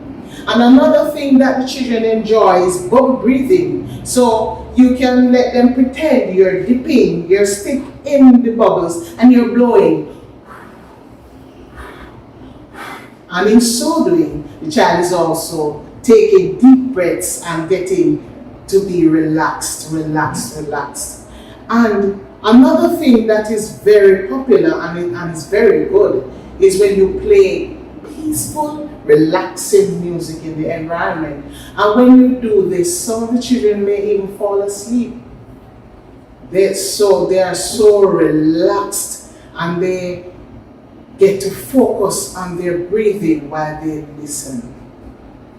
Now we'll be dealing with the section that speaks about value and culture. And children should be aware of their country, their community, their families, their background, their ethnicity. And so in doing so, they have an appreciation for themselves and for others. And so in our environment, we have to make sure that when children see representations of families, of people, that they can recognize themselves, they can recognize their families in their environments. And so when we deal with the different types of families, we try to make sure that Jamaican families are there. And as it relates to the environment, we go on nature walks, we go on rambles, we let them appreciate their countries. Many of them have experience traveling abroad, and some children would have traveled abroad and they would not have traveled in parish or out of parish. So we need to have that kind of experience where we teach them about their country, we teach them about their ancestors, we teach them about their heritage, we teach them about the national heroes, we teach them the different symbols, and just let them have that feel of being at home. So one of the ways in which we do this is to let children engage in Jamaican celebrations. And the celebrations come back to the thematic approach. And so they have different celebrations, they have weddings, they have birthdays, and the focus is on the family and the focus is on them. One popular thing that the children do when they're doing valuing culture and just this integrated approach to the curriculum is how they celebrate even themselves. So they get to see that I am light-skinned, I am dark-skinned, my eyes are blue, my eyes are brown, and they get to see that there are differences and similarities between them and the people who live in Jamaica.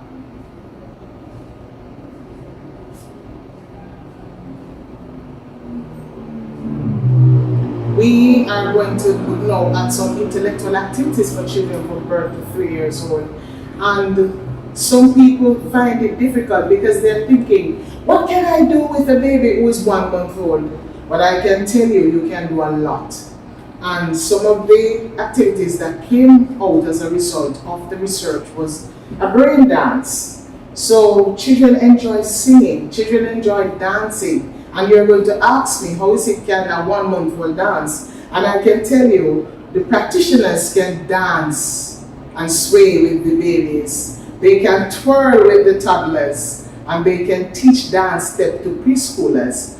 And there are many dance activities that have to do with movements, moving left, moving right, moving all over the place. And what we can give them to, we can give them puzzles, we can give them memory games, storytelling.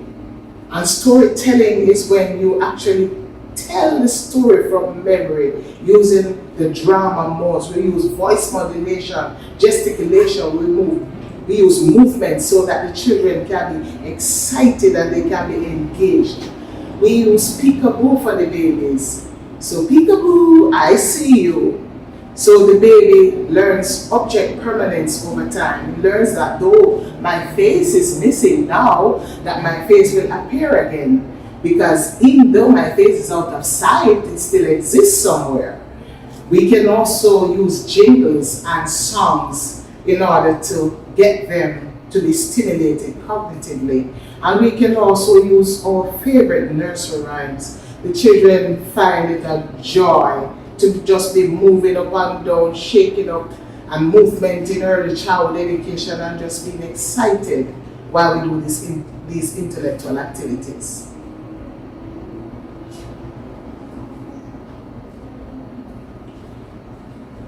Other intellectual activities that we can use is to engage different children at the same time. So we might be doing a collage, and we have 3 of our little children there, and they're putting together a collage of the letter A, and we have the little fingers putting together different pieces of paper with the glue, and just coming together, putting everything together to make that collage. So we have individualized activities, but we also have the group activities that we do sometimes. And remember that we said it at the beginning, that the group activities should be kept to a minimum because of the age group. Children can be made, I know that some people are skeptical about this, but children can make mud pies. I remember making mud pies when I was a child, and it was a joy to be mixing all that mud and dirt and to be putting it together sometimes in clay-like forms to make little things. Children actually enjoy being messy. We can go on nature walks and let them point out the things that they see in their environments that they know and things that they don't know. And this is how they help to build their schema, where they come from the known to the unknown, and why they make accommodation and assimilation to the different things that they see. What we can also do, we give children limited screen time. Some persons think screen time would not bring any benefits, but it does, as long as it is supervised and it is done timely, in that the children don't get to be, you don't leave the child for the tablet or the TV to be raising the child. So they get screen time in educational activities, and this will help to boost their intellectual development. We have pretend play, and it is easy for children to pretend that they are somebody that they are not, because it is sometimes easier to be someone else than yourself. So children like to engage in pretend play. We can have them counting different things and just stacking, arranging, putting things together and just playing. We have social play and picture reading, and this can be done during free play or during circle time. And we have art and craft, and we have painting, and we have coloring.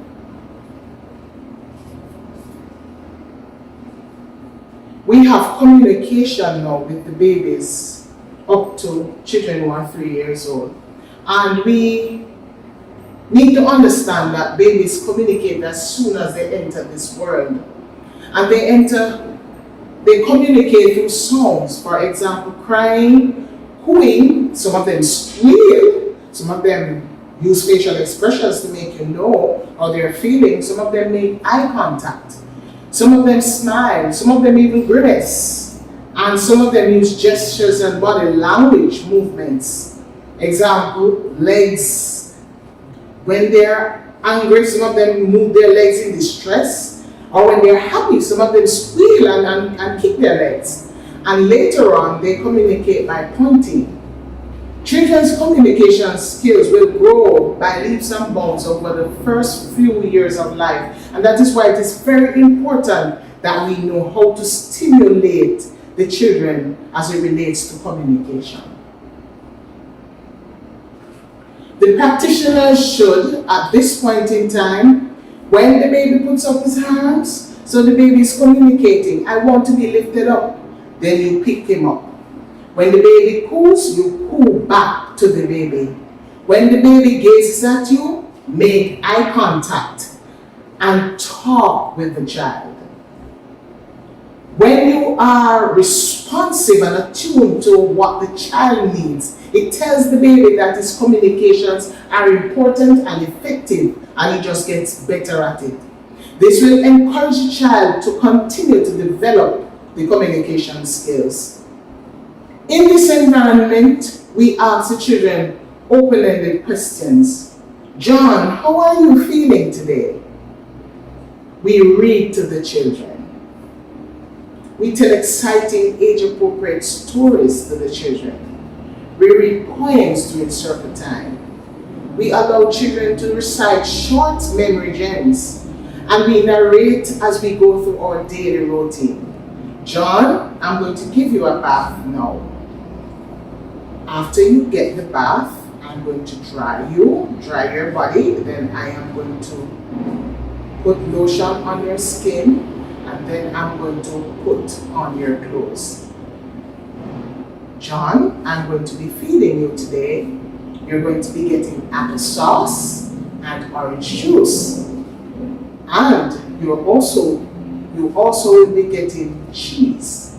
So we narrate, we speak to the children, not around them.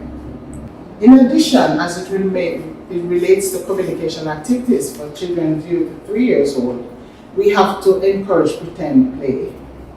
And research has shown that children often express themselves more freely when they are pretending to be someone else. So we have to ensure that the requests are clear, they're simple, and they are appropriate for your child's age and ability. And it comes back down to what the psychologist said, that sometimes we approach the children and we interact with them as if they're young adults. And they're children. And we usually find this in the environment that the child is the only child in the environment. And when persons speak, they speak in such a fashion that the children will often mimic. And so you'll find children that they call forthright, or children that persons deem to be acting in an adult manner. And this is because in interactions in their environment, persons do not make adjustments to how they speak to these children, but will just make reference to them as if they're on par with the adults. And we have to be careful when we do that.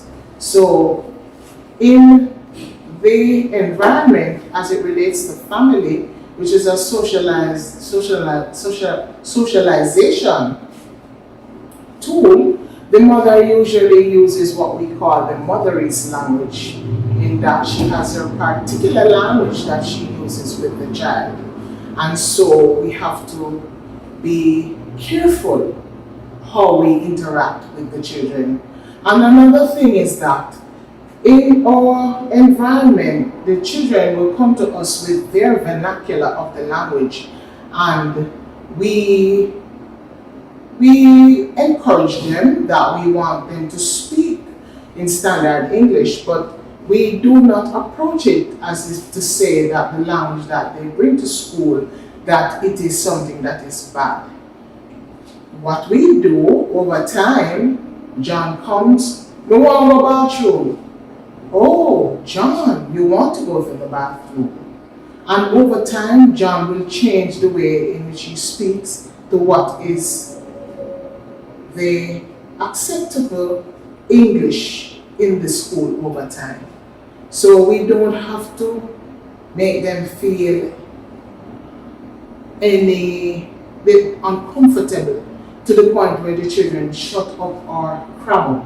We allow them to speak the way in which they speak, and over time we get them to speak standard English. And we're back now to giving clear instructions. So for a 1-year-old, you give a one-step instruction. So you say, John, go and get the bat, please. And John would follow that instruction. When John reaches 18 months old, I can then change and give him a 2-step command and say, John, could you please go to the living room and get your toy? And as John gets older, I can put more directions onto what I tell him each time. And so we find that the vocabulary of the child keeps building and building as the child's schema widens.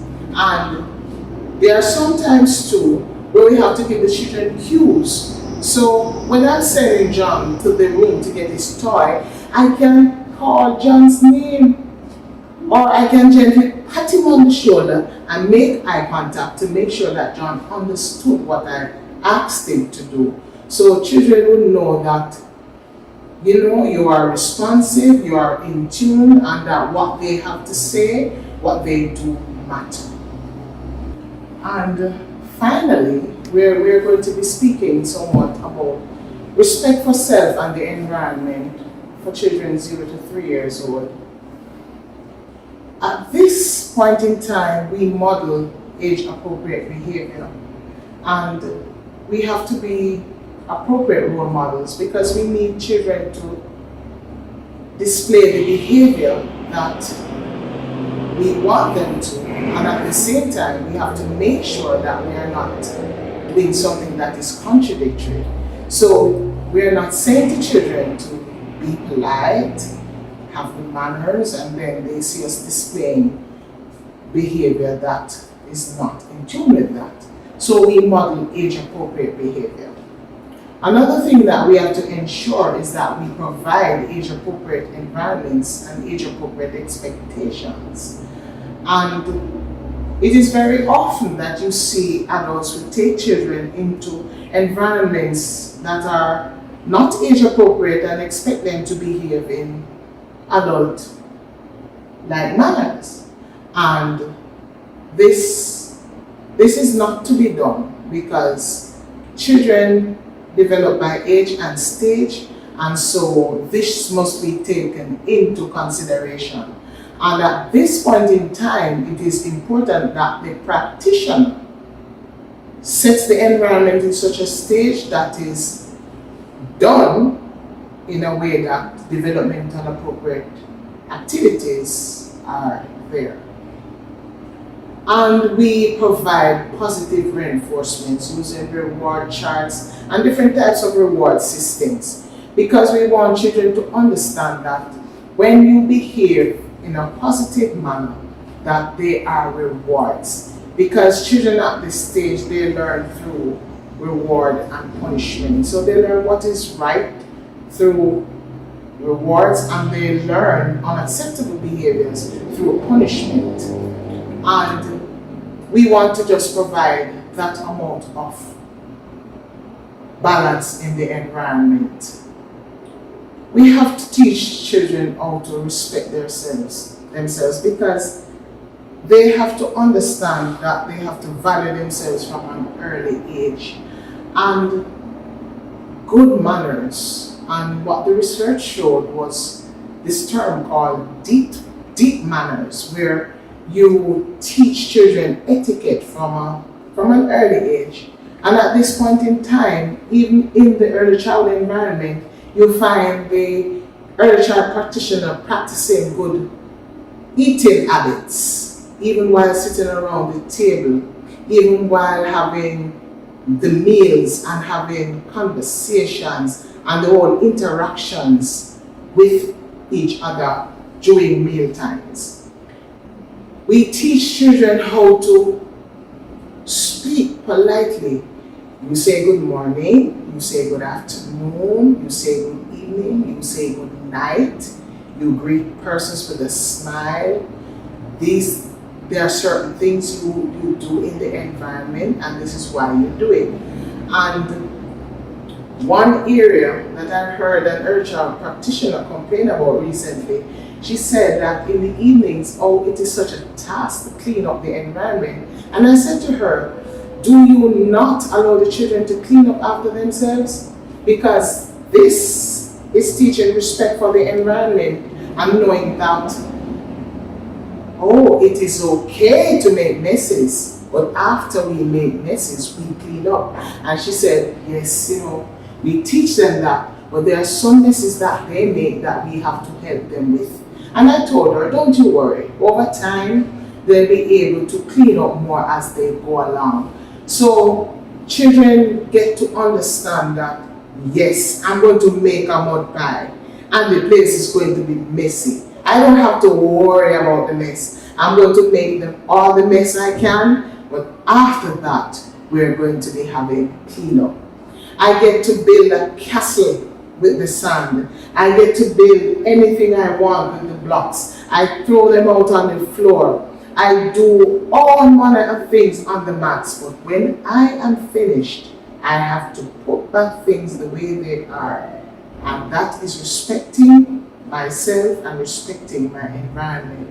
Another thing that we teach them in this early child age group is to have respect for other people's belongings. Yes, I might be looking in a book, picture reading. My classmate over there is looking in a book and picture reading, but I'd rather have the book that John has. And so I go over there and I grab. And we help them now to come together to say, would you like to ask John to look in the book? And then we get them to kind of come together, knowing that I have to respect that this book does not belong to me, it belongs to John. And so I can ask John if I can look in it. So we encourage good manners by having a good graces chart. So we emphasize on saying I am sorry, to say I like you, I want to be where you are. We emphasize it on saying hello and just saying goodbye when they're going. We teach them how to tell parents goodbye and I'll see you later, those kind of things. And we also teach them sustainable living even at this early age, because children have to be made to understand that there are some things that will be seen as garbage, but those things can be used to make something else, and they can even see that in the environment when we use the trashables approach. So we teach them that even though I drank water out of this bottle can be used later on to make a measuring cup. Or even though I drank water out of this bottle, the cap can be used to make counters. And we give them nature walks and rambles, and they go along and they go about the place. And we teach them how to appreciate nature. We help them to understand that the trees give us shade, and that when we are under the tree, then we are protected from the sun, and that in so doing, we are able to feel cooler.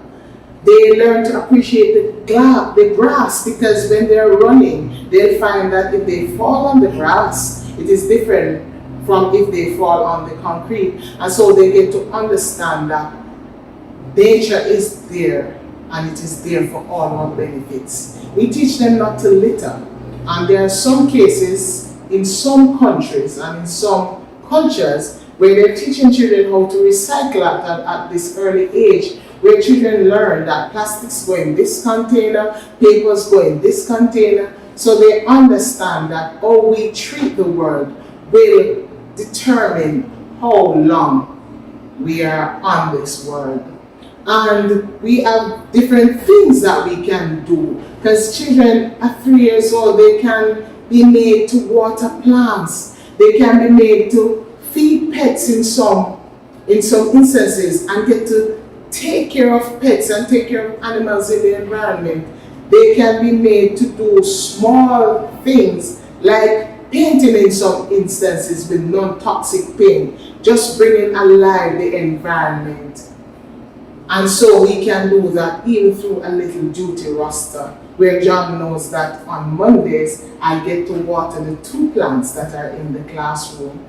So we teach children how to value themselves and the environment from an early age, so that this is something that is inculcated in them and inbred in them, and so they do not become citizens that litter.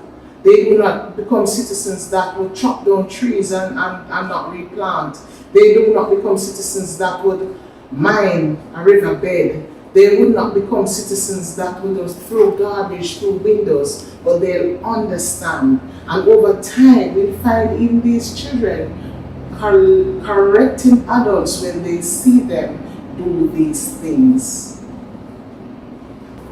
Respect for self and the environment. In continuation, we have to allow the children, one activity that we can do, we can allow the children to help us to plant trees. So we can have tree planting on the compound of the school, and the children get to help to dig holes and to just put trees in the holes, and over time they get to help to water, and they help to see how the tree grows stage by stage by stage. And then we can even incorporate it in math, in looking at the different heights that the plant would have grown, and how the plant would have been stretching over time. We have to incorporate nature in the children's outdoor play. So when children are outside playing, then we speak to them about nature, we speak to them about the sounds in the environment, we speak to them about the breeze that is blowing that helps us to feel cool, we speak to them about how beautiful the environment is. And there are certain things in the indoors that we allow them to understand and to do too. So we let them know that they're not to leave the tap running. So we help them to understand that water is precious and that we should not waste it, and that it is something that is very, very valuable. And we tell them this, that they are not to leave it running, especially after washing their hands, because there are some times that the children will run to the bathrooms, even by themselves, and will just turn on the taps, because children love water. So we have to help them to understand that. There are some children who are mature enough to turn off lights. And so we teach them that from an early age, to say, once it is that you're finished with the room and the light is on, then if it is that you cannot reach the switch, then you go get an adult who will turn off, because we have to save on energy.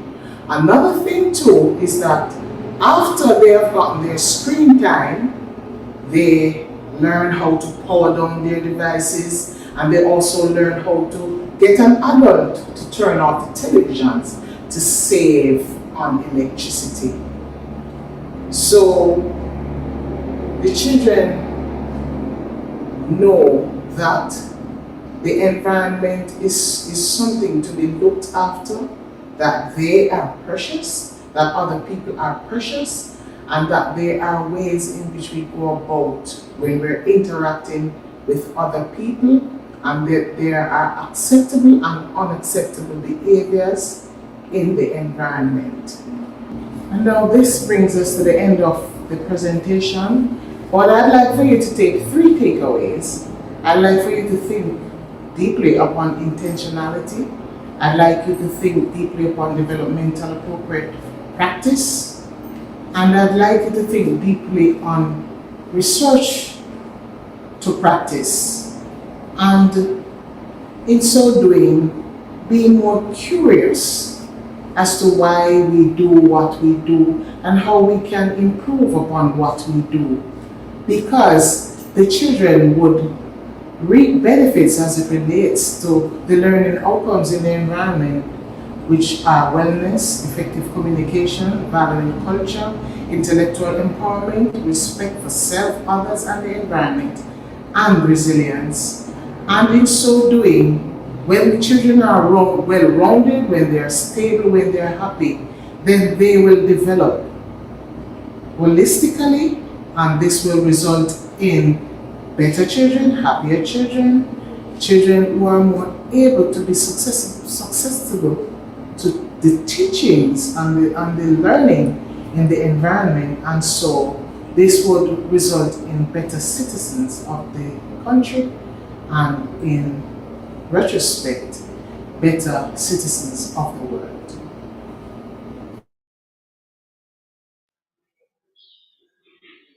Wow, thank you so much, Miss Harold. Developing our children holistically. That was very enlightening, right? My participants can attest to that. Thank you so much for, just sharing with us and for being here. Thank you, participants and viewers. I know I enjoyed it. How do you feel about it? Give us your feedback. Let us know, how the session was, how PDI has been going for you. Fill out the evaluation forms, and also use the link that is shared in the chat. We will now take a short commercial break. We'll share our milli movers, and you can just take some time to refresh yourself and to just move a little, and we'll be back shortly. Thank you.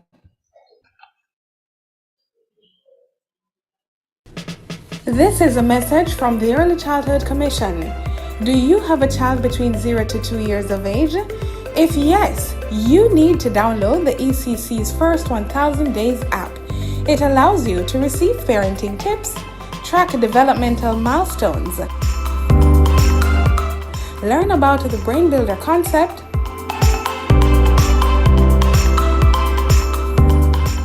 receive relevant articles and research, plus interactive content. The First 1000 Days app, now available for download on the Google Play Store and the Apple App Store.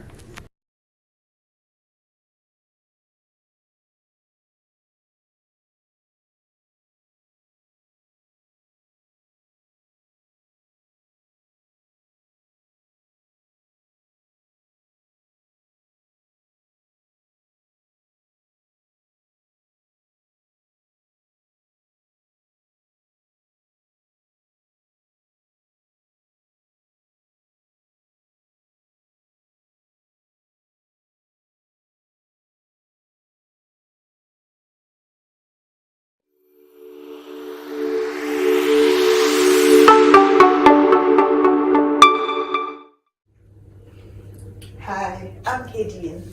The Early Childhood Commission is delighted to present to you the first 1000 Days app. This app will give you access to information on the first 1000 days of your child's life. You will be able to track developmental milestones, and we will give you an opportunity to connect with parents as well as with the Early Childhood Commission.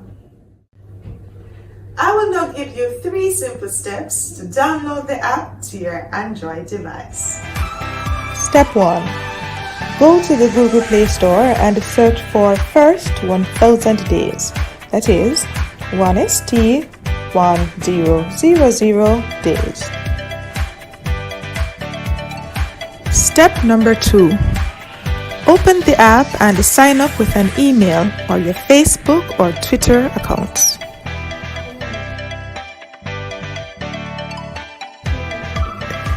Step number 3 is the easiest of them all. Enjoy the features of this wonderful app.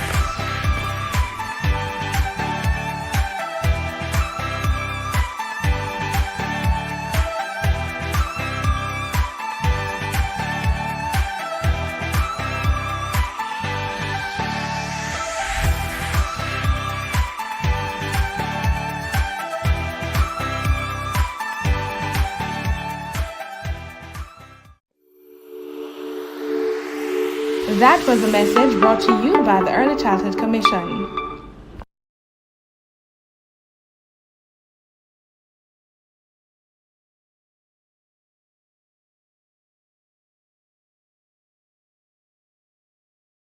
Good morning.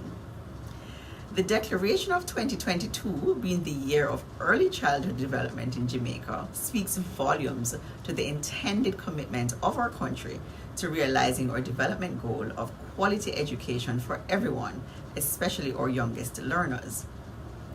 The Barita Foundation fully supports this objective, and I greet you well on behalf of the entire Barita Cornerstone family. We are pleased to support this year's Professional Development Institute Week of Activities, and in fact, the ECC's wider work throughout the year. Our firm resolve is that our children's education is everybody's business.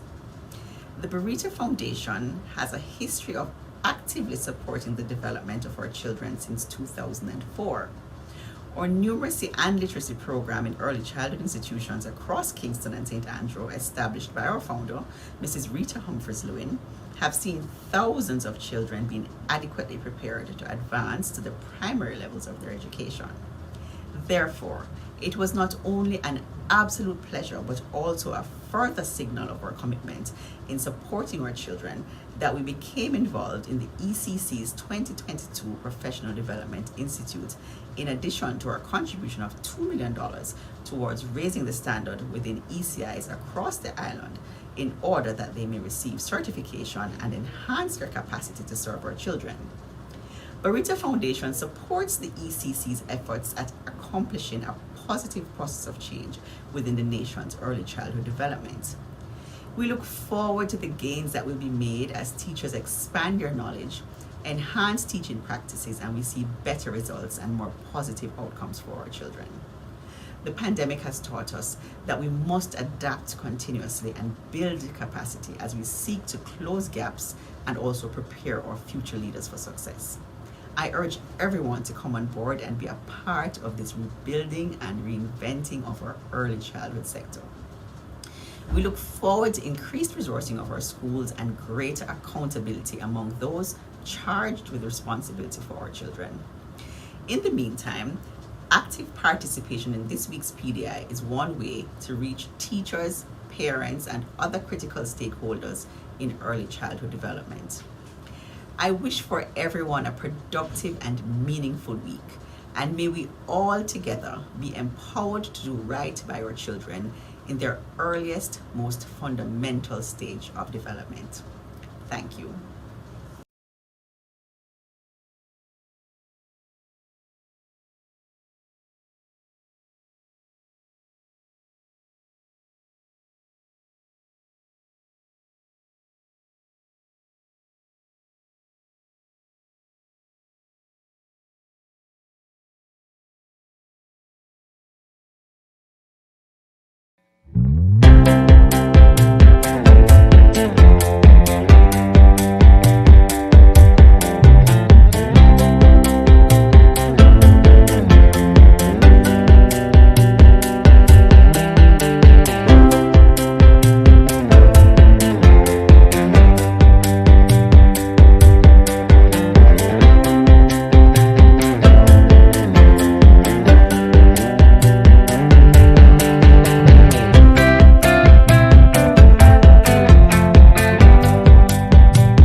The following is a message from the Early Childhood Commission. Did you know that the first 1,000 days of life is the most important time to the development of the brain and mind of a little child? We have to make sure good nutrition is a must. Stimulation is another plus. Find the time to read and sing to them. Make sure the kids come first. And not because it seems they don't have no cares. We must protect their eyes and ears. Abuse and violence can affect them for years and years. Today's children will become tomorrow's citizens. If we fail to give them the proper foundation to healthy and productive lives, our future will be at risk. Remember, the first 1,000 days of a child's life matter. Ensure they receive love, protection, stimulation, and nutrition. That was a message from the Early Childhood Commission.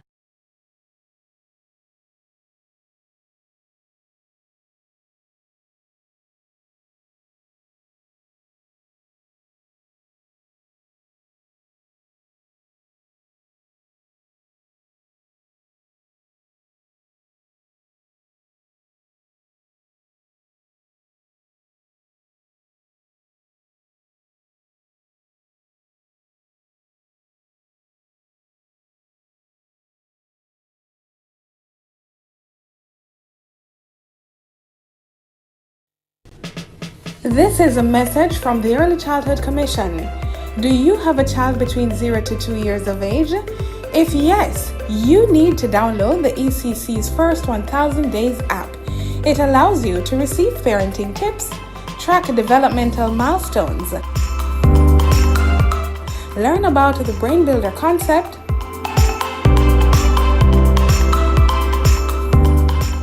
receive relevant articles and research, plus interactive content. The First 1000 Days app, now available for download on the Google Play Store and the Apple App Store.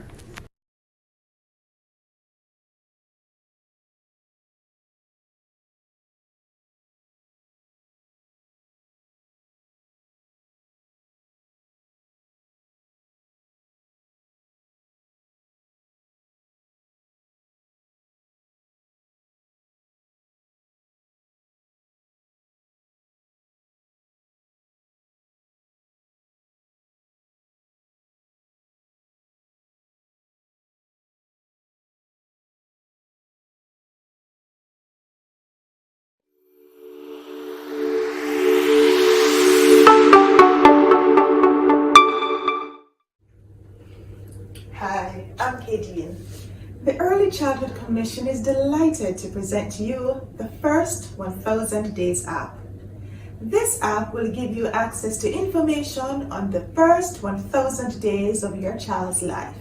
You will be able to track developmental milestones, and we will give you an opportunity to connect with parents as well as with the Early Childhood Commission. I will now give you 3 simple steps to download the app to your Android device. Step 1. Go to the Google Play Store and search for First 1000 Days. That is 1ST1000 days. Step number 2. Open the app and sign up with an email or your Facebook or Twitter accounts.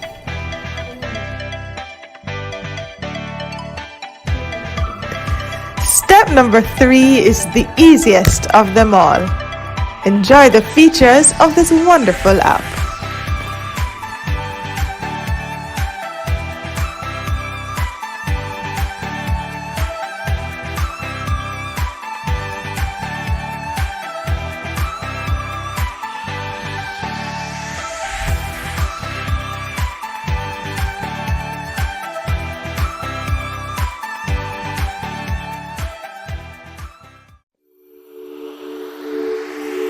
That was a message brought to you by the Early Childhood Commission.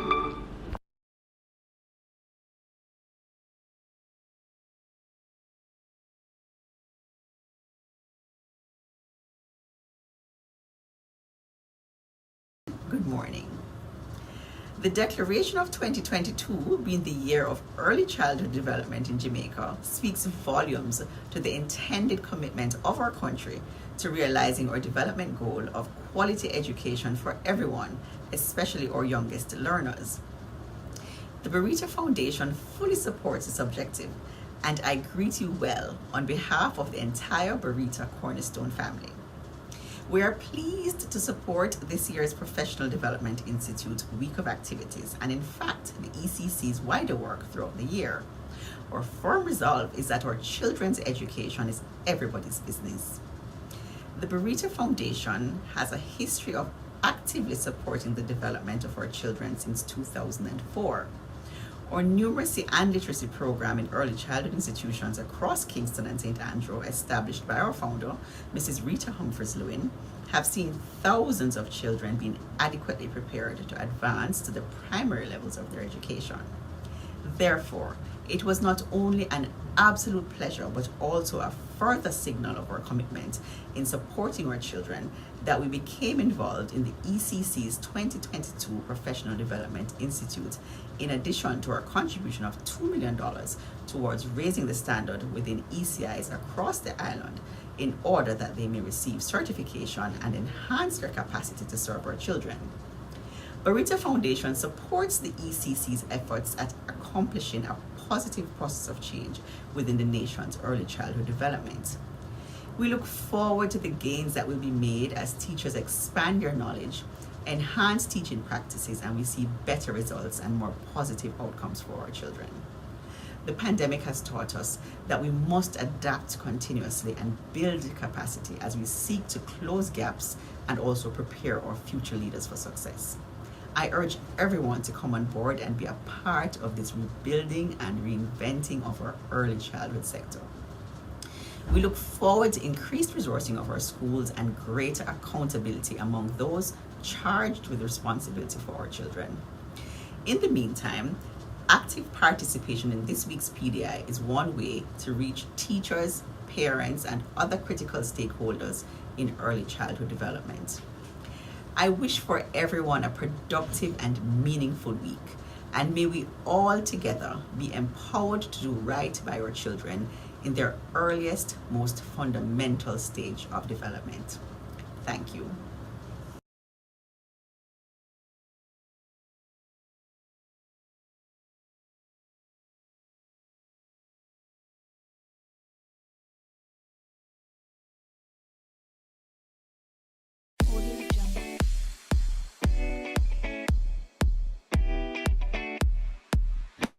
Everybody, welcome to Mini Little Movers. I want to thank you for joining me today.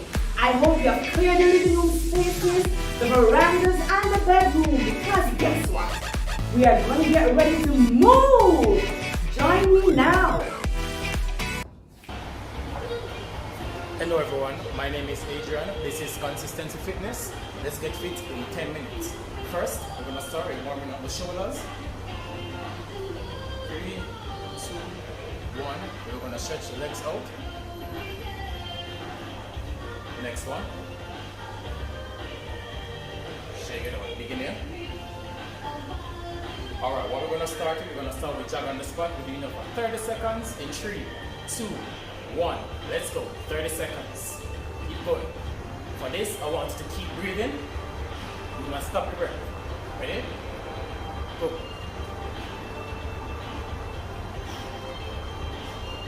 Jogging. 30 seconds.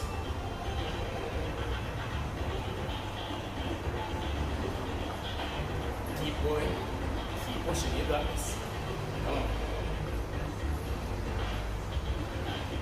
Alright, 3 seconds. We're going to do jumping jacks. Ready? 3, 2, 1. Let's go. 1. Keep breathing. Keep that core tight at all times. Let's go.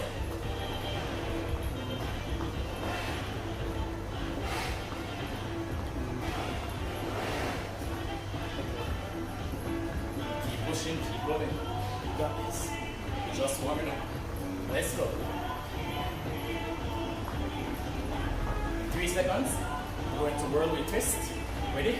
Sit it up. Legs wide. Hands out here, going down.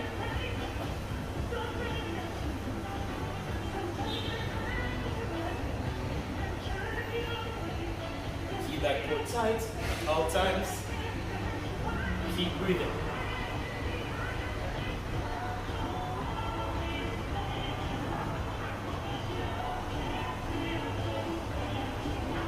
In 3, 2, 1, go into high knees. Let's go. Up with the knees. Make sure the knees are coming above the hip. Let's go. Nice and easy.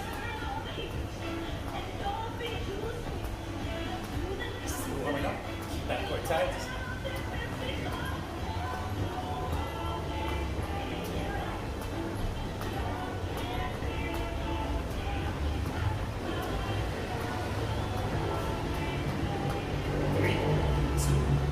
Shake it up. That's just the warm up. Ready? Catch your breath. 30 seconds. Then we're going again. This time we're going a little bit faster. Alright?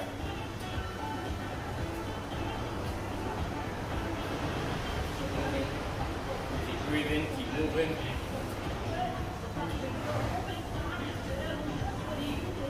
Ready again in 3, 2, 1. Jab on the spot. A little bit fast this time. Let's go. Keep going. You can do this. Let's go. Yes, you can. Keep going. Come on. Push. Push. A little bit faster. Let's go. Keep running. Let's go. Come on. Keep pushing.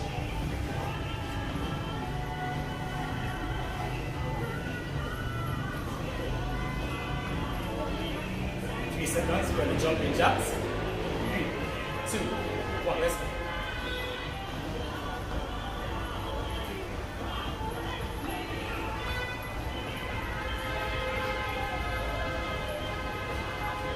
Keep breathing. Make sure that core stays tight.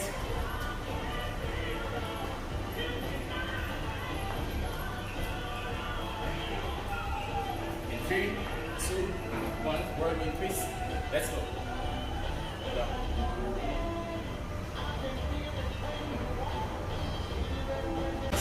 Keep that core tight.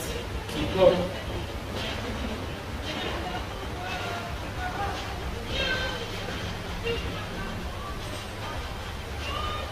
Almost there. 3, 2, 1. Then we're going for high knees. Remember, a little bit faster. Come on. You got this. Come on. Keep pushing. You got this. Let's go. Push. The knees above the hips. Let's go. Up. Keep breathing. Keep that core tight also. Let's push.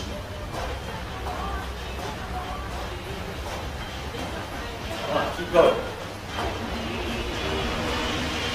Should be sweating right now. Let's go.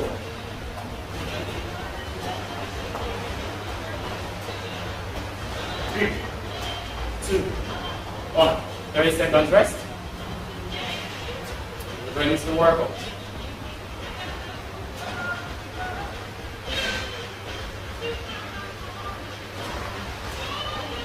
Shake one of those legs. Keep breathing. Ready? Inhale. Exhale. Inhale. Exhale. Inhale. One more time. Exhale. Straight up. That was the warm up. Now we're going for the workout. Okay, first we do lateral runs and floor touches. Ready? 3, 2, 1. Going to the side. Down. Down. Down. Come on. You got this. Only working for 30 seconds. Come on. Down. Down. Push. Keep that core tight at all times. Keep breathing. Got it. Push. Push. Push. Keep that core tight. Come on. You got this. Keep pushing. 3, 2, 1. We're going for mountain climbs. On the floor. Head up. 3, 2, 1. Let's go. Go. Keep that core tight. Keep pushing. You got this. Come on. Keep going. Push. Almost there. Come on. 1. Then we're going for plank jumps. Okay, apart, together. Apart, together. Let's go. Okay. Okay, let's go.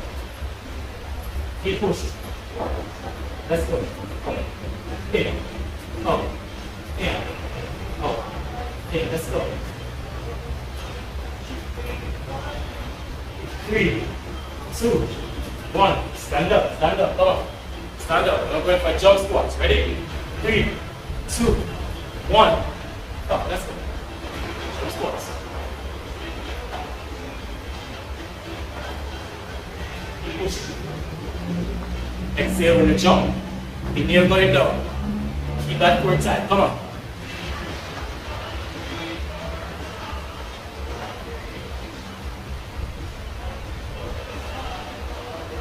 Three, 2, 1. Oh. So now we're going to repeat that for one more set. Ready? 3, 2, 1. We're going back to the lateral row to move it fast. Let's go. Let's go. Let's go. I want it faster this time. Faster. 30 seconds. Let's go.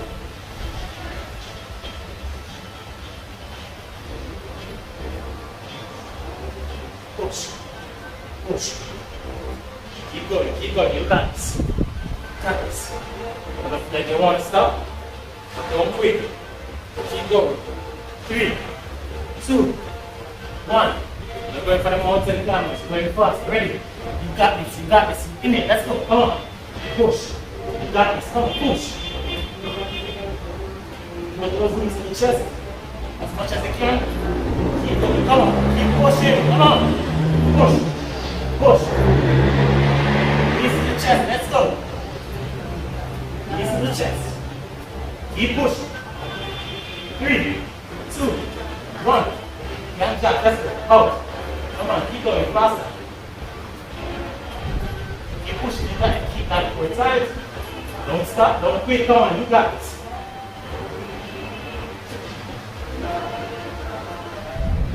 Keep pushing. You're almost there. 15 seconds. Come on. Keep pushing. 3, 2, 1. Stand up. Come on. Jump squats. Let's go. In it. In it. You can't give up now. Let's go. Push. Push. Down and up. Bigger jumps. Come on. Bigger jumps. You got this. You got this. Keep pushing. Come on. Big exhale up. Inhale down.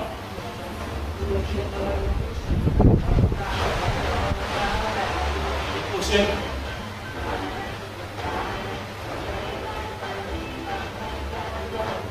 Three, 2, 1. And down. Shake it up. Good job. Alright. So we're going to warm down now. Let's go. Yeah. Exhale. Yeah. Exhale. One more time. Inhale. Hold it. Exhale. All the way down to the toes.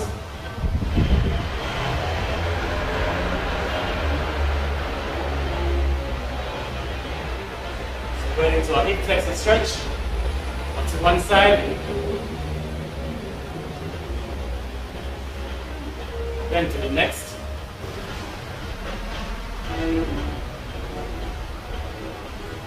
Over to the center. Get the ankles, drop the butt as deep as you can. Under the close out the legs.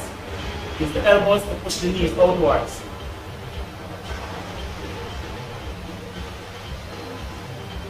And up. Just look at the legs. Use the right hand to hold the left calf. Left hand up. Down. To the other side. Down. Slowly roll up. Keep that chin to your chest.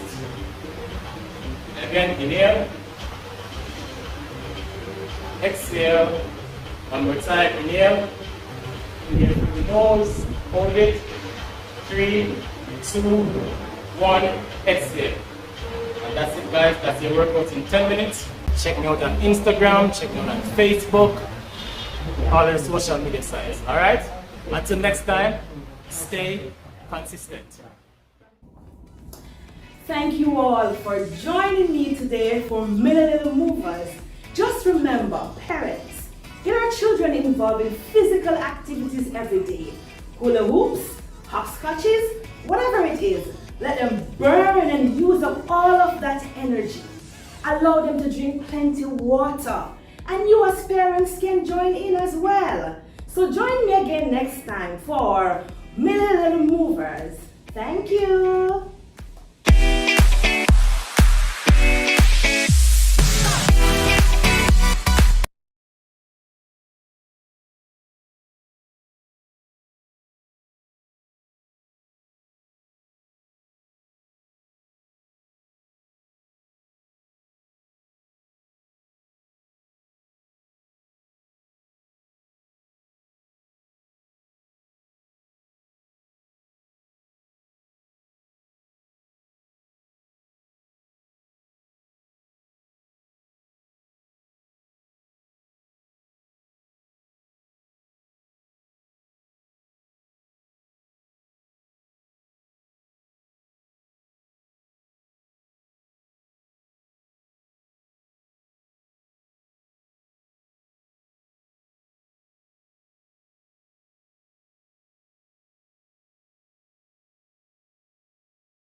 This is a message from the Early Childhood Commission.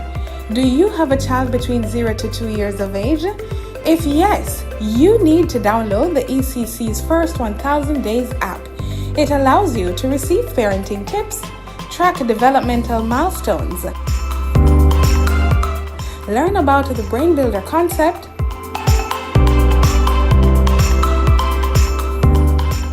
receive relevant articles and research,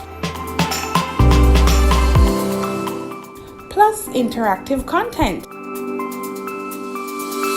The First 1000 Days app, now available for download on the Google Play Store and the Apple App Store.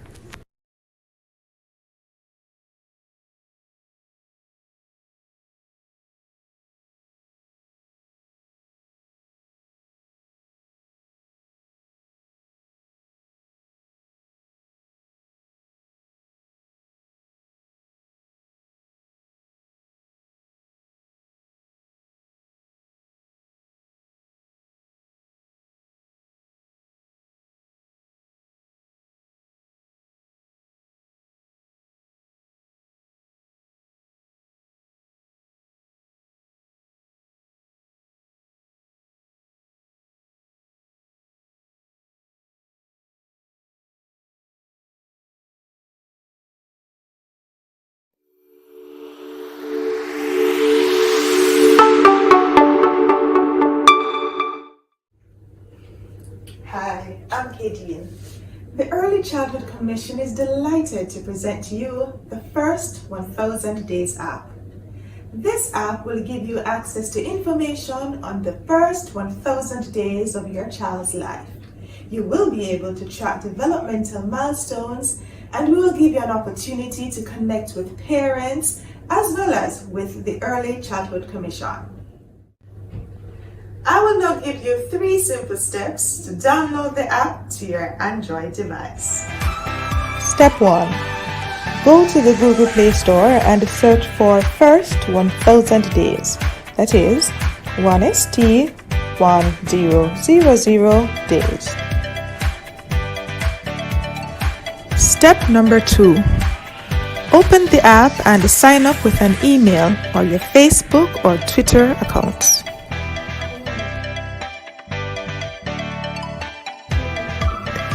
Step number 3 is the easiest of them all. Enjoy the features of this wonderful app.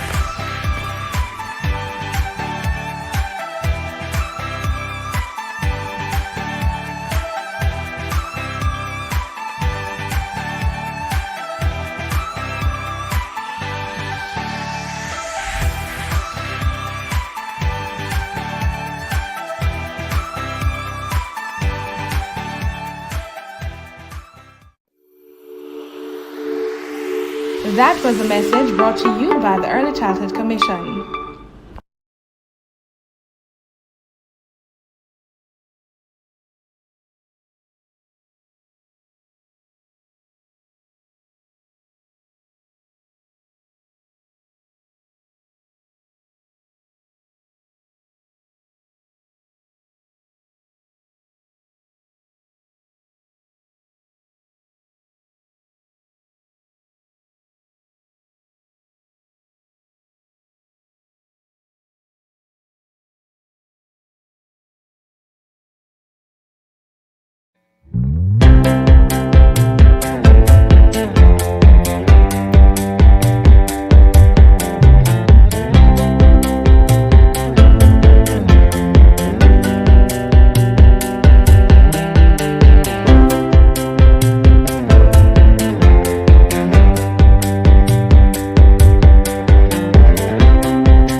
Welcome back. Welcome back. Good afternoon again, everyone. This is track 2, 0 to 3, early learning and care. I'm the moderator. My name is Carrion Thomas.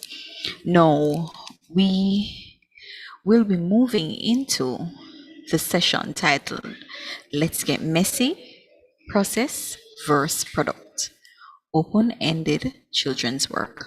Now, the facilitators will be Mrs. Val-Marie Smith and Mrs. Natalia Williams. It is my pleasure to introduce to you Mrs. Val-Marie Smith. She has been in the field of education for 32 years and has worked with children at the early childhood, primary, and junior high levels in Jamaica and Canada. She has also taught at the Windward Road Primary School as a reading specialist, at Wilmot's Preparatory School as a special educator, and at Alpha Primary School, where she was the coordinator for grade 3.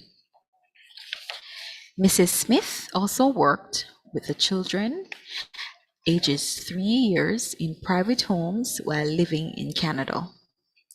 Presently, she is an early childhood development supervisor with the Early Childhood Commission, Region 6, St. Catherine. She has facilitated and presented in various training sessions, including PDI 2020 and PDI 2021. A graduate of Michael University College, formerly Michael Teachers College, and the University of the West Indies, where Val-Marie holds a diploma in teaching special education, a bachelor's of education in school librarianship, and a master's degree in leadership in early childhood development. Now, Mrs. Natalia Williams is a mother of 3 awesome children, 2 boys and 1 girl. She has over 18 years experience in the field of early childhood education. She completed her diploma in early childhood at the St. Joseph's Teachers College, then went on to complete her bachelor's in early childhood education at the University of the West Indies, and is currently completing her master's in the early childhood education. She has been working with the ECC since January 2011 and has been serving in the position as Development Officer, Region 1, since July 2018. Miss Williams is very creative and extremely good with her hands. She paints, draws, knits, crochets, and builds anything possible with any available trashables around her. She's very passionate about young children and creating meaningful experiences to help them develop holistically. She's a firm believer of the quote by Ignacio Estrada: "If a child can learn the way we teach, maybe we should teach the way they learn." Now, in this session, we will look at how messy play is the open-ended exploration of materials and their properties such as water, sand, and Play-Doh. In this workshop, participants will learn how messy play engages the senses and children, and how the children learn foundational cognitive principles as they exercise motor, language, and social skills. So put your aprons on and get ready to get messy. Please be reminded to type all your questions and comments in the chat. We encourage your feedback, so we're asking for you to visit the ECC's website and use the link in the chat to complete the evaluation forms. Thank you. I now hand over to Mrs. Valmarie Smith and Mrs. Natalia Williams. Enjoy. Good day, everyone, and welcome to our session on Let's Get Messy, Process versus Product, Open-Ended Artwork. My name is Natalia Williams, and with me is my co-host, Mrs. Valmarie Smith. I'll be taking you through the first half of the presentation, and then I'll hand over to Mrs. Smith.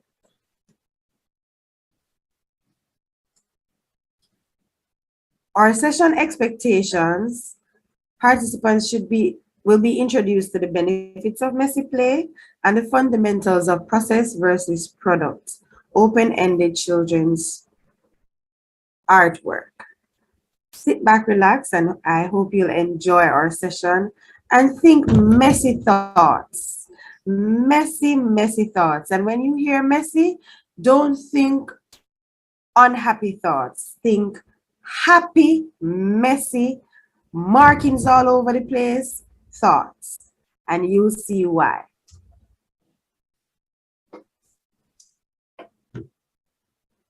So here we have a picture with some children outside, and I want you to observe the picture, look at it, and see what's going on, and we're going to talk our way through it. So we see children painting, paint brushes, we see paint, and we see a very big table, and everyone seems to have their own stuff, and everyone is doing something different, as you can see. Is there a mess? Yes, it is, but it's a good mess, right? Do you see smiles on those faces? Do you see children engaged in what they're doing? And do you see children creating their own pieces by themselves? Is there a teacher in sight? Maybe, but the focus is on the children, and they're allowed to be messy in their own way. So some persons are painting, some persons are some persons seem to be mixing the paint as well, which is very much fun. So messy play opens the mind for mixing, storing, being creative, and just compiling all of that into a bounty of joy when you look at how our children beam when they're getting messy.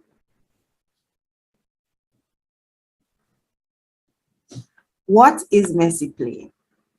The main feature of messy play is giving children the opportunity to explore a wide range of textures and materials.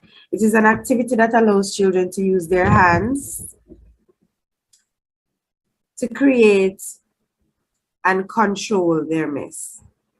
It is also an activity that gives children the opportunity to be in touch with their senses, and especially their sense of touch.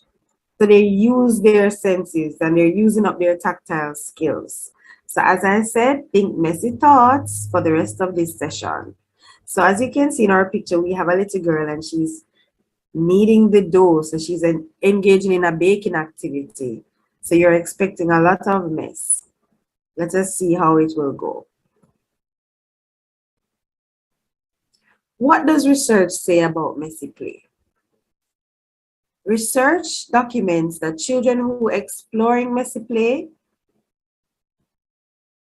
is in control of their senses and they learn more physical principles. Open-ended activities like pouring sand or water, or even mixing or smearing foam, making patterns with loose parts, provides our children with the opportunity to experiment on their own and develop at their own pace. Messy play harnesses children's spontaneous exploration to help them learn. So they are in charge, and you can see where they are constructing their own learning. And in the classroom, we know that the constructivist theory entails children learning on their own, developing on their own, and all you're doing as teachers is facilitating the process. So we have to be very much involved in what the children are going to do. So our preparation allows the children to create a mess, but we have to be strategic when we want them to create a mess.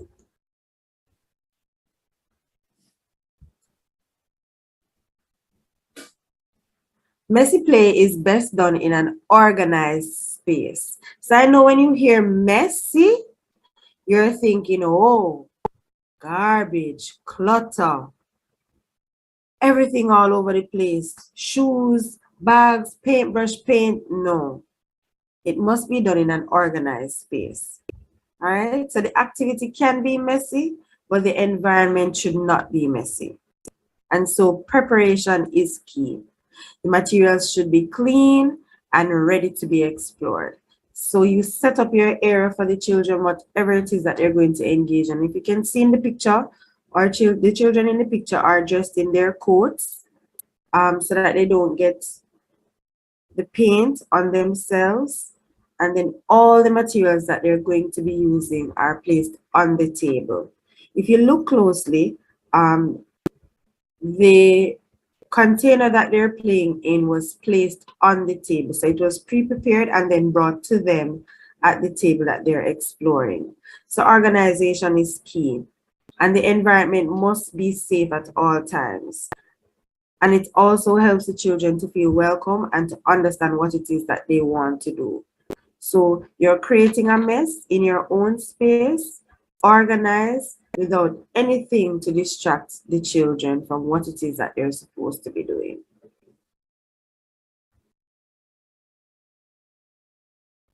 Messy play works best in a defined space. And when we think of defining a space, we have to think of how our children learn and what it is that we want them to explore.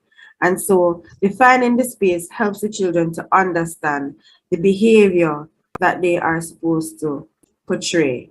So if it is that you're painting, look at the picture, the children are making a painting with their feet. And so they're outside. So they know that they can stand, they can step, they can jump, and they have control of their bodily functions at the same time. So it wouldn't be appropriate to have them painting with their feet on a table. And so a defined space is always important. The children enter the space feeling welcome and engaged with the materials, which is always important. So you have to carefully lay the materials, and once they see the area, they are thinking, what are we going to do here? What can I do here? And so they operate in that space safely. Ensure that the space is always covered. And so not because it's messy play, we're going to mess up the wall, we're going to mess up other spaces. So you can see that the material that they're using, there is a covering under it so that the floor does not is not messed up with the paint and so on. So we always have to ensure that this space is defined and the mess is controlled. What does messy play look like? Think about it. Think about your classroom. Think about your homes if you have children, right? Children engage more when they are in an inviting and comfortable environment. And you get a wealth of things from them once they are comfortable. So you must place considerations on the amount of space that you have and the materials that you have available to contribute to the level of comfort for the children. So what do you want to achieve when you're setting up for messy play? Ensure that the children are comfortable and the space is inviting. And then you just allow them to explore the materials that you have provided them with. And then you reap the rewards of their engagements after. Benefits of messy play. All areas of children's learning are impacted. So when they engage in messy play, as you can see in the picture, they are cooperating with each other. They're engaging in conversations, and so they're building their oral skills. They're also thinking of being creative, operating outside of the box. And so they're using their hands, they're stretching, and they're also standing. So their motor skills are impacted as well. So all areas, their socio-emotional areas are impacted, their cognitive skills, their communication skills are being impacted. And so messy play brings all of the learning areas together for our children, and that is what we want. And that is what we want to explore more. There is no right way to play with materials, and there's no wrong way to play with them, if you understand what I'm saying. So in the space when the children are being messy, all you're providing is pointers to them. You're allowing them to do what it is that they want, but you're maintaining safety. And so they know the roller is supposed to be rolled on the paper or on the sheet that they're painting and not on each other. Yes, they'll get messy with their hands because they're using paint, but then we know the wash up process or the cleaning up process after they have finished. Children should be able to use open-ended materials in their own way. So anyhow they want to use the paintbrush, if they want to go left to right, up and down, round and round, you're allowing them to be messy. If they want to mix colors that you may not want them to mix and get another color, that's fine. Allow them and then let them talk about it. And they'll tell you a wealth of story. And I'm sure you'll be intrigued by that story because they created their own piece. They created their own mess. And a happy mess, not a bad mess. So messy play activities for the early childhood classroom. There's a lot of things that we can do in our classrooms based on our curriculum that we have. And our children can engage from as young as our toddlers coming all the way up to our 5-year-olds into messy play. And so we're going to introduce you to an activity that can be done with our 2-year-olds. So it's called Let's Get Messy, Put on Your Aprons. And the activity is colored water mixing. And now the 2-year-olds are currently doing water.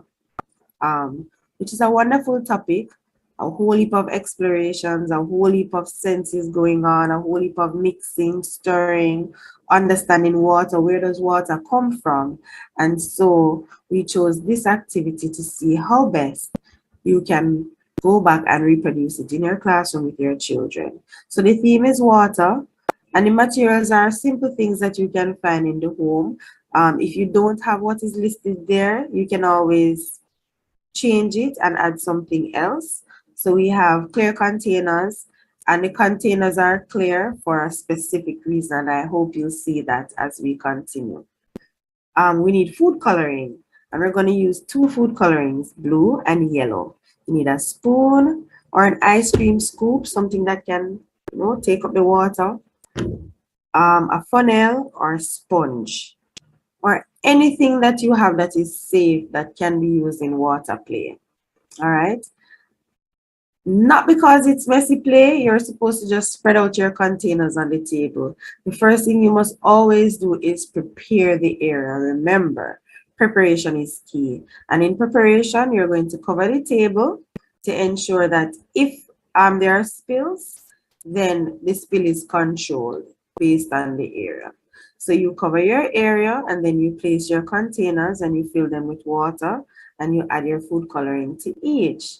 Now, I would have gone ahead and tried this activity with my 2-year-old.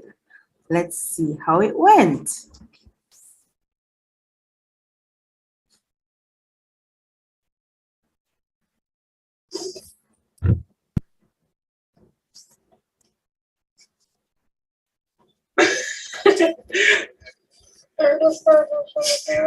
What is he doing? What is he doing? What is he doing? What color is that? Who did that? You don't know?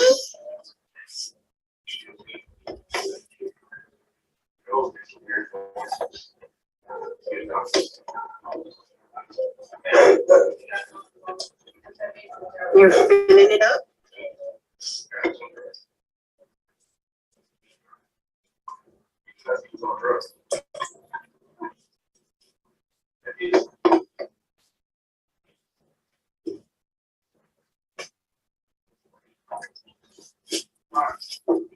What color is it now?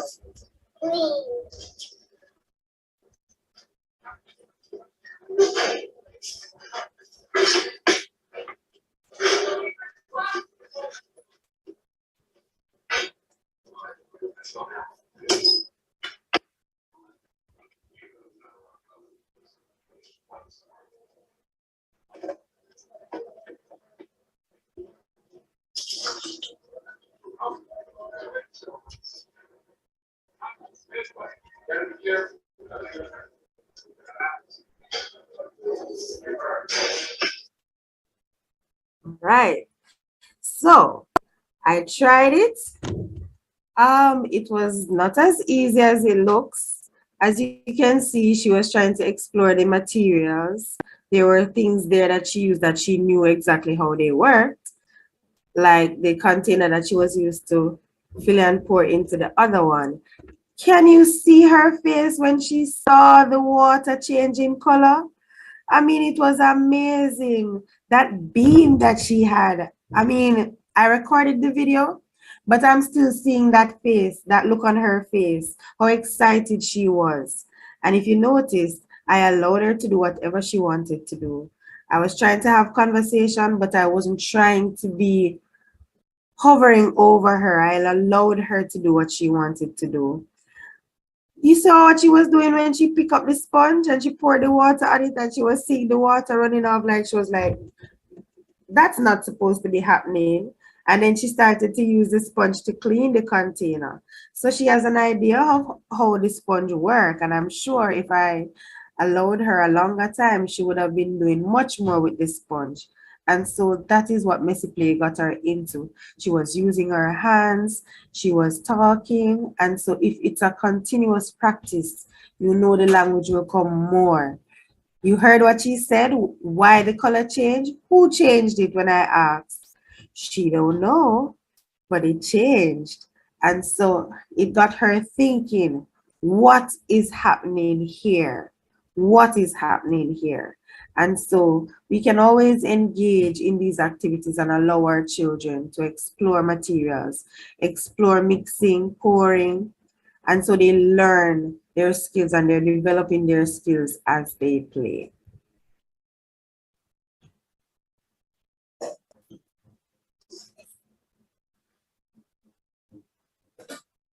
All right. Thank you, Natalia. That was exciting. I really enjoyed your daughter mixing and pouring and exploring and making a mess, but learning just the same.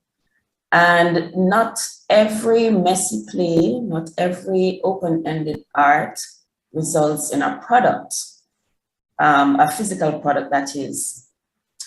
This time we're going to look at process versus product, because we're going to look at what is the focus of messy play. Is it process or is it the product?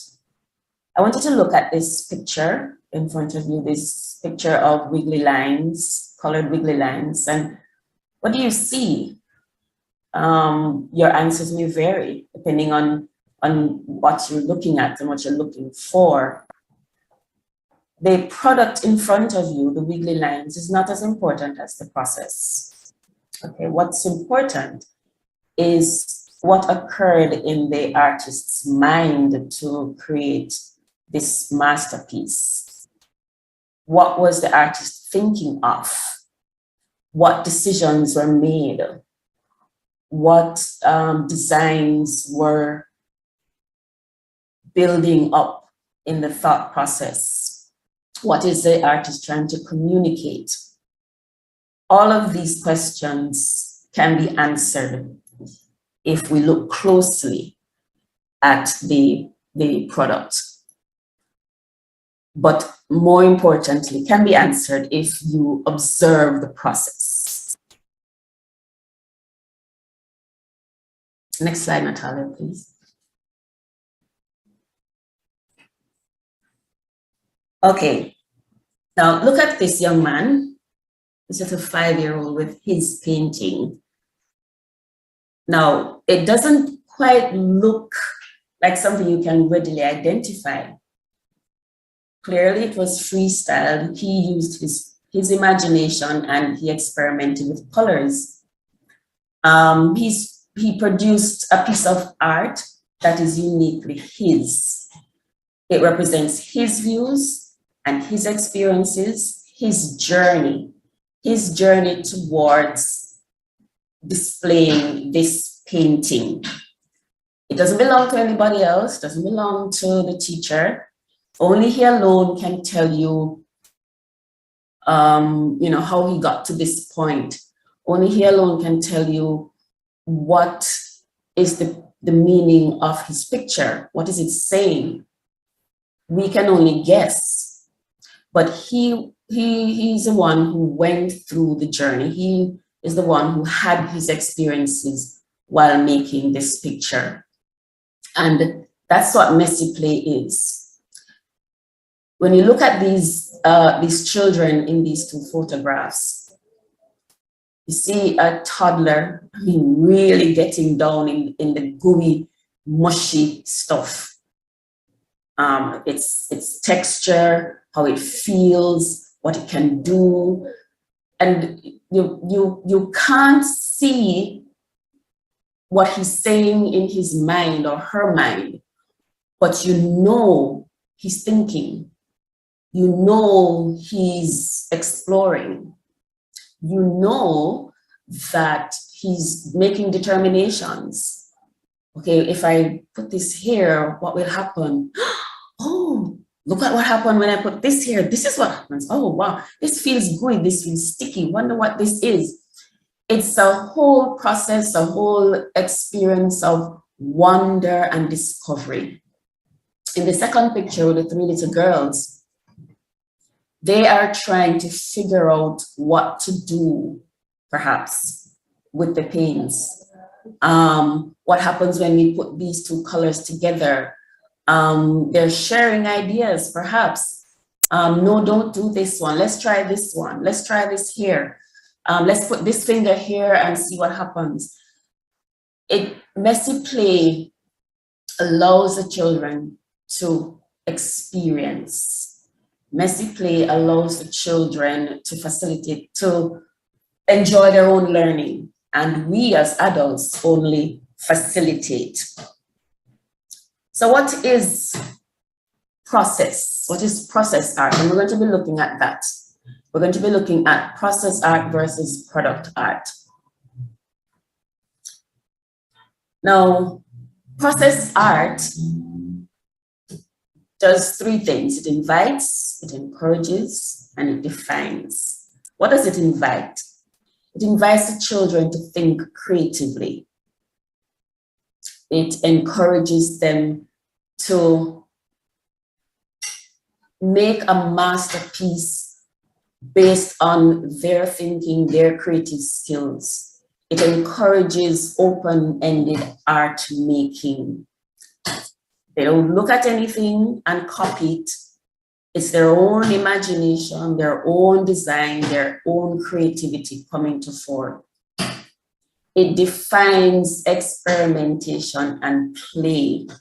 We experiment with colors when we mix them to see what other colors we can get. We experiment with textures and paint. If I put this stone onto this paint and press it onto the paper, what will the result be? What will it look like? Process art activity includes all domains of the child's learning. It empowers them. It empowers the child to make decisions. It empowers them to solve problems. It empowers them to take risks. You know, if I use a leaf instead of a paintbrush, will I get the same effect to smear the paint? Or if I use my finger instead of a paintbrush, will I get the same straight lines, the same wiggly lines? If I use flour and water, what will happen to the flour? Will it still be powdery? What will be the result? Process art builds the confidence of a child to try new things. It doesn't hem them in and make them scared or afraid or make them think that they're going to cause displeasure to the teacher or to the adult. It helps them to embrace failure. So the paint spilled. So what? Look what happens when it's spilled. It came out of the container and it went onto the paper and touched this other paint. And now look at this new color that has emerged from it. Process art has many benefits, and one of them is that it's developmentally appropriate for toddlers, preschoolers, and young children older than 5, that is. Children have more opportunities to be creative, and that's the greatest benefit, because you want to see the creative skills, the creative aspect of a child's development coming to the forefront. You want to make sure that you hone those creative skills, because they're going to need them later in life. They're going to need them when they get to high school, when they get to primary school, even as an adult. It gives the children opportunities to be independent. They're more than likely to be asking themselves questions and solving those problems that emerge out of the task themselves. Trying to work things out. How will this be when I'm finished with it? How will this picture look when I'm finished with it? It allows them to use their imagination, right? Children are motivated to ask questions and to experiment, right? When we limit our children, these are the stuff that we limit. These are the stuff that we take away from them. We rob them of. Process art helps children to gain confidence in their own ideas, not the adults' ideas, of what a bird should look like, of what color the bird should look like. If a child wants to have a polka dot bird, that's from his or her imagination. We allow them to explore their imagination. Why would you have a polka dot bird? Where's the polka dot bird from? What makes him polka dot? What kind of bird is that? Children are able to use their creative and critical thinking skills. oftentimes when you ask children questions that they have to think about, really give you a response, an open-ended response. Sometimes children are fearful in giving that because it's not normally done with them. They're not normally asked questions that allow them to think critically, to solve problems on their own, to give their own ideas, to express their own perspectives, right? Product art, on the other hand, is very defined. If when a child begins a project knowing exactly what the picture is going to look like, knowing exactly what the project is going to end up being, it follows a set of instructions. Not instructions coming out of the child's imagination, but instructions from the adult to get to this specific goal, this specific end goal. Product-focused art has a right and a wrong way, right? This is if you miss a step, you're not going to get the end product that I want you to get. So follow the steps. You weren't listening. Those are some of the comments usually come from us adults when we're engaging the children in artwork. Artwork is pasting strips of paper on a letter L. That's product artwork. Product artwork requires a specific skill and technique to reach the goal. So if you don't paste the paper on the L that was formed for you, Natalia, it's not going to look like what I want it to look. Exactly. So when we engage children in artwork in our classrooms, most times, and if we want to be truthful, just reflect and be honest with ourselves. That's how we engage the children in our classrooms, in our early classroom years, early years classroom. It's product art. Heavily product art. Yeah, and there are benefits. There are benefits to product art, right? We're not saying that children shouldn't be engaged in. There's a place for that. But product art only allows your child to practice, their fine motor skills, and that's good. That's good. They can cut in a straight line or curved or angled line. And most importantly, they learn to follow directions. And they help to obtain your goal for them. It teaches them shapes and colors and the techniques of cutting and pasting and so on, and tearing and whatnot. So it's good. But think of process art.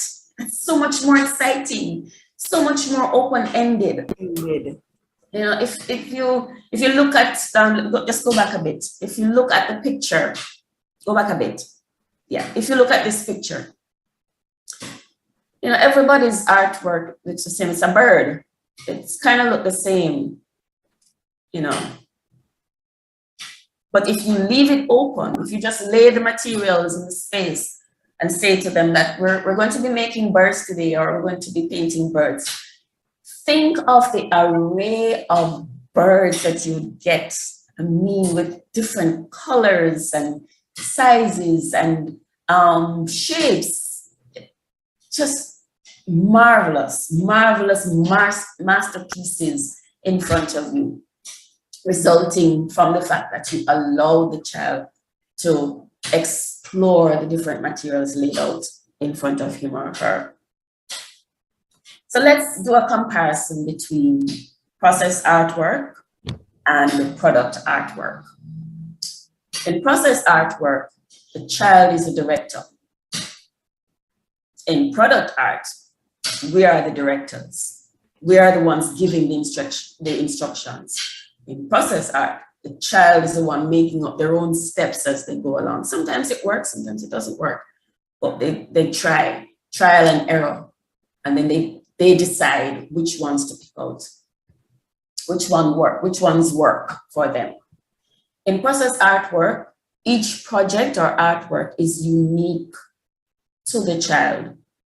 My artwork doesn't look like Natalia's artwork because I tried different things, or I used this particular material, whereas Natalia used a different color or a different type of material to make a bird. We know that the goal is a bird. However, how we get to that bird, how we end up at that place is quite different. Her experience is different from my experience. I experimented with all types of colors. Natalia may only experiment with 2 colors. I experiment with straws and feathers and paper and stones and dirt. Natalia might just experiment with just colors and paintbrush or crayons and paintbrush. It doesn't matter really. It's just that the journey that each of us take to creating this bird is different and it's uniquely ours. In product art, the teacher provides a sample and fixes the errors. So just think about when you're at home perhaps, or in your rooms with your children, and you make an outline of a bird. There is no escaping from that. There is no where, or there's no farther you can go, beyond that outline. You have to stay within that, right? So it has to be a well-shaped bird. All the wings are a particular way or in a particular direction. Everybody has the same bird, the same looking bird. In process art, it's different. It promotes creativity and independence and confidence in what the child is doing. They are enjoying what they're doing. They know that they're going to make a bird and they're going to feel proud of their bird. They're going to enjoy making their bird. They're going to discover many things as they make their bird, right?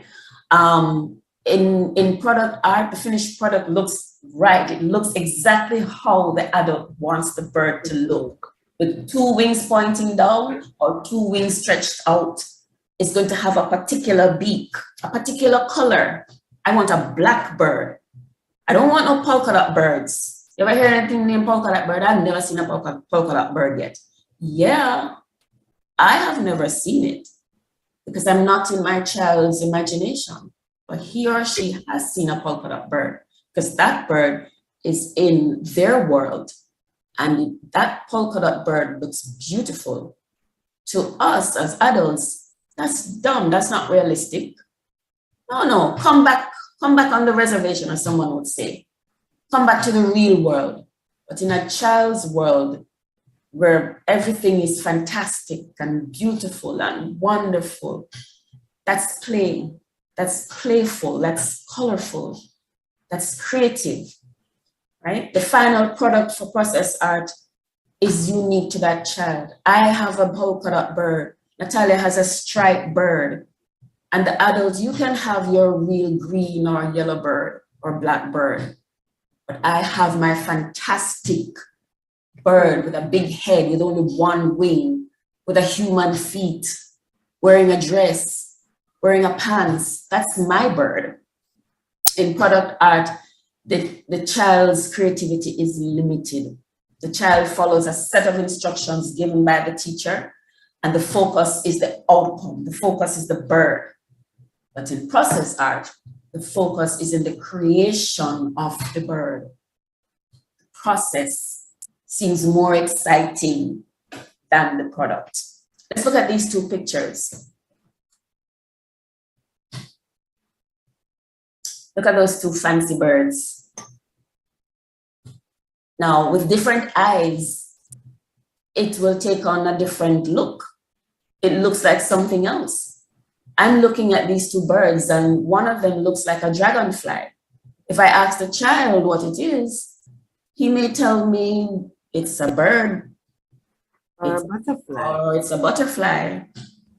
If you look at the one made from the tissue roll, that's so typical. That's a butterfly. Yep. We know it's a butterfly. It's not an eagle, it's a butterfly. Yeah, and it was cut. The shapes were cut. Everything was pre-prepared by the adult. So we know what the outcome is going to be. You're going to make a butterfly and it's going to look like this. Whereas on the right, child is allowed to explore with all the materials laid out before him or her. The child is allowed to explore with colors, to explore with the scissors, or maybe they didn't use scissors, maybe they just tore. But the child's experience is priceless, cannot be compared to making the tissue roll butterfly. We go a step further. Now, the one on the, it is my right, I guess your left or whatever, the one with the picture, one with the trees, the tree and the sun and the grass, that's outlined.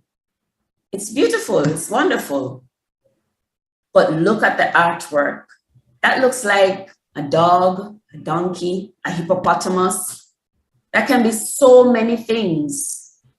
But the picture with the tree and the sun, we know what that is. That's not exciting. When we display our children's work, make it uniquely them, make it exciting for them. I'm sure they'll be proud of that. You give them the outline and you give them the tissue and the colors to put in, and they'll do it. But a child's, the one with the animal, that child created a masterpiece that came out of his or her imagination, not somebody else's.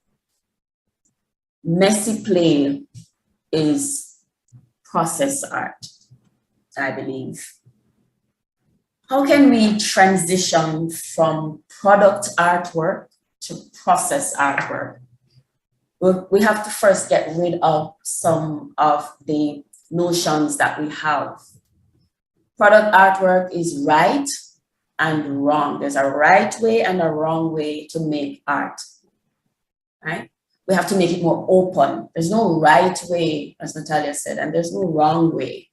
It depends on the imagination of the artist, the young child. Product art, the work looks the same. Mine looks like yours, or slightly. There's no major difference between the two, right? In process art, make the child's work unique to him or her. In product art, there is a step-by-step process, step-by-step instructions to follow, and there's a sample to follow. It has to look like this. It has to look like this particular thing. In process art, it's anything that you want it to look like. It's open-ended. What do you want to make today? What kind of picture do you want to make today, right? There are multiple avenues for discovery when that picture is being made. Because I may start out using paint, and then I change my mind and go and use crayons, or I may use a blob, take up a big blob of gooey, cold, wet paint and plop on the paper. And then I may use a marker and circle it, or I may use a marker in that blob of paint. Right? It's open-ended. It's exploring, man. It's anything that I want it to be. That the focus is on exploration. The focus is not on making a particular thing or making the sample. Right? Process art is in this, there's this new wave going on. STEAM. I'm sure everybody knows what STEAM is. It's science, technology, engineering, art, and mathematics. Process art is in the STEAM curriculum. Just look at this, these hands exploring with this foam. I think it's foam. Yes, it is. Right? They're squishing, they're folding, they're they're tactile, they're discovering what amounts to make the food, what amounts of powder or whatever it is, whatever the ingredients are to make this food. How much color must be put in there? Can we mix two colors to put in there? But it's art. Can we add some glitter too? Add some glitter, right? Let's add some glitter to it and see what happens. Will the glitter get lost in it, or will it stick to the foam? Right? It's a mess. It's a wonderful, gooey, squishy, slimy mess, right? And then I suppose that we could just blow it to see what will happen. Will it be wet or will it be dry? You know, how comes it's dry? How comes it's wet? You get a flood of questions from the children. So you have science in there, you have technology, you have engineering because they're designing. They could probably use it to make another object. And there's art because there's color, there is paint, there is glitter, and there's mathematics because a determination in quantity has to be made in producing this food.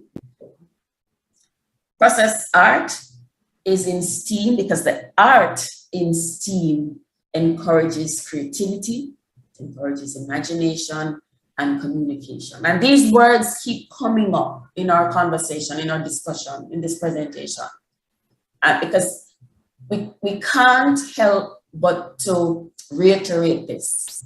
Art in the STEAM, process art encourages creativity, imagination, and communication. The children talk about their stuff. They talk about what it is that they're doing.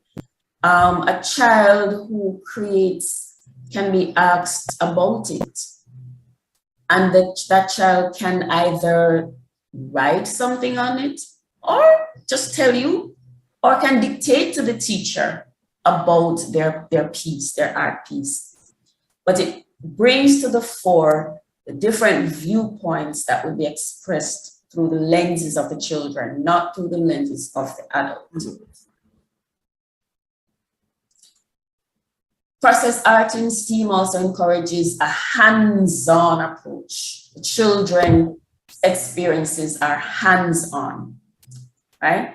It helps them to develop their ability to think critically, to solve problems, to communicate, and to reflect.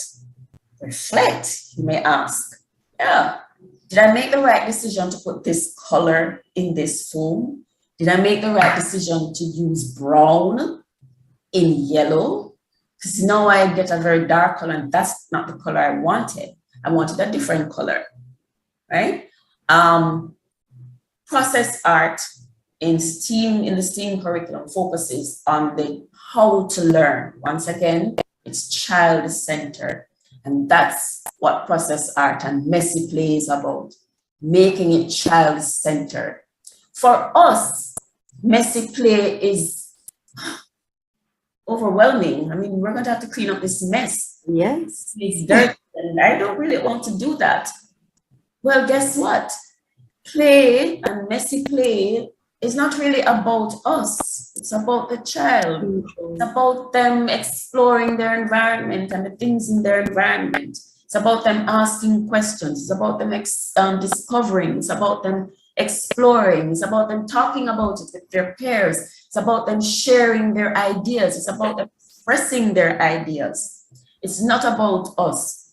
If left to us, we would just want them to read the word. We would just want them to stay in the lane. Don't come out. Don't venture out. Don't go and see what will happen if I do that.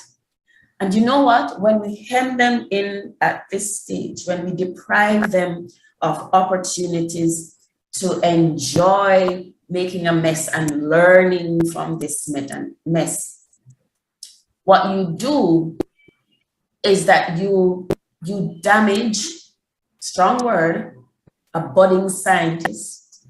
You damage someone who will be afraid to step out in faith and just see what will happen if I do this. You make a child fearful of exploring. You make a child fearful of understanding himself or herself, of just being themselves. I'm me. This is what I like. You make a child fearful of exploring their interests, their own interests, and just, a child is just focused on the interest of the adult. A child learns through process art, through these domains, the social and emotional. It teaches them to relax, to focus on what they're doing. Have you ever watched children when they're playing in dirt? When they're outside playing in dirt? Have you ever watched a toddler and even a 6-month-old? They're just so focused on the dirt, and they will take up blobs of it, and they'll look at it, and they'll move from hand to hand, and they'll even wipe it in their clothes, and then they'll look at their clothes and say, oh my, what just happened? Did that thing cause my clothes to look like this?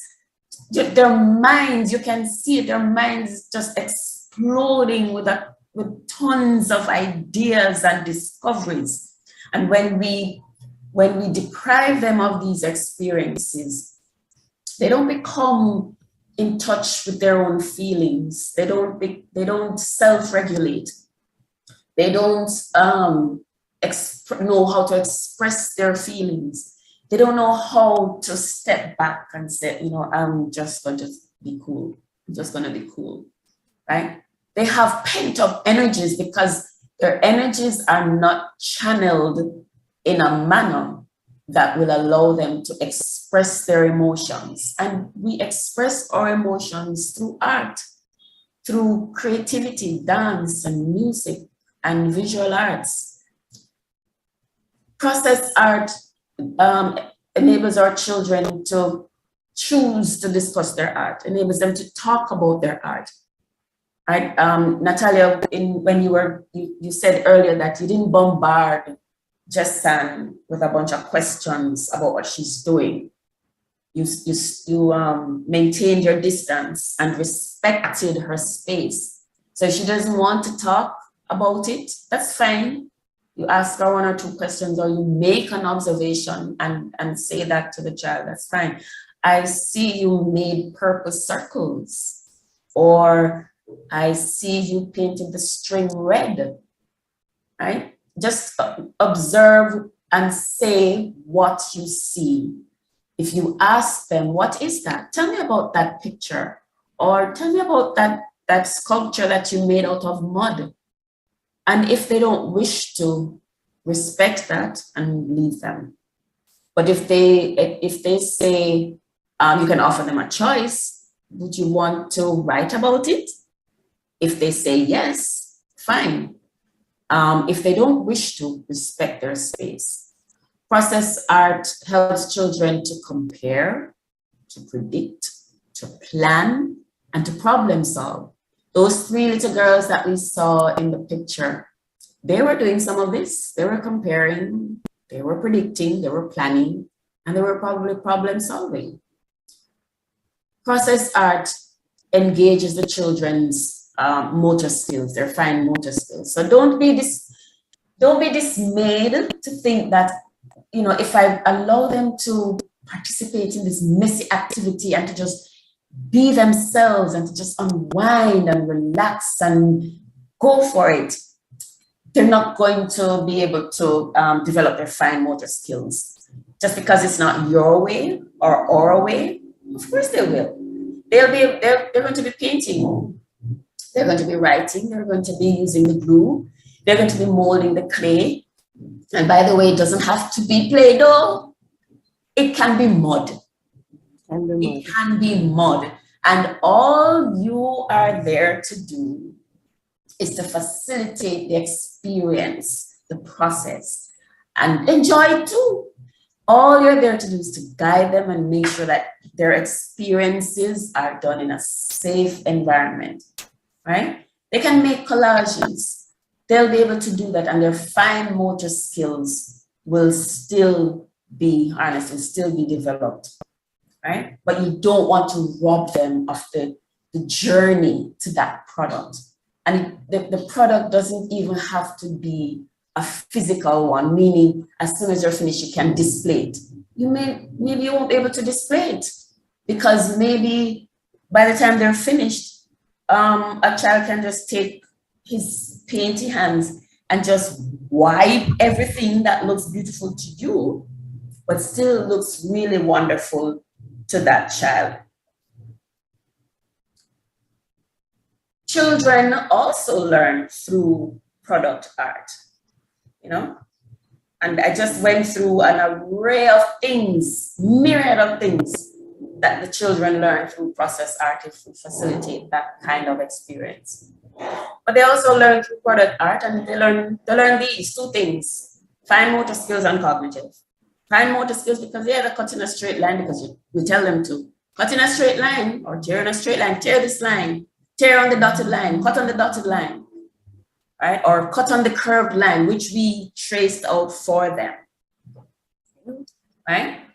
And bigger still, more importantly, they will learn to follow directions, right? And they'll know shapes and colors. They'll know it, and numbers, because that's what we want them to learn. But the individual child won't discover something about him or herself. That child won't discover that, you know, if I just veer off this dotted line, I'm going to make this particular shape. And this shape looks like that shape. Or if I use a leaf to paint instead of the paintbrush that Miss gave me, it's a different effect with the colors.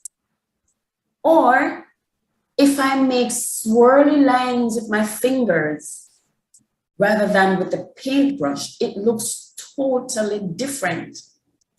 Product art does teach, but they whatever it is that they learn is limited. So how can you lead a process-focused art experience? One, you have to change your approach. You have to make play or art in your room or in your homes more open-ended. So provide a variety of materials and just lay it down in front of the child and let's see what happens. Right? Follow the child's leading and enjoy the art experience, enjoy the journey that child will go on by manipulating or using the materials that you lay down. So don't tell him or her that they have to use a tissue roll to make a butterfly. Don't tell him or her where to paste the buttons or the circles on the tissue roll or how to position the paper, right?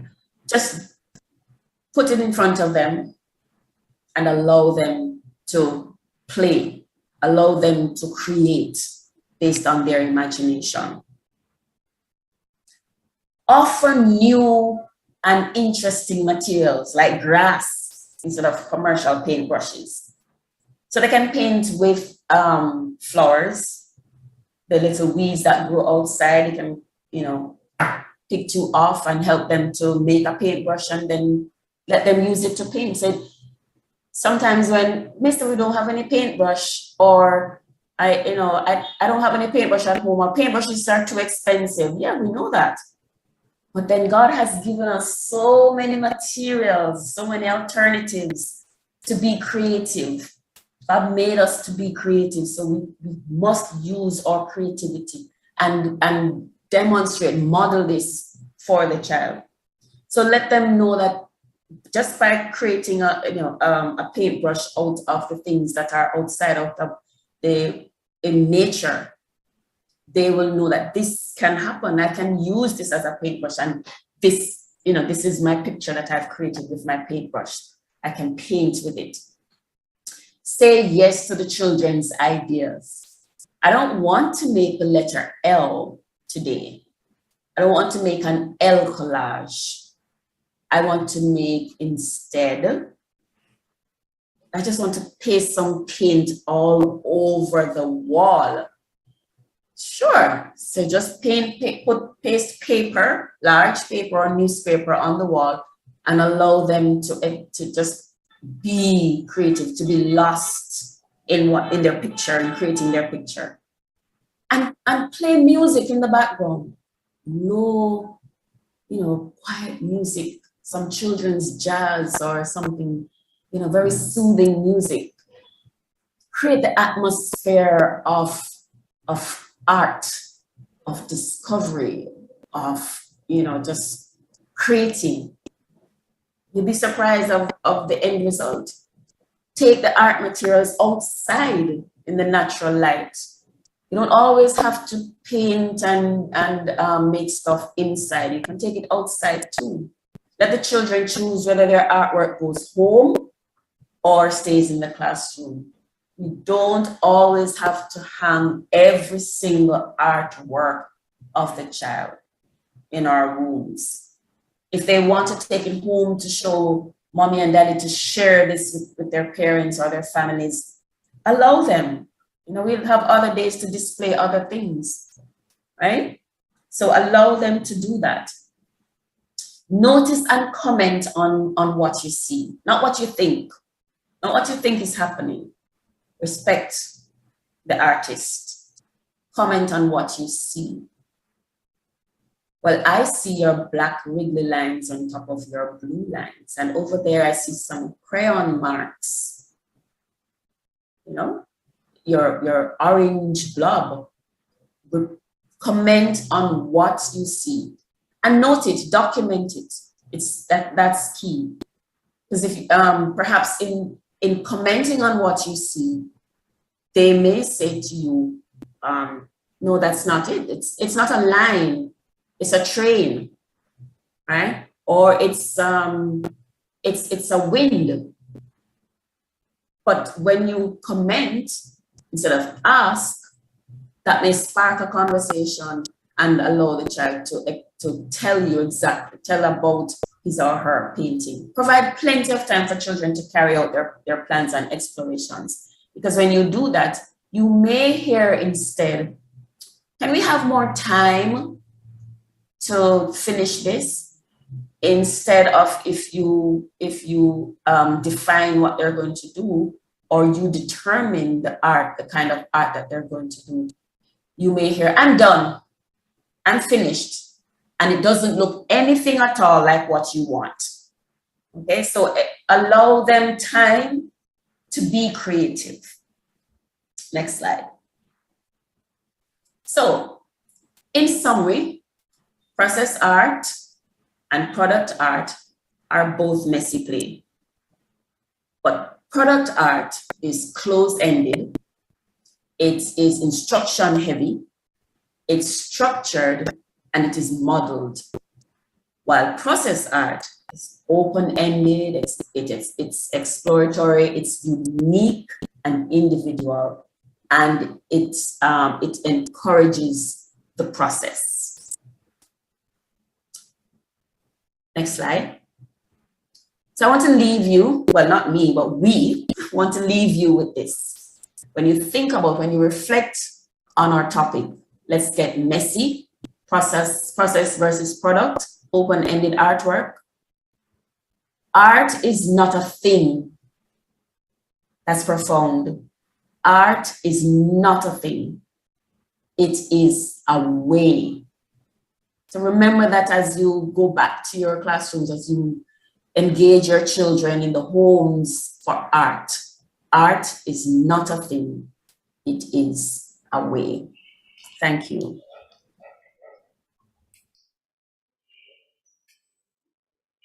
Thank you so much, ladies, for that.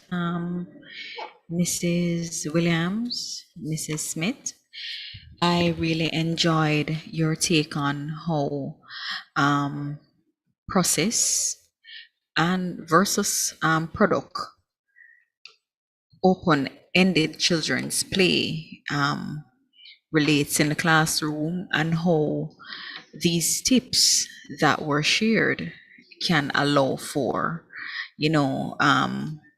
development of social and emotional skills, how to bring out language and literacy, cognitive and physical skills, just knowing how to treat with these activities, planning and creating a space for our children to be creative, right? Sharing their great ideas, just expressing themselves and, sharing with us what their world looks like. I just want to say a special thank you to our presenters for highlighting these areas, bringing them to the forefront, and allowing our practitioners, our parents, all the viewers, just to, be impacted with this very important, very informative information. I hope we can now go out there and create a space for this type of creativity to take place, right? Looking forward to our next session. Please remember to visit our website using the link that is shared in the chat to evaluate the sessions and also the overall PDI. I'm hoping that you're having a wonderful experience, and I just want to thank you for being here with us this afternoon. Thank you so much for joining. See you in the next session. This is a message from the Early Childhood Commission. Do you have a child between 0 to 2 years of age? If yes, you need to download the ECC's First 1000 Days app. It allows you to receive parenting tips, track developmental milestones, learn about the Brain Builder concept,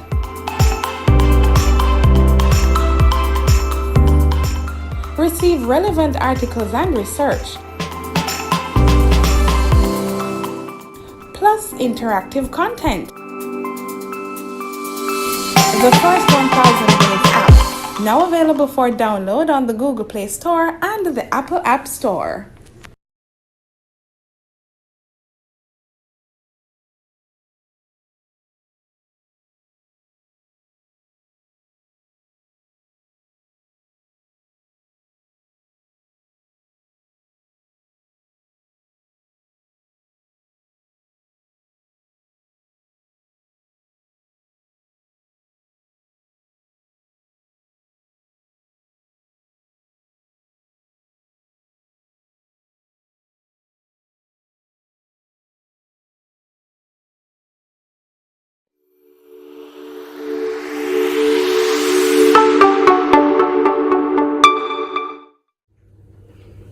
Hi, I'm Kadian. The Early Childhood Commission is delighted to present to you the First 1000 Days app. This app will give you access to information on the first 1000 days of your child's life. You will be able to track developmental milestones, and we will give you an opportunity to connect with parents as well as with the Early Childhood Commission. I will now give you 3 simple steps to download the app to your Android device. Step 1. Go to the Google Play Store and search for First 1000 Days. That is 1ST 1000 days. Step number 2. Open the app and sign up with an email or your Facebook or Twitter accounts.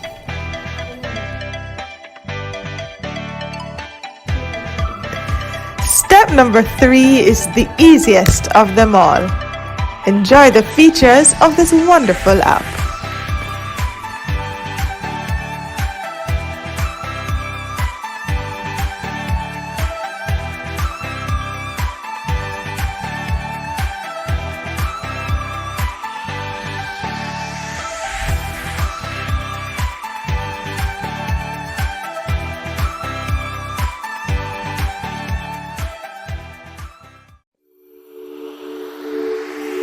That was a message brought to you by the Early Childhood Commission.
The following is a message from the Early Childhood Commission. Did you know that the first 1,000 days of life is the most important time to the development of the brain and mind of a little child? We have to make sure good nutrition is a must. Stimulation is another plus. Find the time to read and sing to them. Make sure the kids come first. And not because it seems they don't have no cares. We must protect their eyes and ears. Abuse and violence can affect them for years and years. Today's children will become tomorrow's citizens. If we fail to give them the proper foundation to healthy and productive lives, our future will be at risk. Remember, the first 1,000 days of a child's life matter. Ensure they receive love, protection, stimulation, and nutrition. That was a message from the Early Childhood Commission.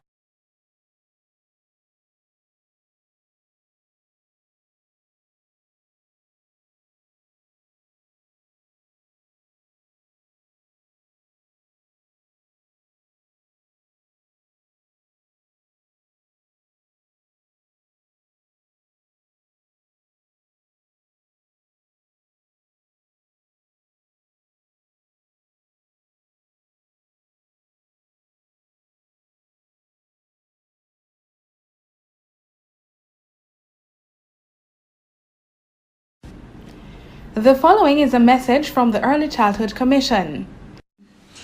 This is Wayne Marshall, and I'm working with the Early Childhood Commission on the new Brain Builders Initiative, where we're focusing on the children, we're focusing on the first 1,000 days of life. That is the time span from conception to 2 years of age, and it's a time when foundations are established for health, growth, and development. We have to really focus on the kids at this stage of their development.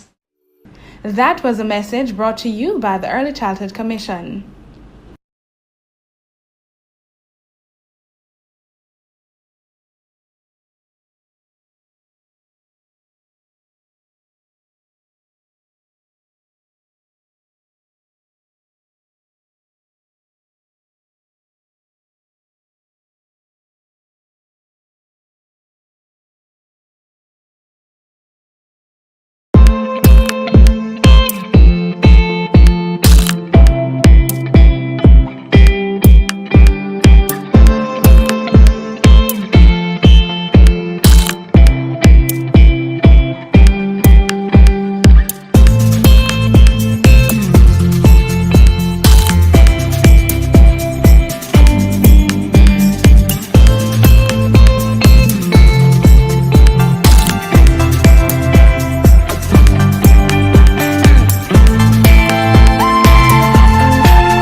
This is a message from the Early Childhood Commission.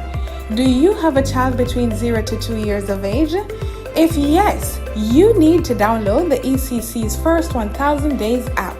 It allows you to receive parenting tips, track developmental milestones, learn about the Brain Builder concept,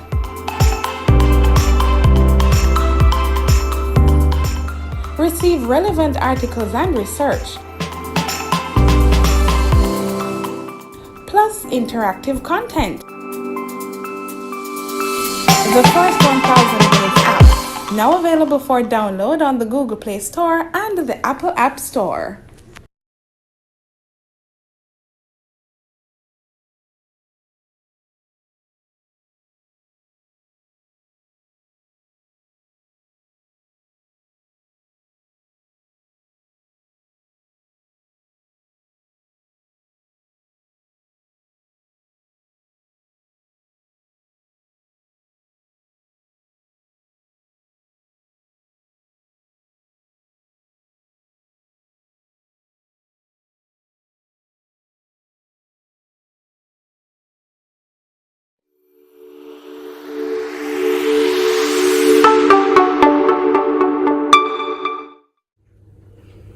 Hi, I'm Kadian. The Early Childhood Commission is delighted to present to you the first 1000 Days app. This app will give you access to information on the first 1000 days of your child's life. You will be able to track developmental milestones, and we will give you an opportunity to connect with parents as well as with the Early Childhood Commission.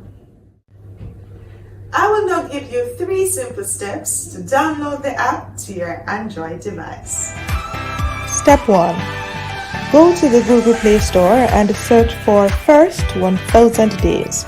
That is 1ST 1000 days. Step number 2. Open the app and sign up with an email or your Facebook or Twitter accounts.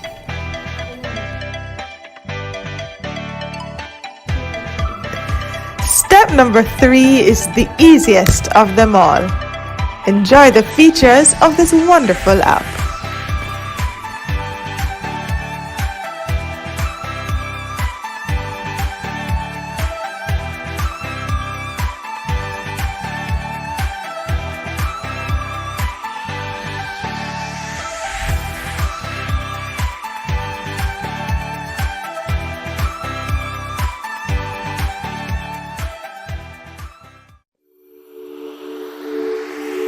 That was a message brought to you by the Early Childhood Commission.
The following is a message from the Early Childhood Commission. Did you know that the first 1,000 days of life is the most important time to the development of the brain and mind of a little child?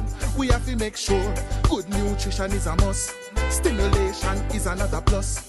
Find the time to read and sing to them. Make sure the kids come first. And not because it seems they don't have no cares. We must protect their eyes and ears.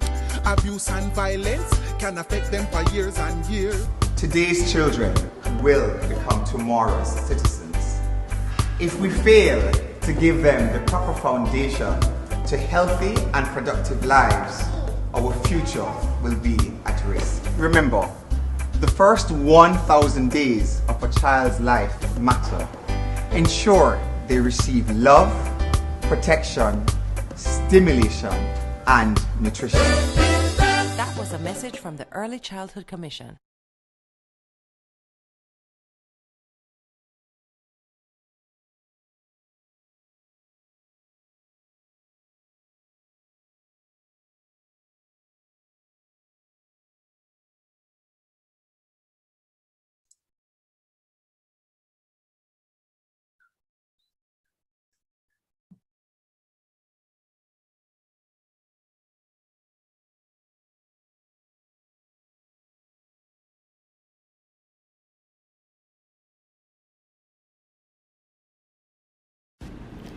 The following is a message from the Early Childhood Commission.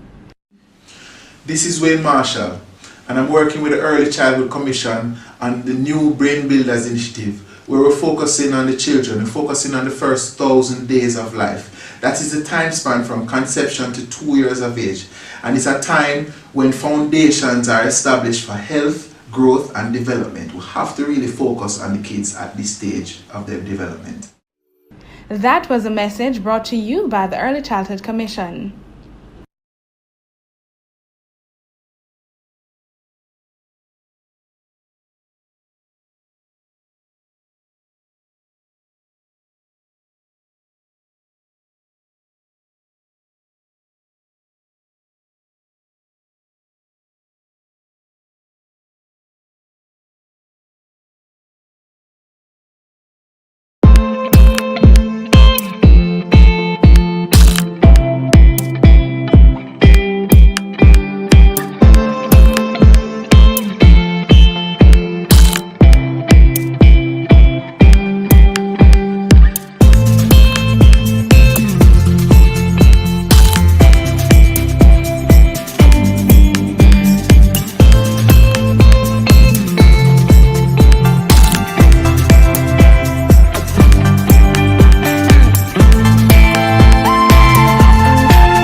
Hi, welcome back. Good afternoon, everyone. This session is titled Toddlers Talk Show. The presenters are Professor Gail Hunter and Miss Colette Kane. Welcome, welcome, ladies. Thank you for being here. I am, just honored to share with you that Professor Gail Hunter, a professor and coordinator in the middle school of Early Childhood Development at George Brown College. She holds an honors degree in social and political thought, an early childhood education diploma. As well, she is certified in psychology of human relations and teaching and training adults. Areas of specialization: play-based curriculum, working with families, educating adults, and creating inclusive environments with a focus on anti-racism. On top of her teaching, Gail played a pivotal role in establishing the George Brown and Pace relationship. This relationship blossomed into the current joint Jamaica George Brown affiliation. 21 years later, Gail continues to be involved in the project through facilitating workshops in Jamaica on behalf of the Early Childhood Commission, the Dudley Grant Foundation, the University of the West Indies, Early Childhood Development Center, and PACE. Now, Miss Colette Kane. She's a registered early childhood educator who is the manager of 2 George Brown College lab schools where she is responsible for 21 ECEs and more than 200 children between the ages of 18 months to 10 years, and also their families.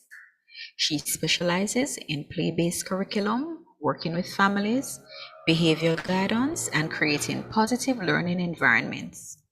For the past 19 years, Colette has overseen the Early Childhood Education International Project. She organizes, prepares, and supervises second-year early childhood educators, students in their month-long teaching experience in Jamaica's basic and infant schools. Colette has facilitated a number of workshops in Jamaica and continues to work closely with the Early Childhood Commission, the Dudley Grant Foundation, the University of the West Indies Early Childhood Development Center, and PACE.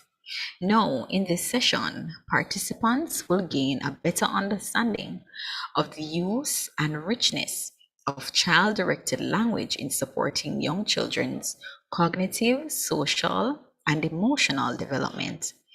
They will be able to identify ways to support toddlers, conversations, and how to create a positive environment for them to use language when communicating. Please be reminded to type your questions and comments in the chat so they can be addressed, and also to visit the ECC's website to complete the evaluation forms. I now hand over to Professor Hunter and Ms. Kane. Thank you so much.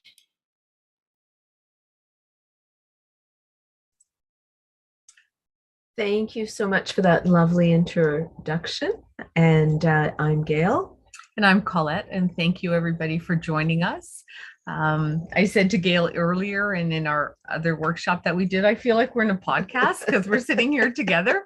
And Miss Thomas, when you were talking, I just felt like we were at a radio station and we were in an ad, the way that you were introducing us. So thank you. It just, your voice is just so warm Lovely, and welcoming and lovely. mesmerizing, and you just captivated us.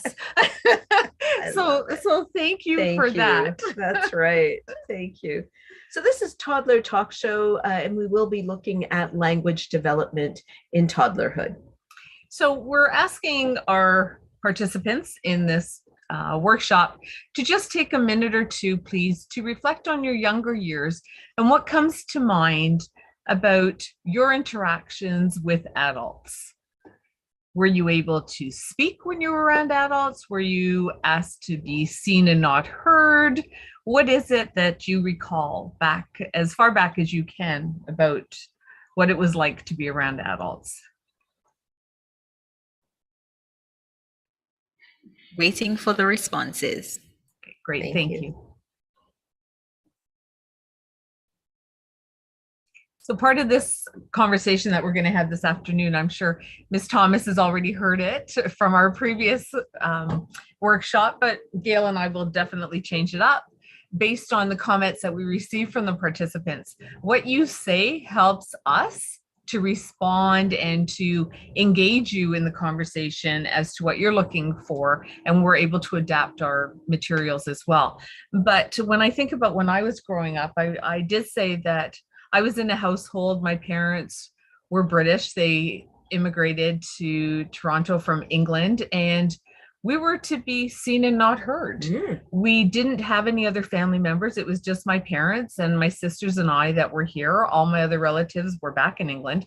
So we met people on the street, and elders on the street became our aunts and uncles and our nannies as their grannies and things like that. And because of that, we were always told to be seen and not heard, and that we had to wait to be invited into a conversation, ask a question. A lot of times if the adults were in the room, we were outside in the backyard. We weren't even invited in for any type of conversation for as far back as I can remember. Interesting, yes. Common, very common. I think it was the same for us. Well, I can attest to that. Oh, same please for us do, here yeah. in Jamaica. Yeah. Yeah, well said, well said. We're going to move on, and if anything does come up, feel free to read it. Give us the signal and just jump in. Thank you. So fostering communication and expression with children, it's so important that we give children an opportunity to express themselves and to be an active listener. Children engage in conversations through a variety of different means, and so we want to recognize that. The goal for the child, we want the child to feel as though they're capable, that they're really good communicators with adults and others around them, and that they have different ways to express themselves. Not every person is articulate. I know for me, I stumble a lot of times trying to come up with words that I'm looking for in a conversation. So I have to pause for a second and think about that. But we want children to feel like they can do that. And as we go through this workshop and we talk more about toddlers, we'll be able to reference the ways that they express themselves. The program that you implement should encourage children to foster communication and expression in all forms. So as the educator, you want children to feel as though, as we've said before many times, belong in your program. They want to be able to see themselves in the program. They want to see their families in the program. And so when they come in as little people, we don't want to talk baby talk to them. We want to talk to them not as an equal, but similar to that. We don't want to diminish what they have to offer a conversation. So true. Nor do we want them to reach potentials that they're not going to reach at their stage of development. So often we expect a lot more from children, especially if they're a little bit bigger or they communicate at a younger age. We expect them to be more mature than what they actually are developmentally. So your program needs to ensure that it's giving the child what it needs developmentally to grow within their language. Well said. So as an educator, we are aware of and are able to understand and respond to the many languages that children use to communicate. Children need to have a voice. What does that voice look like? Well, it could be a point. I'm pointing to something so that you know, you're observing that and you're seeing what I'm pointing to and you're able to say something back to me. For some children, they may use sign language. Right? So because they haven't got the language yet. So if they want more, they're doing this. I want more. If they want milk, they're doing this. If they want water, they're doing this. So that we're aware of the symbols that they're using, the expression in their face. If they're trying to tell me that they're really happy, they're going to be smiling.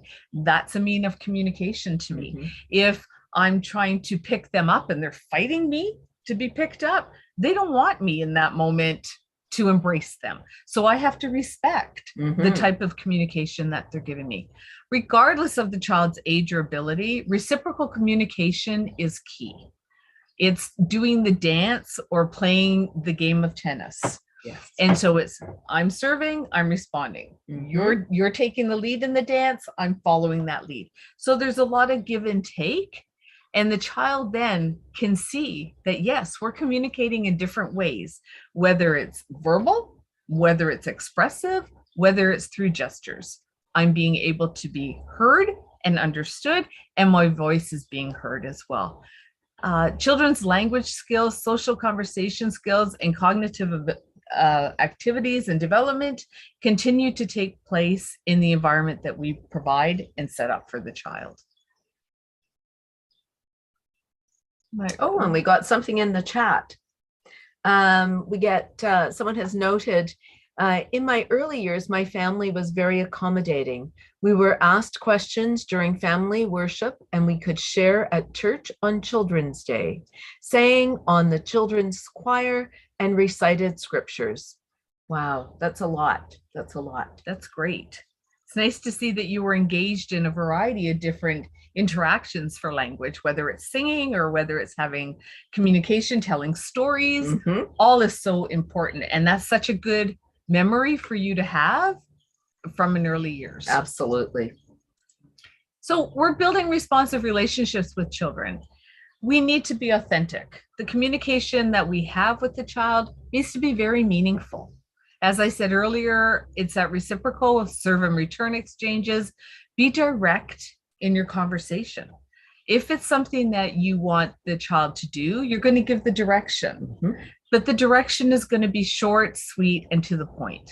If you have a 2-year-old in your group, you're going to use 3 or 4 words. You don't want to extend the language beyond the comprehension or the cognitive skill of that child. You want it to be short so that they can follow that direction. So often we give 2 or 3 directions that we want to have. I want you to go pick up the blue car and it needs to go into the basket before you can come and wash your hands for snack.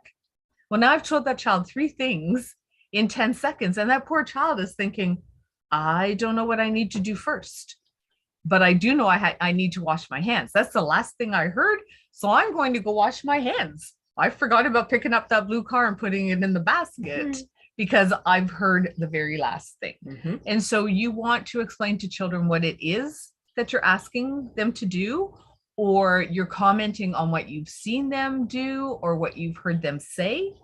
And that's all you need to say in that one brief moment of interaction. Once that's done, then you can extend the conversation by asking a question, by prompting, pointing, whatever it is that that child understands, then you go to the next level. Don't encompass all 3 or 4 things into one sentence. As an adult, I'm overwhelmed a lot of times when, you know, a staff or my partner, my husband will come in and he'll ask me to do something, but he'll say 2 or 3 things. I'm like, whoa, slow it down a little bit. Let me do one thing first and then tell me something else. Right? Dear, that's a good one. Great. We have someone that says, very informative presentation. Thank you. And it's interesting. Thank you. Thank you. Did you finish? Yes, thank you.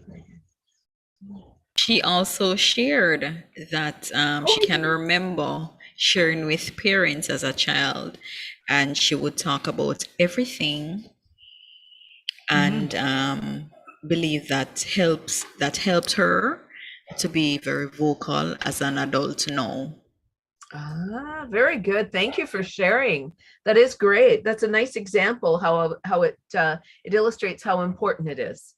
Thank you. So we're going to continue on with building those responsive relationships as the educator. We want to follow the child's lead. So often we're doing all the talking for the child. For those of you that are parents or you've seen children in families of 2 or 3, a lot of times the second or third child's language will be delayed.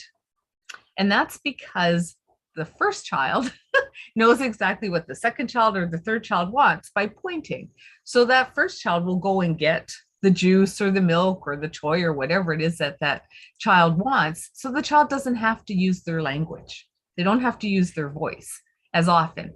So we want to encourage children to speak up for themselves.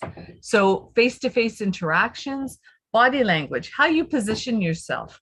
Do you show the children that you're engaged, that you are a participant in the conversation? Or are you somebody who stands over the child and it's like, hurry up, get to the point, we got to go, right? I got things to do. And so you want to slow it down a little bit. Again, you're going to hear us say, please, please, please give the child the voice. Let them be the leader of their language, and then follow through with that. Be that active listener. What is it that that child is saying to you? Right? It's so important to take a second and slow down things and listen to what's being said. Right? Be aware of your affect. As I said earlier, you know, like, are we constantly go, go, go, go, go, and we're not giving children a chance? Or I said, it's time to line up. Let's go, right? Gail, get in line. We're going outside. Hurry up. We got to go. We don't have time to wait for you, right? Instead of, oh, Gail, you're tidying up and I see that you're taking your time to come to us. That's okay. We'll wait for you.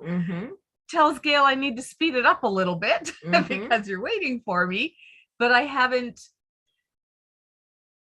demoralized her for taking that second, right? I'm aware of what she's doing, but I'm also aware of how I'm responding.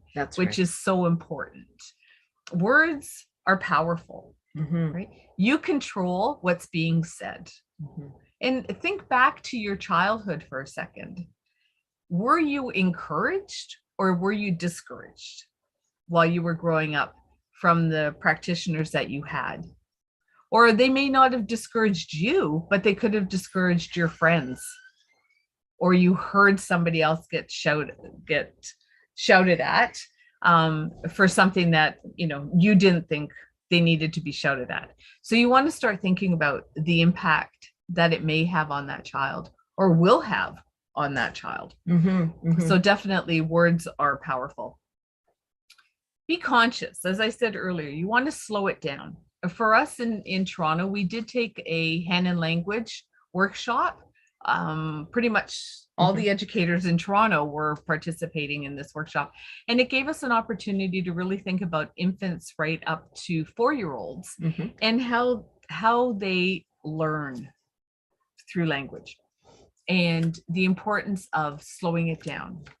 You observe, you wait, and you listen. So the owl effect. So what does that mean? You may give a direction to a child. You may ask the children, it's tidy up time now. You're going to see that 4 or 5 of the children are tidying up, but 1 or 2 may not be. Is it because that the child or the children didn't hear you? Or are they've decided to tune you out, as some will do? So you have to go and you have to think about that. What is that child doing in that moment? Maybe I was standing behind Gail when I gave the message, and so Gail did not hear me. Maybe Gail has a little bit of a hearing problem, right? There could be a hearing delay that's happening. So am I face to face with her now? So she's looking at me and I'm saying, Gail, it's time for us to tidy up. I've taken my time. I've slowed down my words so that she's able to read my lips, and then I can see whether or not she's processing it. Good strategy. The observe, wait, and listen takes about 15 seconds. So it's not a huge amount of time in your day to have to practice this skill, but so often I talk fast and my husband will say to me, I'm sorry, I didn't hear what you said, because all my words roll into one sentence. And so I do have to do this at home a lot of times with him. And it's just because I'm just like, when I'm at work, I'm go, go, go, go, go in the office, and I'm supporting, you know, a number of educators and families. And so it's busy. And so I do know that I talk fast, so I have to go through this. So as I said the other day when we presented, if there's anything that you walk away with, it's the owl effect, the observe, wait, and listen. And really position yourself so that you're face to face with children, so that you can see whether or not they're receiving the message. Okay.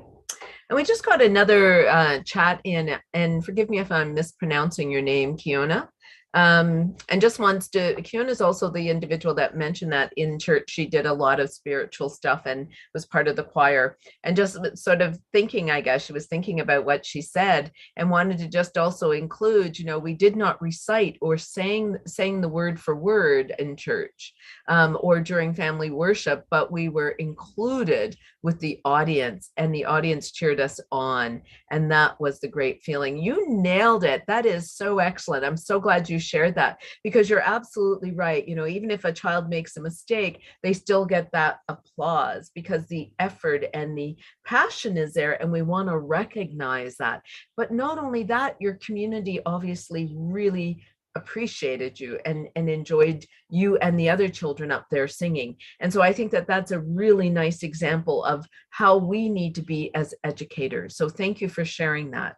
It's really quite powerful. It is. And it's also the importance of you recognizing that it wasn't word for word and people were still cheering you on. So often we've been in Jamaica and the children are there to recite poems for us. And if they don't get it right, they have to start from the very beginning again.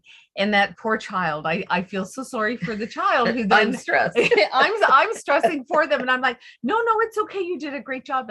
And the practitioners are like, no, we're going to start it again because they have to say it right. Because I understand that they're practicing. Yes. Because there are competitions that your students engage in, which is fabulous. Mm-hmm. But at the same time, as an educator, I'm just like, you tried. That's all that matters to me, is that you tried, and I want to celebrate that. That's so right. Kiona, when you're saying that, people were cheering you on and it wasn't exactly word for word, Mm-hmm. that's what we want for children, Mm-hmm. right? We want them to feel powerful in sharing with us what they can do and what they're capable of doing. Absolutely. And children are capable individuals. So let's give them that opportunity. And that actually is what we're talking about as well earlier, where we mentioned focus on the strengths of a child rather than the deficits or those things they cannot do. And Simone shares with us, yes, it's true.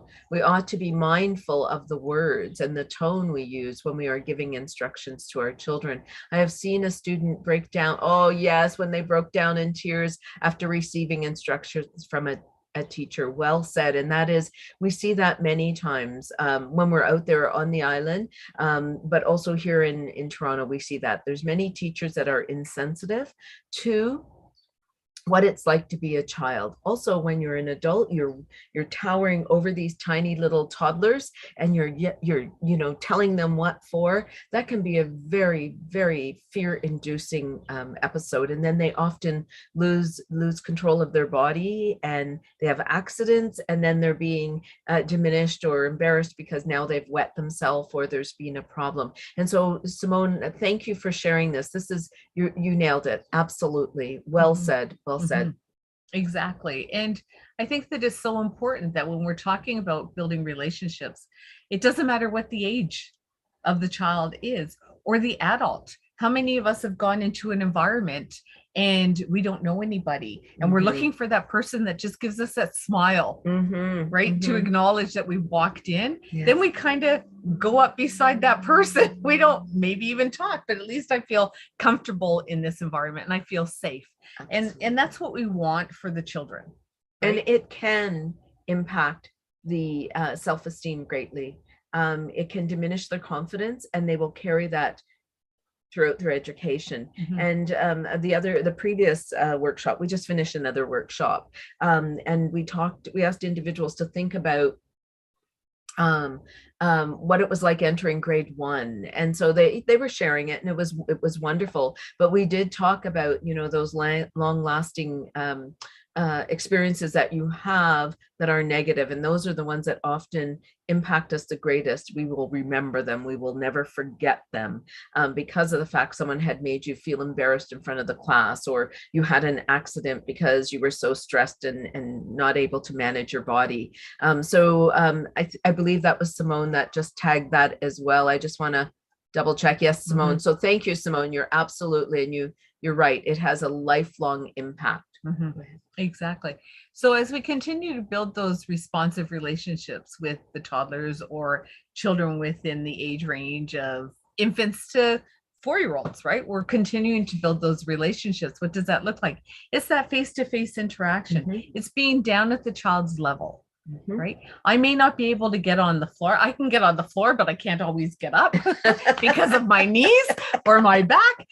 Being with toddlers, I worked with toddlers for 12 years, so I can appreciate being on the floor. So having a chair that's at the child's height, that you're able to look at them face to face. You don't want to be that friendly giant in the room. You want to be the player that child can engage with, right? So just being at their level. Names are important. And I hope that we're not offending anybody by using your first name.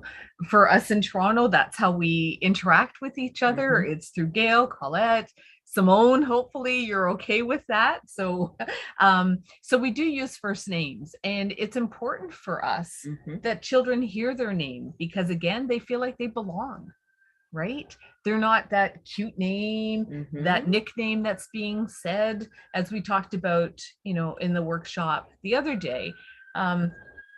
I've heard many times, oh, come here, sexy girl, when I've been in Jamaica. And those 2 and 3-year-olds will come over and they've got that swagger and that attitude because they've been called it.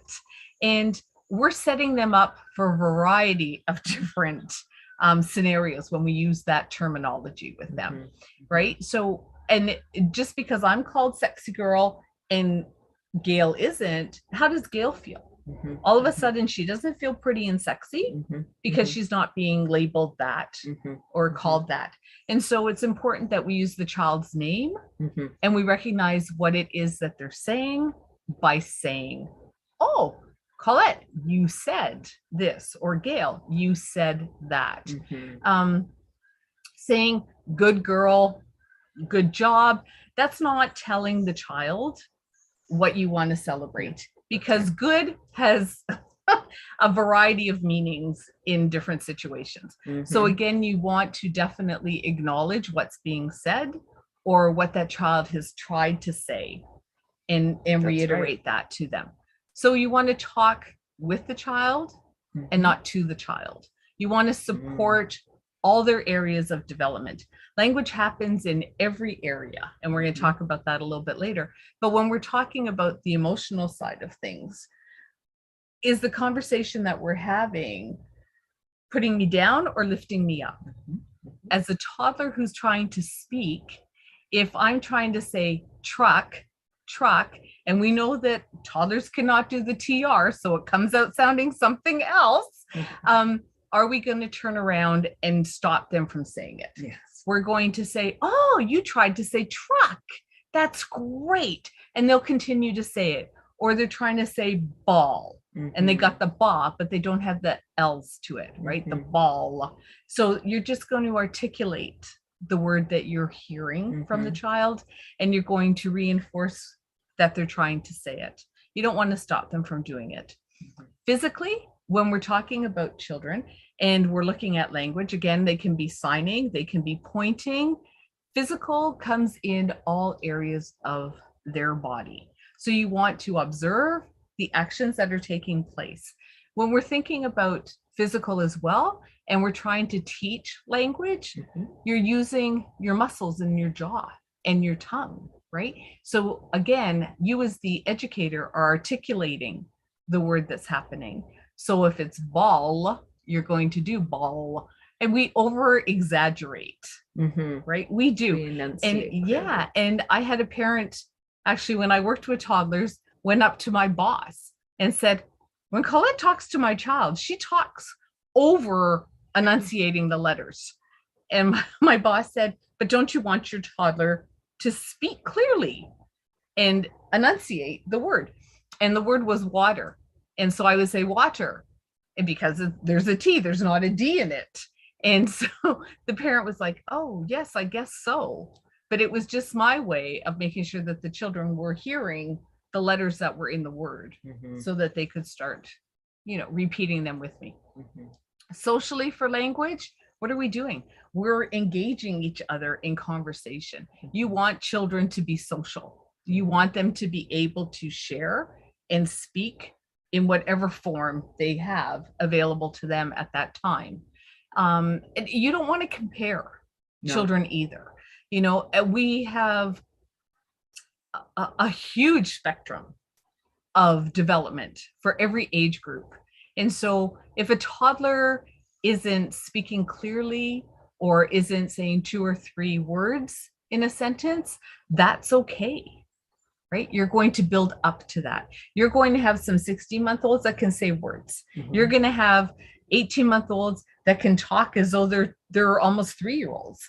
It just happens to be the environment to which they're in and their developmental level. But do not compare one to another. Many of you have, as we talked about before, may have 2 or 3 children. And again, you're comparing them. Well, my first was walking when they were 14 months and they were, already drinking out of a bottle at this age. So now all of a sudden you're comparing them, right? And every child is different, so we can't do that. Cognitively, again, you want to make sure that they're receiving the information that you're giving and they're able to express themselves one way or another. Language is language, right? We know that there's 100 ways to speak. And so are we just limiting the children to one by expecting them to communicate verbally to us? Well said, well said. And Carry On actually mentioned, and I hope I'm saying it right, Carry On. I apologize. The other children notice the differences, and you are absolutely right. They do notice the differences. So we're going to ask you now for a second, just to take a second and type it out for us. Where does language happen? When you think about your program, where does language happen? We only give them 1 minute. Gail's on timekeeping today. She wants to make sure that we stay on track. We're getting notes here.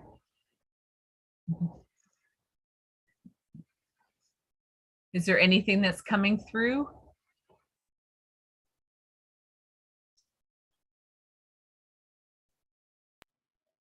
Waiting on the responses.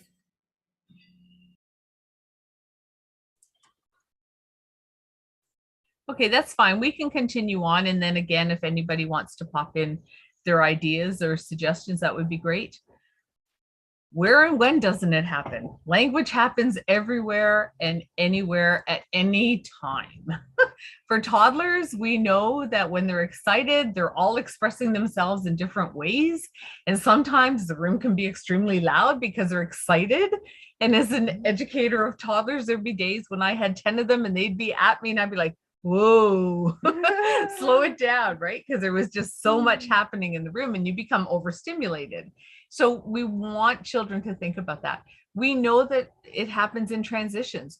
As educators, as toddler educators, I say to students that are practicing with us, if you're in the toddler room and at the end of the day, you go home and you still want to talk, you have not done your job that day. In the toddler room as an educator, all you do is talk. So when you get home, you just want silence, right? Because you're talking it through everything. You're talking through transitions. You're talking through routines. You're talking when you're putting out curriculum for children. You're commenting on the strokes that they're making with the paintbrushes. You're commenting on how they're taking care of the baby in the dramatic center. You're talking about how they're turning the pages in a book. You are constantly broadcasting what the child or children are doing in the room. And if you're not, you are not doing your job because it is all about broadcasting for language with toddlers. Spontaneous interactions. Are you sitting down? Are you singing? Are you playing with the children? Or are you the onlooker? Right? If you're the onlooker as an educator, how can you encourage children to speak, to express themselves, to extend their language capabilities? So you need to be engaged in those conversations in that play as well. Child-to-child interactions, you want to make sure that you're having children talk to each other. Toddlers parallel play. They stand beside each other. They grab other people's things. If it's mine, it's mine. If it's yours, it's still mine. But you're engaging them in conversation with their peers. So they mimic a lot of times what they see and hear. So again, you want to celebrate that.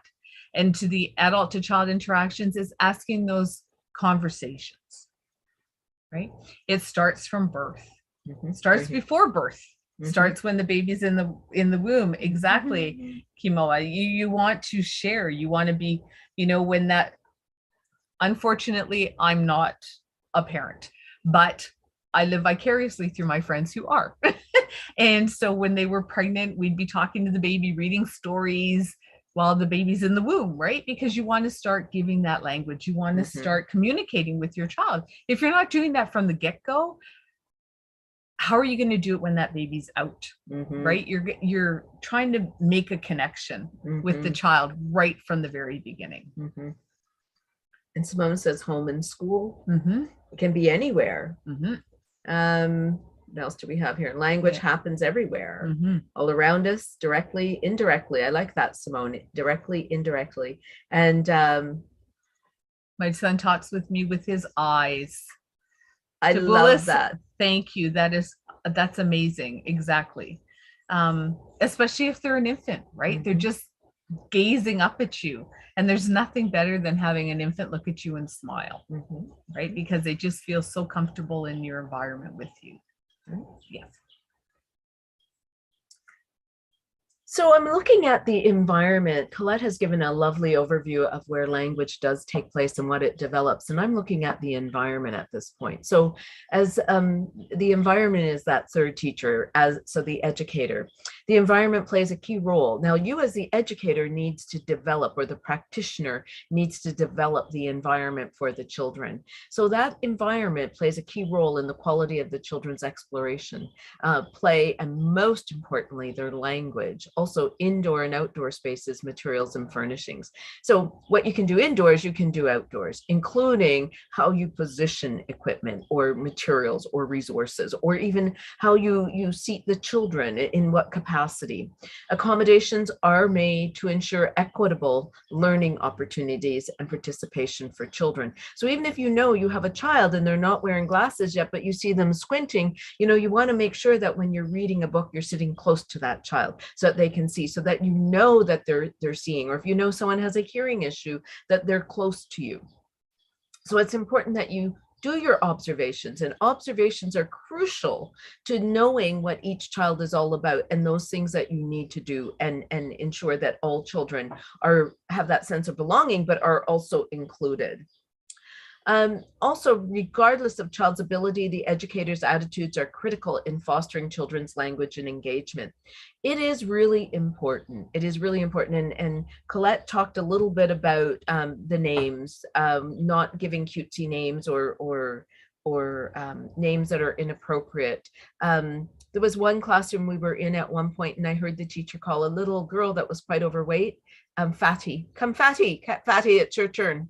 And the little girl, waddled up to the front, but her head was down, and some of the children were giggling and saying, there goes Fatty. That will live with that child for her whole entire life. So we really need to be aware of it, and we want to be sure we're lifting those children. So regardless of their abilities, we need to find those strengths of the children. When educators believe that all children have a right to participate, and when they use inclusive approaches, they are more likely to find ways to reduce barriers, understand how each child can learn, and create environments that encourage language. And we know many toddlers, you can say, they can tap you and you can say, what do you want? And they're blah, blah, blah, blah, and you don't understand a word they're saying.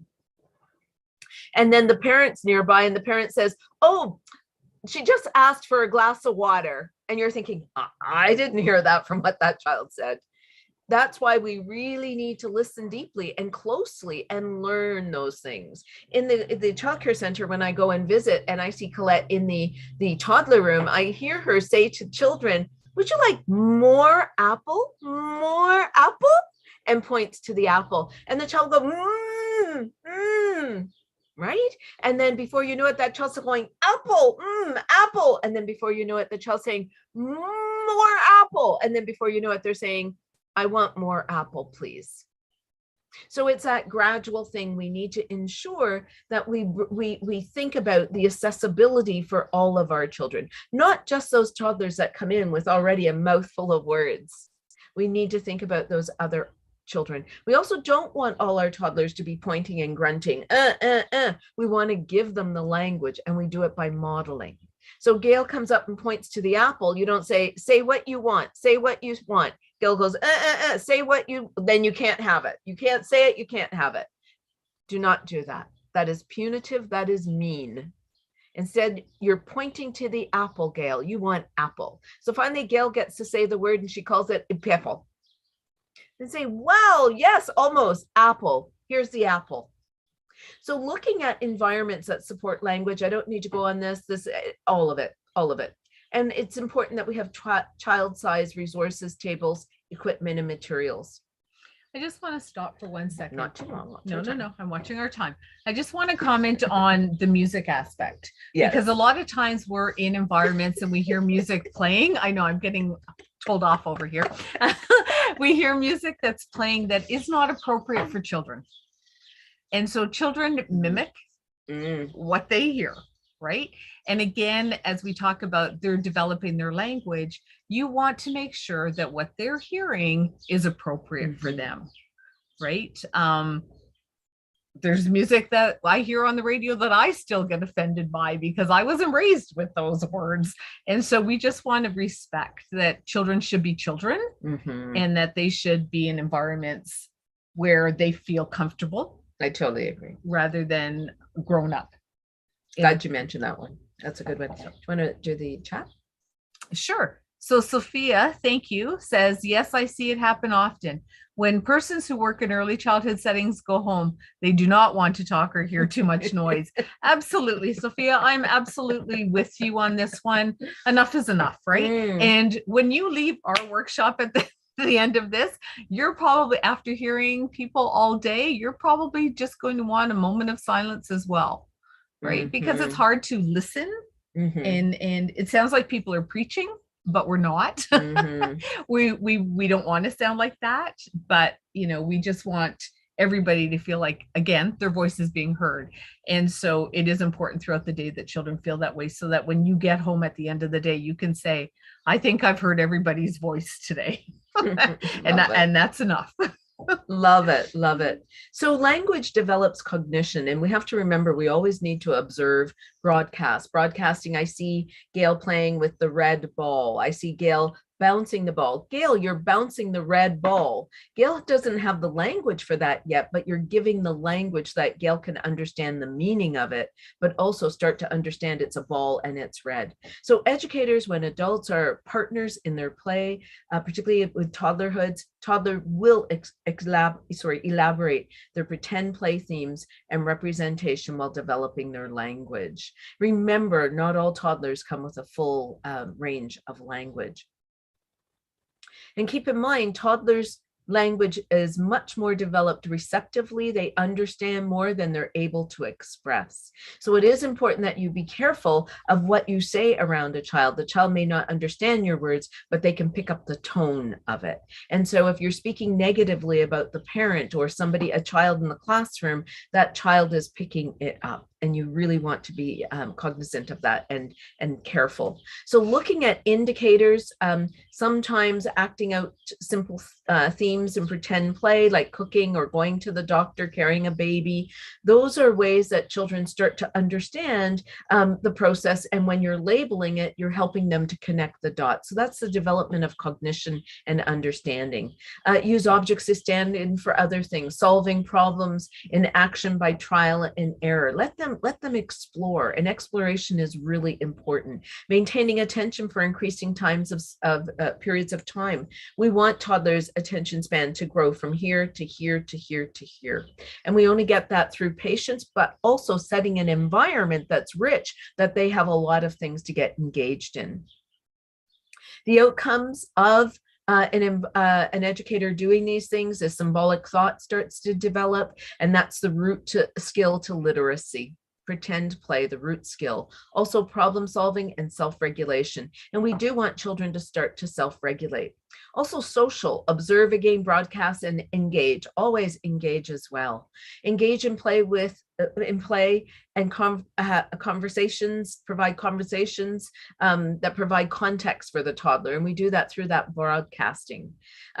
Look to see what that child is interested in and stay close by while they're playing. Hear information that helps them understand and point to others' point of view. Toddlers do not share. Toddlers are egocentric. Toddlers want to hold on to things. Toddlers, mine, mine, mine. It's really important that we help toddlers understand my turn, your turn. But it's not so much of understanding it because we're telling them it, but that we're modeling it. Here, my turn, now your turn, now Colette's turn, my turn again. And so it's really important to be able to reinforce that. And you'll notice the language that we're using. That's the language you want to use with the child, rather than saying, Gail, give the ball. You had your turn, give the ball. But instead, you know, my turn, your turn now it's Colette's turn. Colette's turn in 4 minutes. I'm going to count 1, 2, you have 2 more minutes, 2 more plays, and then encourage them to follow through. And sometimes you need to help them. You might need to say, here's an orange ball, but I'm going to take the red one because Colette wants the red one now. Things that we might observe, it's important that we observe, but we also share their joy. And often educators forget to do that smile, and it is important to smile at children. When someone smiles at you, whether it be at church or the mosque or at the grocery store, you feel so much better. You feel like you just feel that feels good when someone acknowledges you. Children feel that way and they need it as well. So you need to make eye contact and smile, maybe even touch a shoulder. So indicators, observing and imitating. Toddlers will observe and imitate one another. Sing songs, make sure you're singing lots of songs. They do parallel play. That tells us they're starting to become social. The outcome of them practicing those things will be sharing, talking, doing onlooker play, moving to parallel play, learning and scaffolding, and that supports them on going on to the next stage. Emotional, again, observe, broadcast, be emotionally available and maintain connection with them.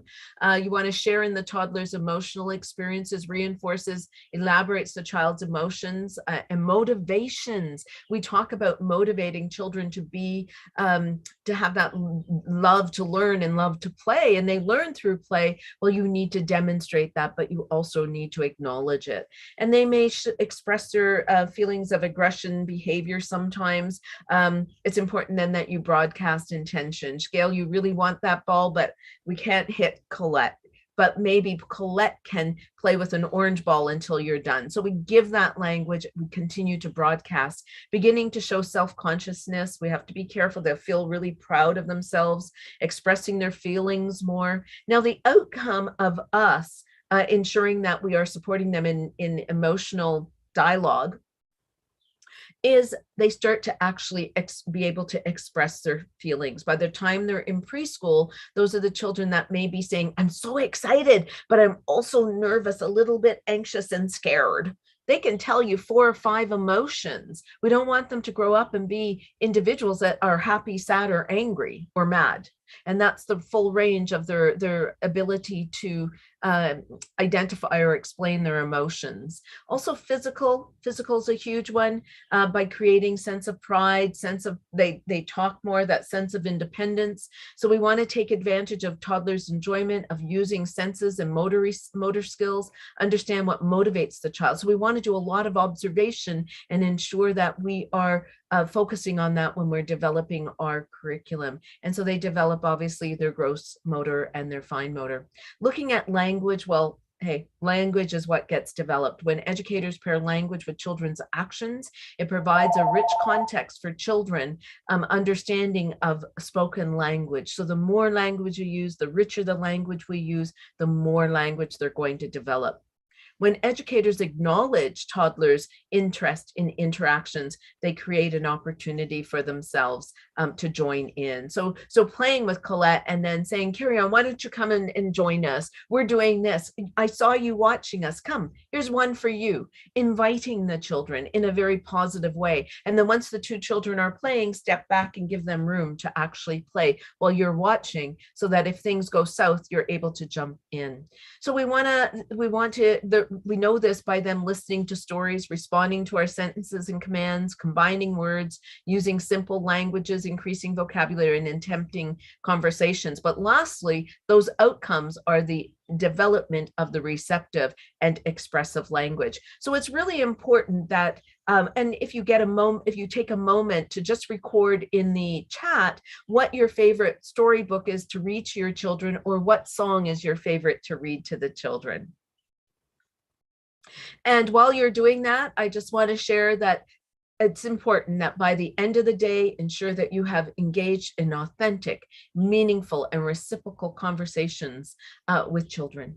Make them meaningful, make that eye contact, ensure that you're at their level. And lastly, these are a few books that we really adore and that we read with children. Island Born, Every Little Thing, and Thank You from Colette and Gail Hunter. Thank you, everybody, for taking the time. We look forward to seeing what stories or songs that you enjoy reading or singing to the children in the chat. And it will help us as well when we start looking further on down the road, when we're doing interactions, when we're in the schools with you, we can go back and we can look at some of the songs that perhaps we're not familiar with and ask for you to teach them to us as well, right? Mm-hmm. We're all lifelong learners, and which is why we're here, and language is so important in many forms. Mm-hmm. So thank you for taking the time for being with us today. Suzette talks about wishing that she had quiet at home because she has two children. When she reaches home, her 5-year-old just wants to share everything about her day, and then her son follows up on that. So I'm sure the quiet time for you is when the children go to bed and not a minute before. So bless you for that. And then again, Simone had mentioned that it's true that children catch on easily to the negativities as opposed to the positives. And I'm sure that we can all sit here and come up with more negative thoughts than positive. There seems to be something about educators that can't ever remember the positive aspects of our youth, but we tend to go to the negatives. So you're absolutely right. And as Gail was saying, that, children are receptive. They hear a lot of what's going on. And so often parents will come to me and say, my partner and I had an argument last night and my child heard. And I said, listen, you could be in a 3-story house and you could be on the 3rd floor and they could be on the 1st. For whatever reason, children hear everything they're not supposed to hear. And so we have to remember that and just move on and always end the child's day on a positive note. A couple of good books being noted by Sophia. The Enormous Turnip, The Rainbow Fish. Oh, those are good. Yes. Kiona says 10 Little Monkeys Jumping on the Bed and The 3 Little Pigs. I love it. Yes. Yes. Absolutely. So on behalf of Gail and myself, again, we just want to say thank you for taking the time. We know it's been a long day for everybody, but we are so happy that you took the time to join us, and we look forward to hopefully being there next year and engaging in face-to-face workshops with everybody. So thank you. Oh, very engaging. Thank you so much, Professor Anton, Ms. Kane, for that. We had other comments, other persons sharing, other stories, The Ugly Duckling, a song, I Am a Little Teapot, The 3 Little Pigs.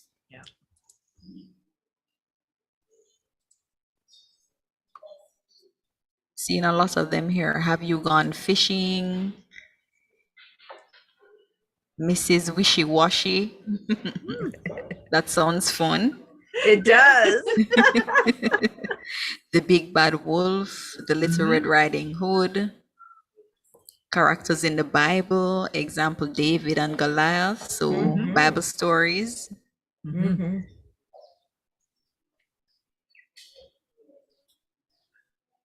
Yes, so I know other persons, well, they're coming in. You're my sunshine, my little, you make me happy when skies are gray. So that's one of Suzette's favorite song.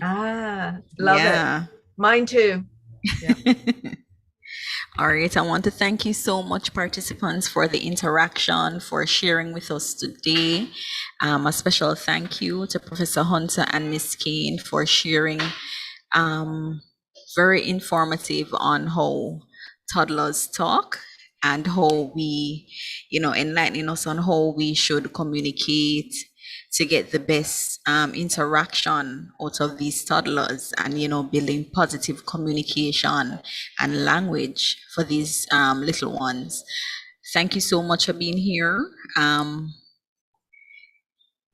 For joining us in the previous sessions. We really learned a lot. I learned a lot. It was great.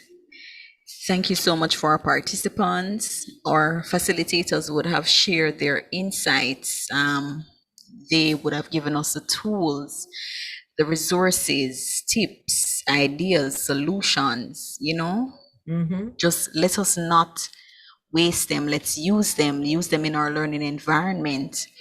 To get the best out of our little ones, allow us to create a holistic environment, an inclusive environment, setting a foundation for them that will mold them into productive beings and creative beings, because at the end of the day, that's what we want. Let us not limit them, but to